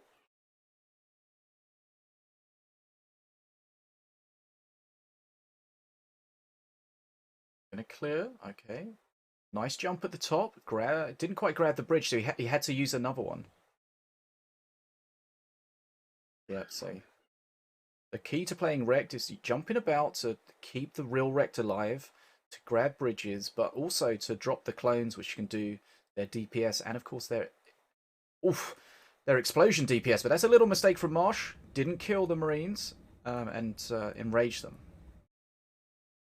Right. Marshe is ahead on XP at the moment.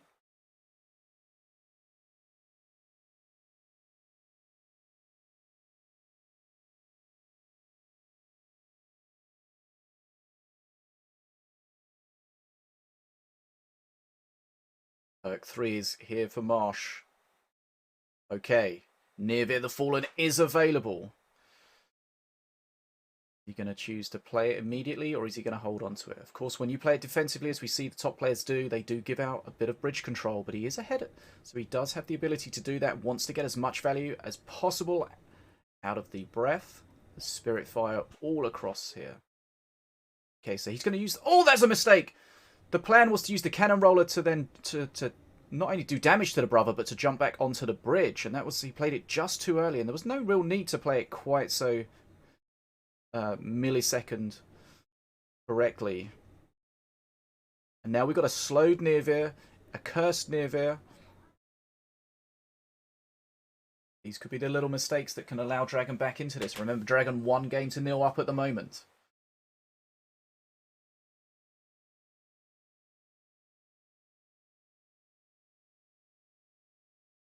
Rage that Dragon.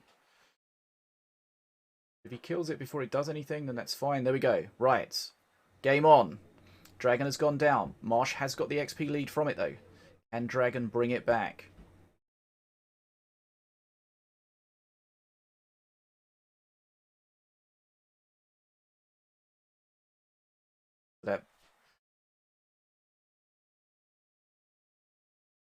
Let's find out.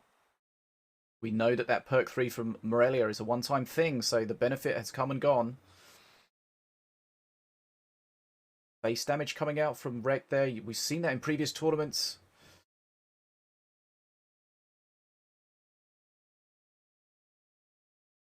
Again, the sunburn not killing anything or everything, but pressure on. Assassin just goes invisible, does get a hit out. Not going to kill much.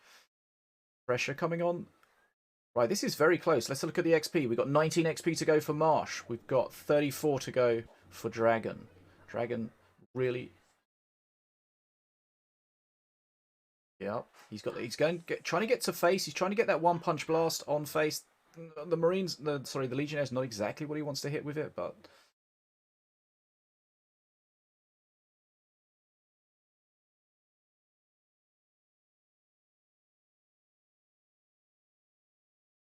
okay. Mana Frenzy dropping for Marshe, but Bridge is fully in Dragon's control at the moment. Okay, Dragon is close enough that he can get back into this. Okay, Mana Frenzy for Marshe. He's got to push on that, but the Grenadier is going to shut all that down at the top. The Illusion as well. Okay, it's 7 XP to go.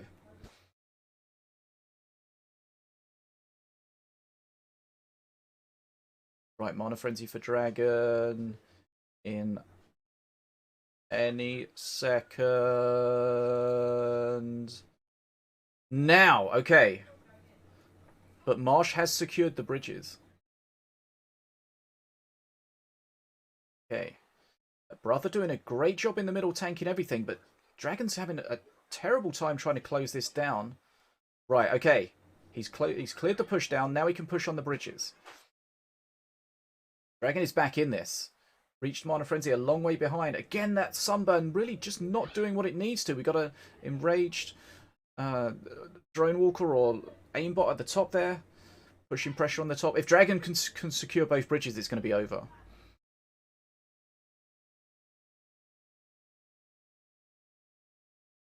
Got the Brother to just tank everything there. He's doing massive face damage at the top. Again, the Sunburn coming in. That Sunburn getting good value that time. Right. But again, here we have the push at the bottom. There's a lot of units at the top, but they're mostly weak. But Rex not at home. Rex is at home, and I think he may have forced the Rex to die so he could get back.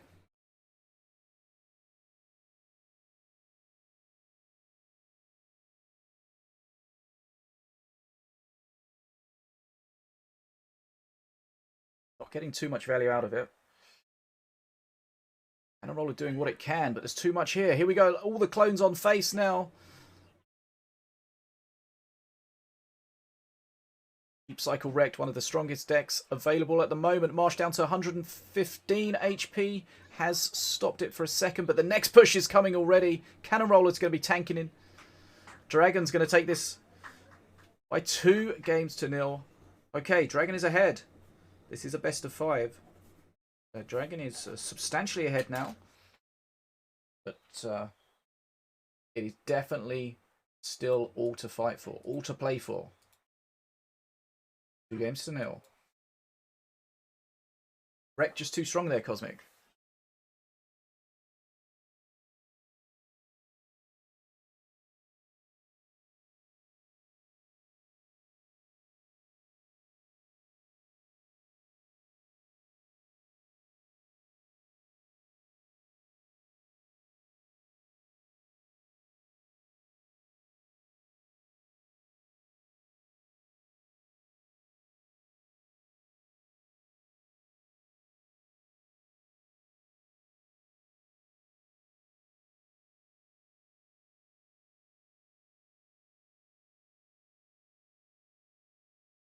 Yeah, we saw some sunburns that weren't really as efficient as they could be, and those small mistakes, not getting the value out of it, they can just change the tide. And especially if you end up enraging something of your opponents and not killing it, that can just get them so much more value than they really should be. But a very close game, but Dragon is 2 games to 0 up.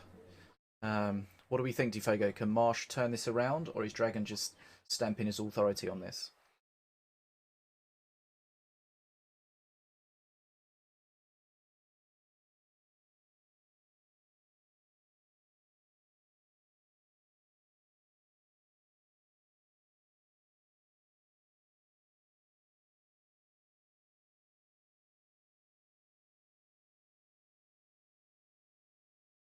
Okay, here we go. Game number 3. 2 games to 0. Dragon's got 1 foot in the final. Marshe looking to fight back. Game on.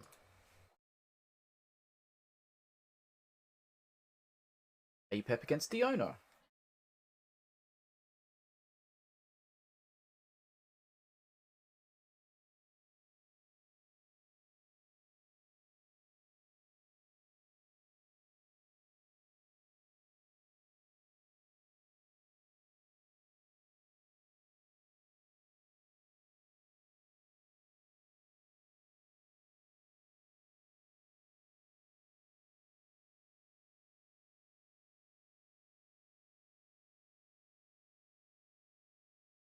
Both players very control-orientated decks. We'll see who can do the best. Remember, Diona's traps can no longer take bridges, so that's a little bit less control that Diona has, but the traps are conversely more powerful in other ways.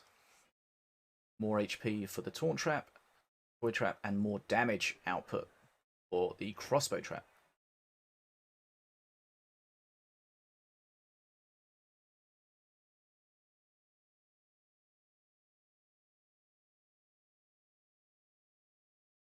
Yep.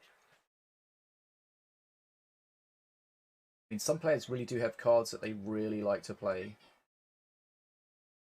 And, you know, we have seen earlier in the tournament, Assassin was being a huge MVP in certain cases, but then sometimes it just gets fully shut down.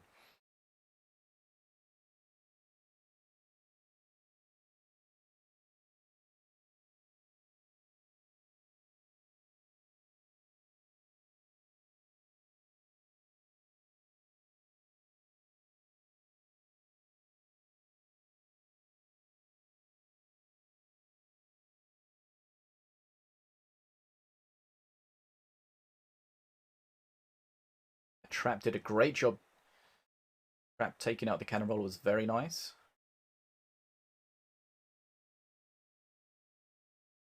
Perk 2 Ruffles really helping Dragon. Potions are in a set order now. And there we see the Assassin losing out at the top. Very close. It'd be interesting to see what perk 3 Marshe gets. He got the Elite Swarmer from perk 1. Perk 3 card could be very important here. Hey.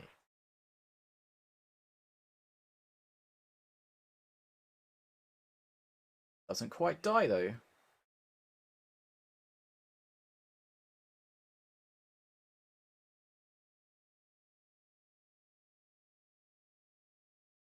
Yeah, that's value. Clears the Horde. Pressure back on the bridge. XP slightly in Marshe's favour, but very little between them at the moment. Extra mana coming there from Ruffles for Dragon. Just to give him a bit more power that he can pump out some units.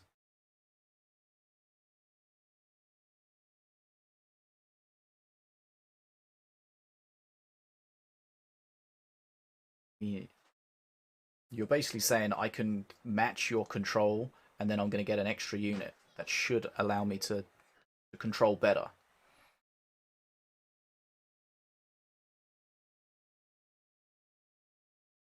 Here comes the Sunburn again. It's quite going to kill that. It does, okay. Decent value. Ruffle's going to get a heal, but that's HP's not really that important at the moment. Right, Tranquil Monkey. That's going to definitely help him with the control.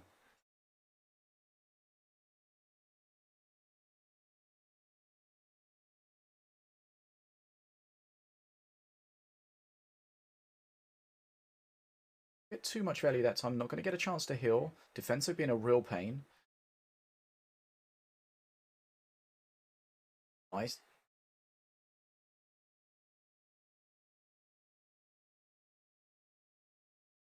Benso getting shredded there. Trap again. So if you react quickly to the trap, you can pick up the aggro from it. Get the cannon roller alive again. Okay, the cannon roller's getting massive value. Dragon's slightly taking an XP lead.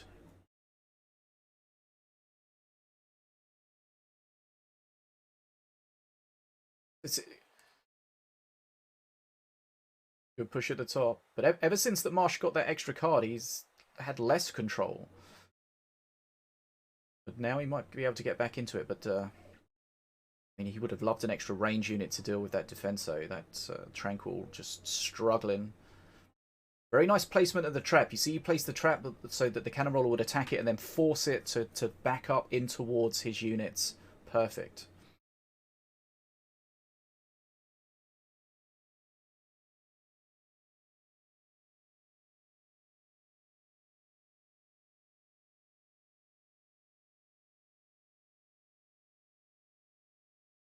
Okay, we might see the Tranquil getting some value at the bottom, but again, the Defenso Chopper is just going to shut everything down.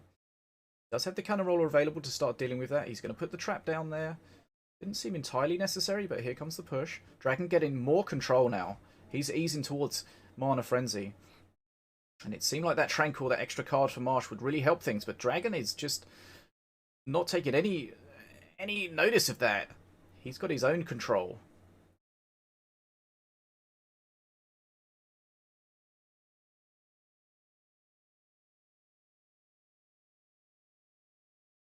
That trap at the bottom with the Grenadier shredding everything, that's massive. Defenso just mowing through everything.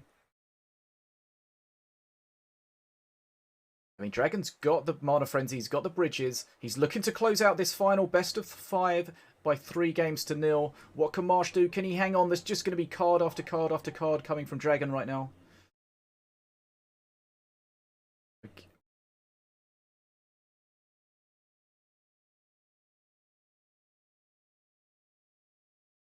Marshe took some big scalps earlier in the tournament, but Dragon just stamping his authority here. He says, you're not going to take me out. I'm on my way to the final.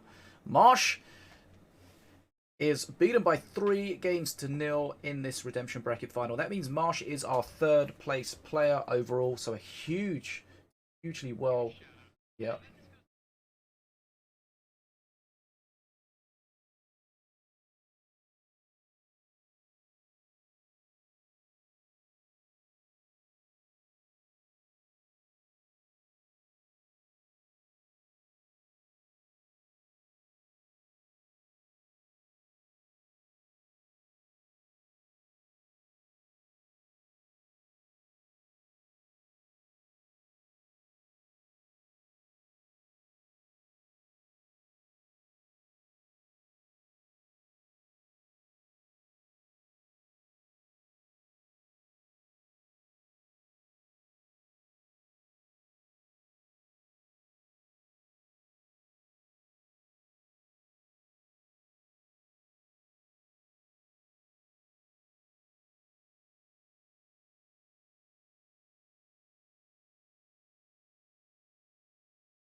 Okay. We have reached our grand final. We're going to have Set against Dragon. We're going to interact with the players. We're going to find out what the bans are. So remember, we are best of 5. We are conquest rules, and we are potential double best of 5 with Set having that second life. So he may approach this first best of 5 slightly differently. He does have that backup. See exactly what they're going to ban. We're likely to see relatively targeted bans at this stage. These players are going to know each other for sure. So, if you've just joined us, this is GGtoor's Night's Duel number 5, presented by GGtoor, Team Mana Frenzy, and Betadwarf, the developers. Thanks for all the support to those guys. We are in our grand final now. We've just seen Dragon beat Marshe by 3 games to 0 in the redemption bracket final. Dragon is now going to be facing Set in the grand final. We have a little bit of downtime while everything gets set up, but shouldn't be too long. Which one of you guys is going to cast first, and are we going to change with each match like we do?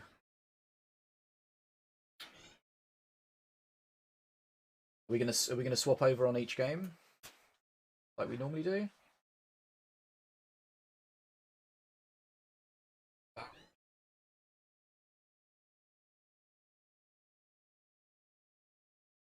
It'd be rude to.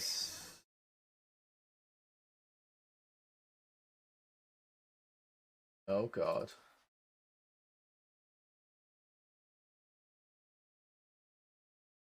Oh my god.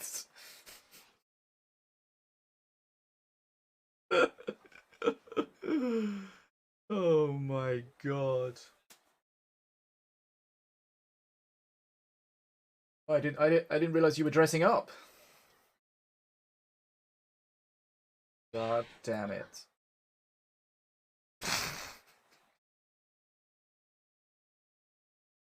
All right. Okay, so we are going to have Set versus Dragon in our grand final.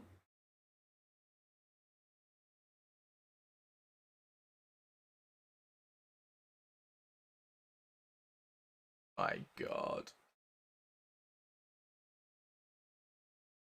Okay, bands are in.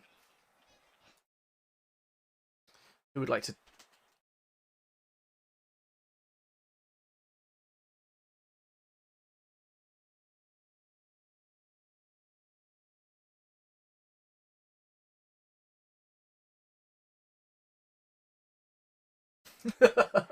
Looks so special.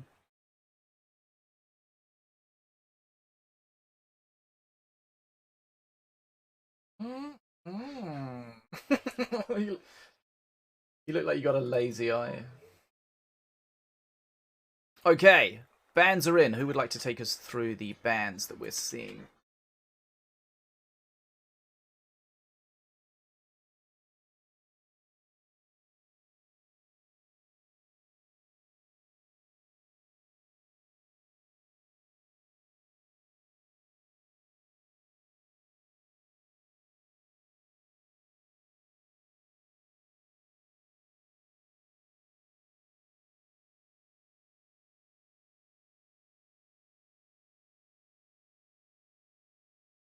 Okay.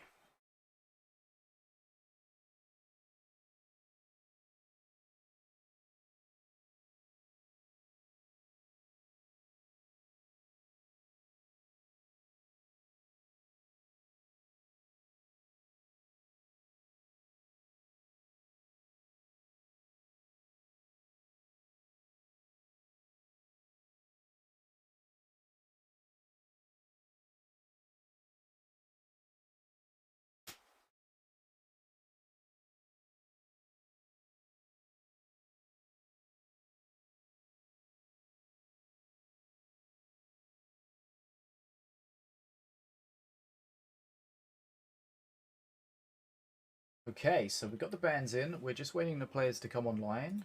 I don't see Set online yet.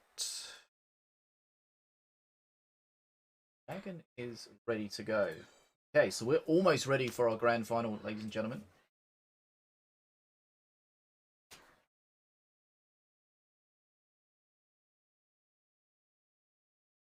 Joining us here. Want to get involved in some upcoming tournaments. I have a 1v1 that is starting tomorrow. No, that's Sunday. To Monday. So go register. It normally starts on Friday. This one's been delayed a little bit. It's going to start on Monday. It's a play over time event, so you get 3 days to complete each of your matches. So make sure you get involved in that if you are interested. Lots of cool stuff played and won there.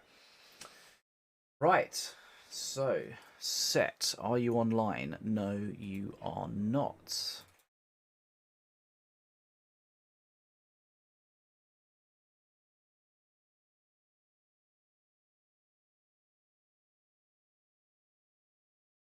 A little bit of downtime. Wait for this. Look at my friends list to see where Set is.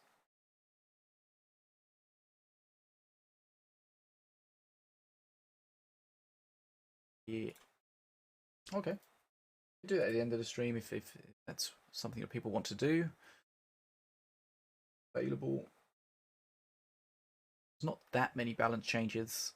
Of course, wildcards are coming back with their cards allowed restriction. That'll be interesting to see how that plays out. No wildcards in 1v1, wildcards in 2v2, but restricted by the cards allowed stats. So the cards that are most strong when wildcarded are likely to be restricted. Okay, Set is ready. Dragon is ready. I am ready.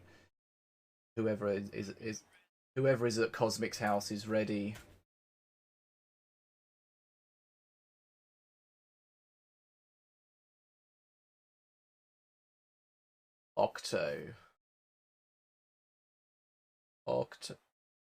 Octovortex.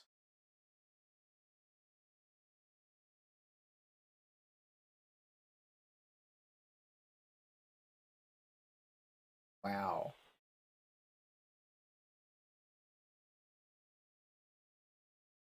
Okay.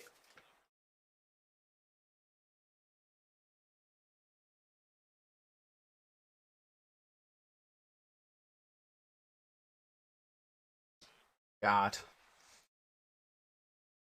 So smart. Right, let's make sure we got our set up. Dragon is spectated here. Set is spectated here. We're ready to go when they're ready to go.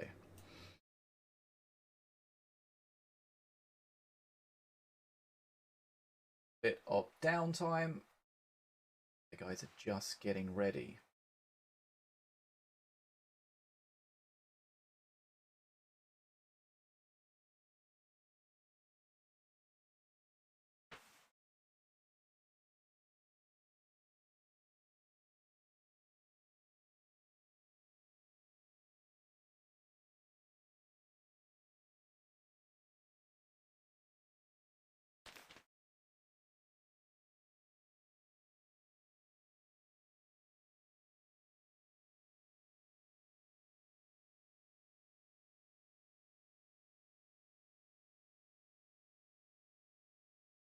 Okay, Set has a tech issue. We're just waiting for that to get resolved.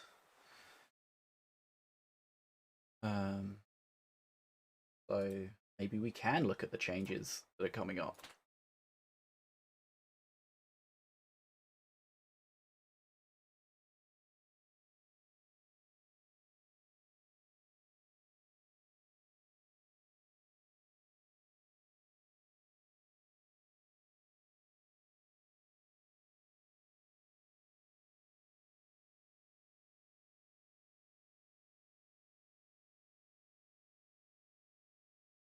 Just to confirm the changes to the spirit, this is basically just an overall buff to spirits. So the minimum health, remember, a spirit gives 50% of a unit's HP. Now that was previously regardless minimum, but now the minimum health is going to be at least 50. So even if it lands on a scrat, at least you get some value out of it. It'd be better on snipers and things like that. But also at the other end of the scale, there's going to be a max health gain 300 up to 400. So I'm not sure that was necessarily needed, but it's something that is something that's going to happen.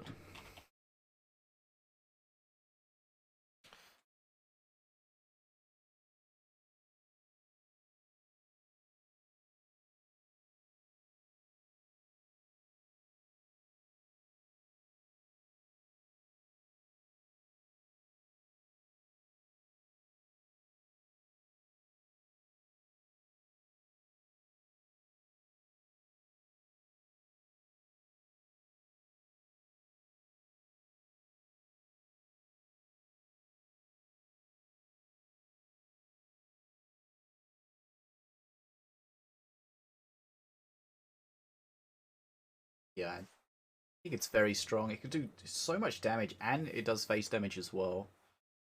Um,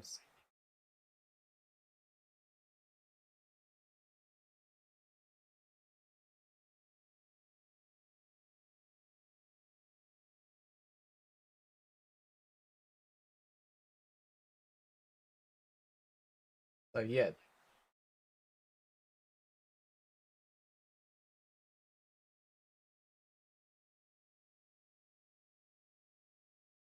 yep. So a lot of the spells are going up from 170 to 180 damage, which is just a small change, but it means they're going to be able to kill an extra amount of units. So things like the boom buggy will now die, Layla will now die, and some very other key units they'll be able to trade more efficiently against. We saw some changes to the spawner buildings as well, where we've got the Swarmer Totem.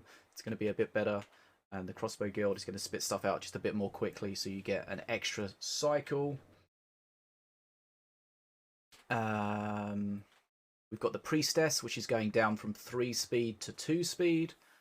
So she will stay with your push more. Remember, she doesn't have an attack anymore, so she's continually moving. But now she's going to be super slow. She's going to stay and be more useful.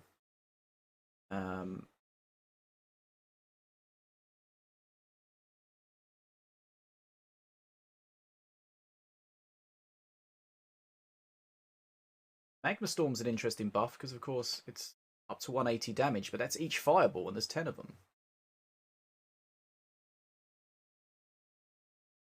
Yep. Grasping Thorns up to 180. Saw the Hellfire up to 180.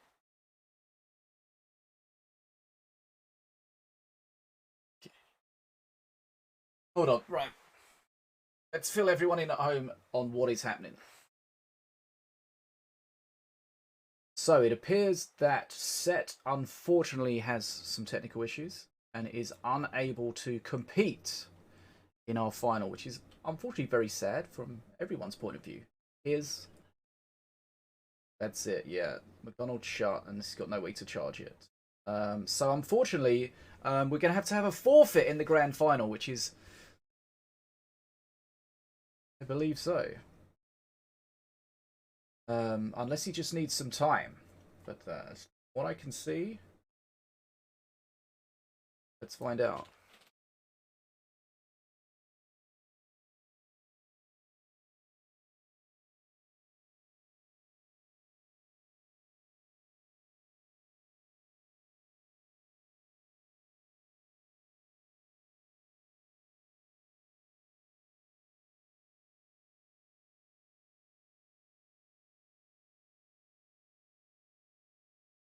Okay, so yeah, it's been confirmed. Unfortunately, Set is unable to participate due to reasons. So that means Dragon is our champion. Set is our runner-up. I don't think there's any other way that we can do this. It just has to be a forfeit, and not really what we wanted to see, but unfortunately that is what happens sometimes.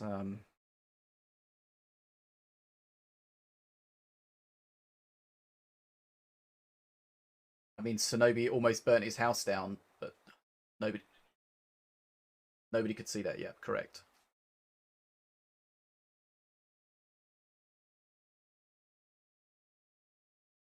Okay, well, Set did great to get to the final. It's very disappointing to not see him compete. But Dragon is going to be crowned our champion then. Set in second place. Confirmed. Okay. So apologies to everyone at home. We were looking forward to that. I'm sure you were looking forward to that as well. Not the way we want to end these tournaments, but sometimes real life gets in the way, especially in these long day tournaments where people just aren't able to commit the entire time. So it looks like we're going to get an exhibition match between Cosmic and DfogoX. And then we'll see maybe if we can get Dragon on for an interview. Find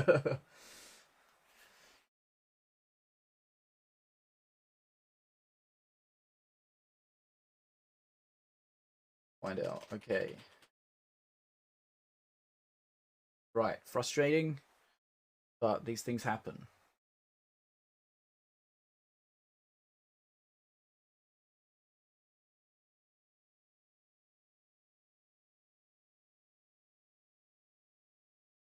Okay, Dragon is going to come on and do a little interview with us. That's good.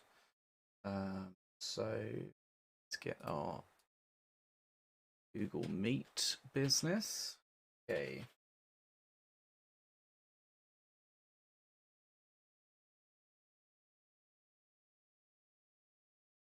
So yeah, just to confirm, unfortunately, we're not going to have a grand final. Set is unable to participate, so he is going to have to forfeit. Dragon, therefore, is our champion. Not the way that anybody wants this to finish, whether it's Set, Dragon, you guys at home, us guys here. But sometimes these things happen. And we're going to be joined by Dragon, our champion. Are you there, Dragon? Hello, how are you? Well, this is... Yeah, this is kind of a weird one. Congratulations, but obviously not in the way that you would have wanted to win. But I guess sometimes these things happen, especially in these long tournaments. Sometimes people aren't able to be around for it in its entirety.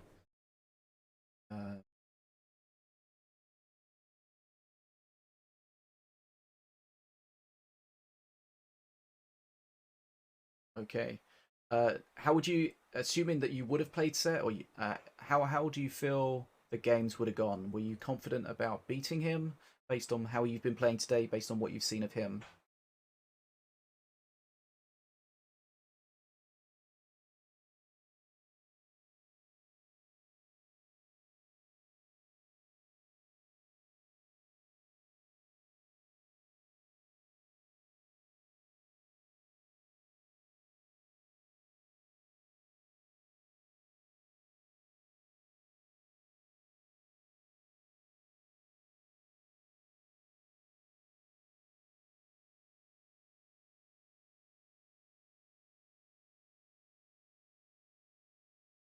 Yep. So as you mentioned, you did play Set earlier in the tournament. He did beat you by 2 games to 1.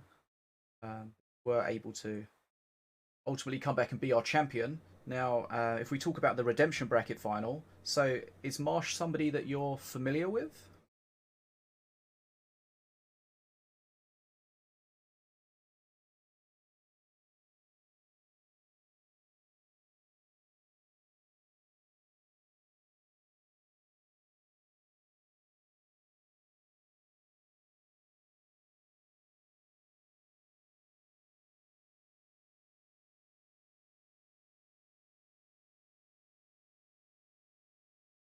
Very interesting. And we saw Marsh earlier in the tournament beat some really big name players. I think they were able to come out on top against Lazur and DuckWestlin. So that really shows that they are a force to be reckoned with.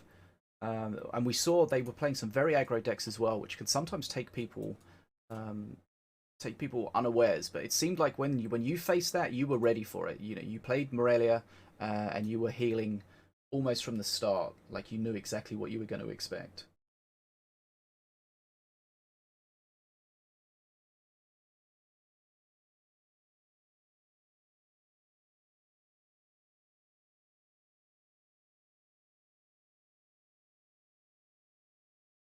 Defogo and Cosmic, do you have anything to ask our champion?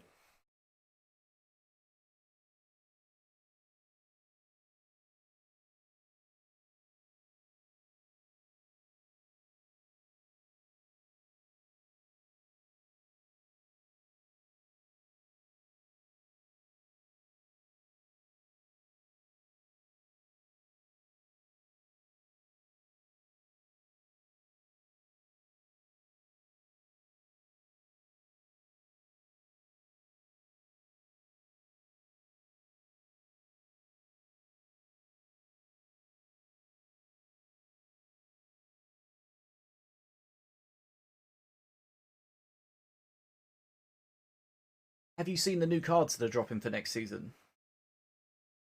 How do you feel about those? So we got the Diplomancer and the Big Bear. Yep.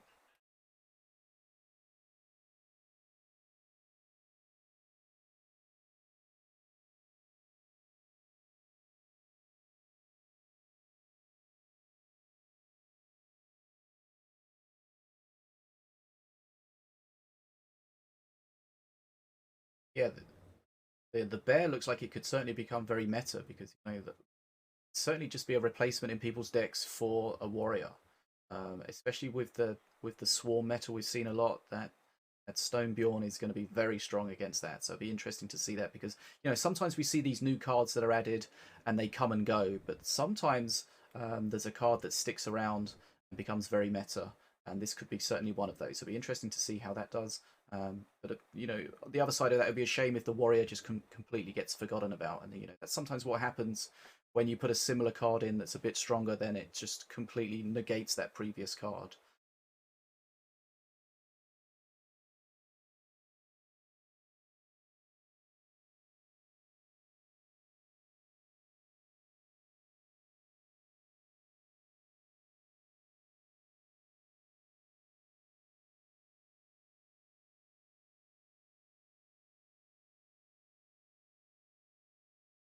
Yeah, you need to have the cards that are, one of them is better in some way, one of them's better in the other way. And you might say that the warrior puts out better DPS, but that's not really what it's about. You know, it's all about that tanking ability, and the Stone Bjorn looks like it's going to be uh, head and shoulders above it when it comes to the tanking ability. So we'll see. It'll be interesting to see. And of course, this is a question for yourself and also for everyone else that's here.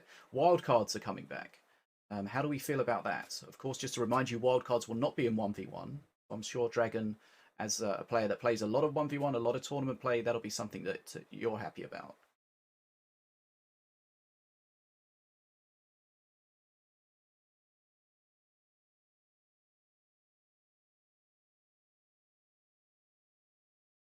Does it help you?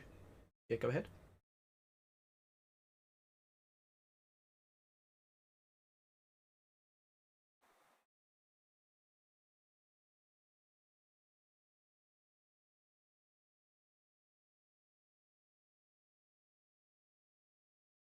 Yep. And do you find it easier to prepare for the tournaments now that you can play wildcard free in ladder, solo ladder?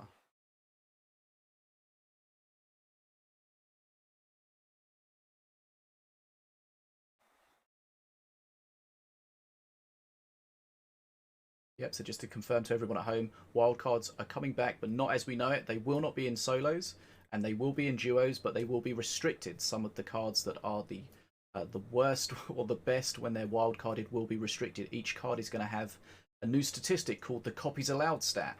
It's either going to be 1, which means you're going to play 1 copy of it, 2, or 3. And we'll see. I feel like this is a kind of a good middle ground with wildcards still being here, but the developers still maintain some extra control when it comes to trying to nerf those. Because uh, especially if we're having solos with no wildcards and duos with wildcards, if they're balancing a card based on it being wildcarded, then in solos it's going to be too weak. Whereas now, when they have this extra mechanic this extra stat to balance it, I don't know, Defogo and Cosmic, if you agree with that or not, but I feel like this is a good compromise.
Yeah, I think the developers had a very difficult decision to make because whatever they chose, they were gonna disappoint some people. And I think with this compromise, it tries to disappoint as fewer people as possible. It keeps the solo ladder as pure and competitive as possible. That's where most of the support for removing wildcards was.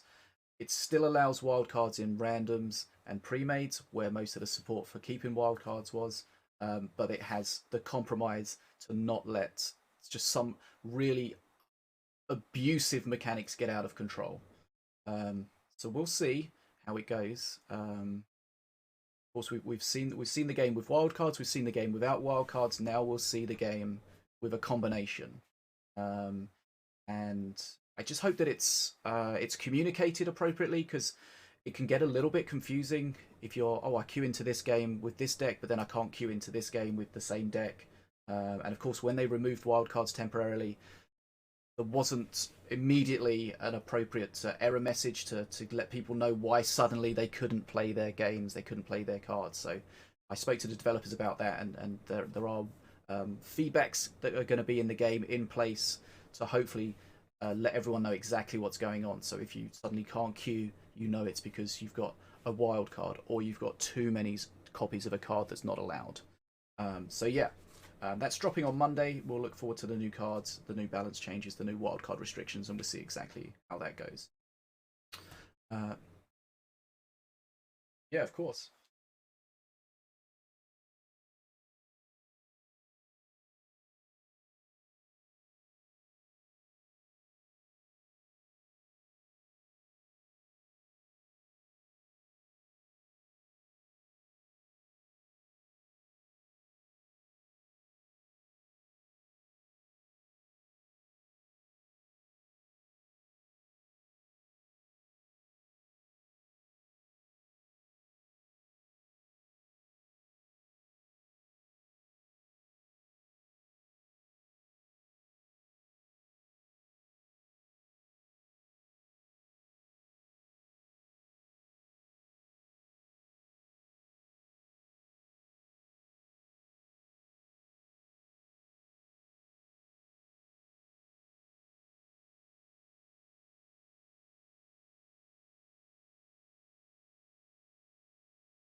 Yeah, those super aggro decks can be very difficult to deal with.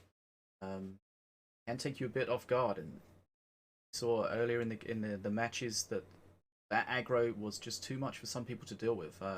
You had the benefit of being able to see other people struggling against it, and yourself, Dragon, you had an idea of what you might face, and you were ready for it. And as we saw you healing straight away with Morelia, and that's just the benefit of the information that becomes available to you throughout the tournament. And that's one of the skills, I guess, is to just learn from what your opponents are doing throughout the tournament, and being ready for what they might throw at you. Okay, so has anyone got any final words for Dragon? Okay, well, congratulations, Dragon. It's frustrating that the final had to go as it did, but sometimes these things happen.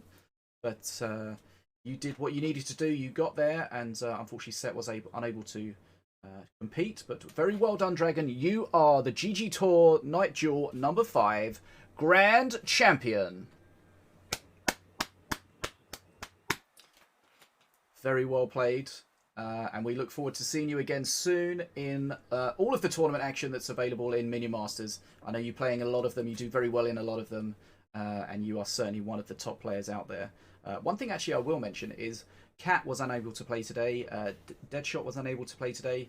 When you see big players like that not joining, does that make you feel that you've got a better chance of winning? Or does that not really affect you at all?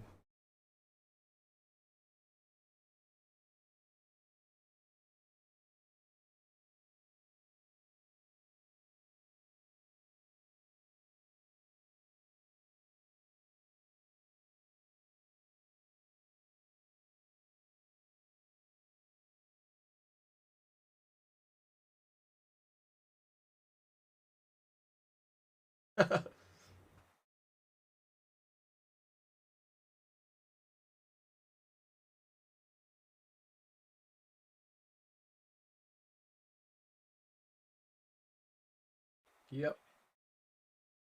Yep. We look forward to the next one. We look forward to seeing you in the next one. We look forward to seeing you in the streams and in the game. Very well played. And we'll see you again soon, Dragon. Our pleasure. Thanks for joining. Okay, that's Dragon, our champion. Now, unfortunately, we did have a grand final forfeit, but these things happen. We just had to deal with them. It was good to hear from Dragon. Commiserations to Set being unable to participate. But we got through it. Another great event put on by GGtoor, Team Mana Frenzy, and Betadwarf. I had a lot of fun. Hopefully you guys at home had a lot of fun. I'm sure Cosmic and Dfogo also had some fun too. Always, always good to see these top level players, and also players that we didn't expect to do quite so well coming through, and maybe we'll be more prepared for them next time. A big thanks to Sinobii, of course, for greasing the wheels behind the scenes. Did a great job. So the only thing we need to do now, I believe, is just find somebody to raid. So let me just put a link in the chat for that's the 1v1 that is starting on Monday. Go check out the GGtoor platform for more information about other tournaments that they're running for all sorts of different games. And let's see who we're going to raid. And then we'll get our nice long wave. Okay, so...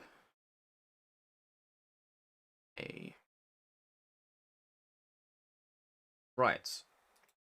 Now, do you have a raid ready to go? Are you ready for the wave? Can Cosmic wave? Do you have arms, Cosmic? Are you going to wave with your moustache or whatever that is? Are you talking? Are you muted, Cosmic? I'm not sure if you're still there. Okay. Right. Okay. So we've got a 3-minute delay. Okay.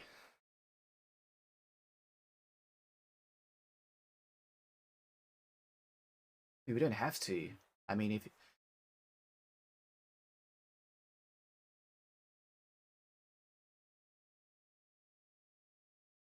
I mean, I've already been waving for 15 minutes. I thought we'd already started.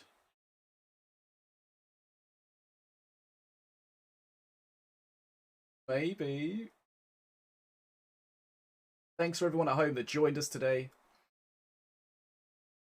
So we just have to get through the 3 minutes. And then we'll do the wave. Do the raid. I mean, I've already started, so that's kind of awkward.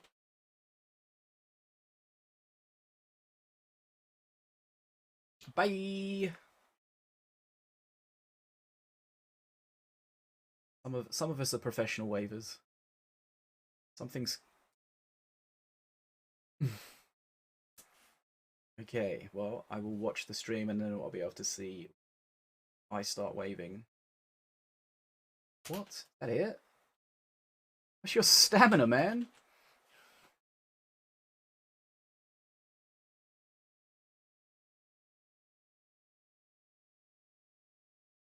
Just couldn't keep it up.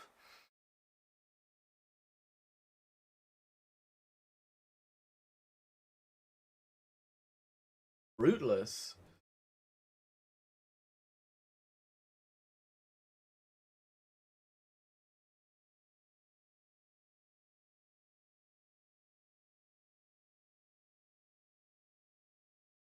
Oh. Speaking about bonding, I must say you... Yeah, you know, like how you and Cosmic normally bond by fucking with me. You haven't really done much today, which is good. But I'm still worried. I feel like there's still time for something to pop out.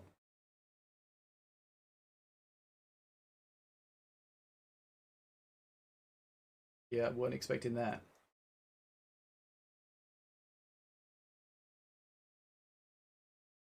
Oh wow. Together. You're like some kind of machine that is being together piece by piece. Ain't.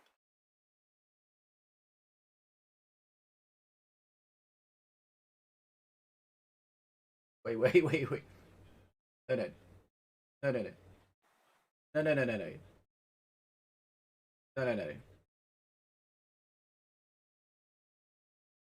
No. Fuck, has he gone? Did he come back? What happened?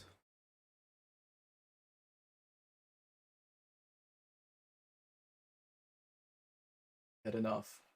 Okay, listen.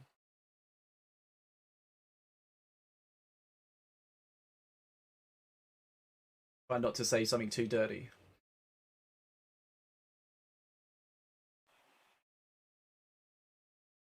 True. Okay, I'm waving on the stream now. I've been waving this whole freaking time. You mean you two? I can see you. I can see you're not waving.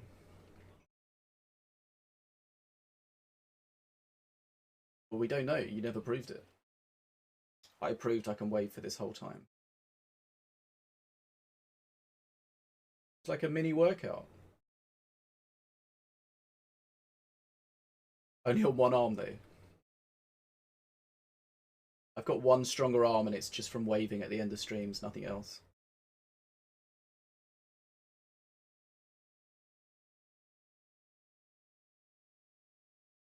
Okay, let's get our raid going. Okay, the raid is going.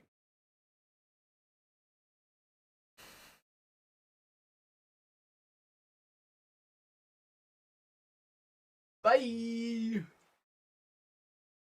Okay. We will wait for the raid to go, and then we'll cut our losses. Oh, my freaking aching now. Yeah, I just feel like so I had to type something probably. Waving this whole time. Your arms like numb. Right now. No, I want them to see that you weren't bothered to wave to them. Someone cared enough to wave.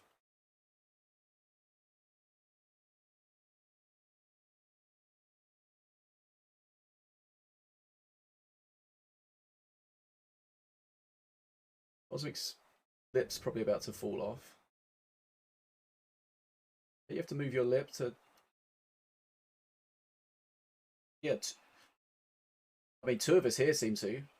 One seems to not.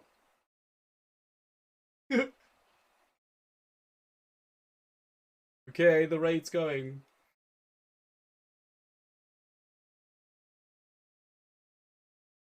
Oh, hey.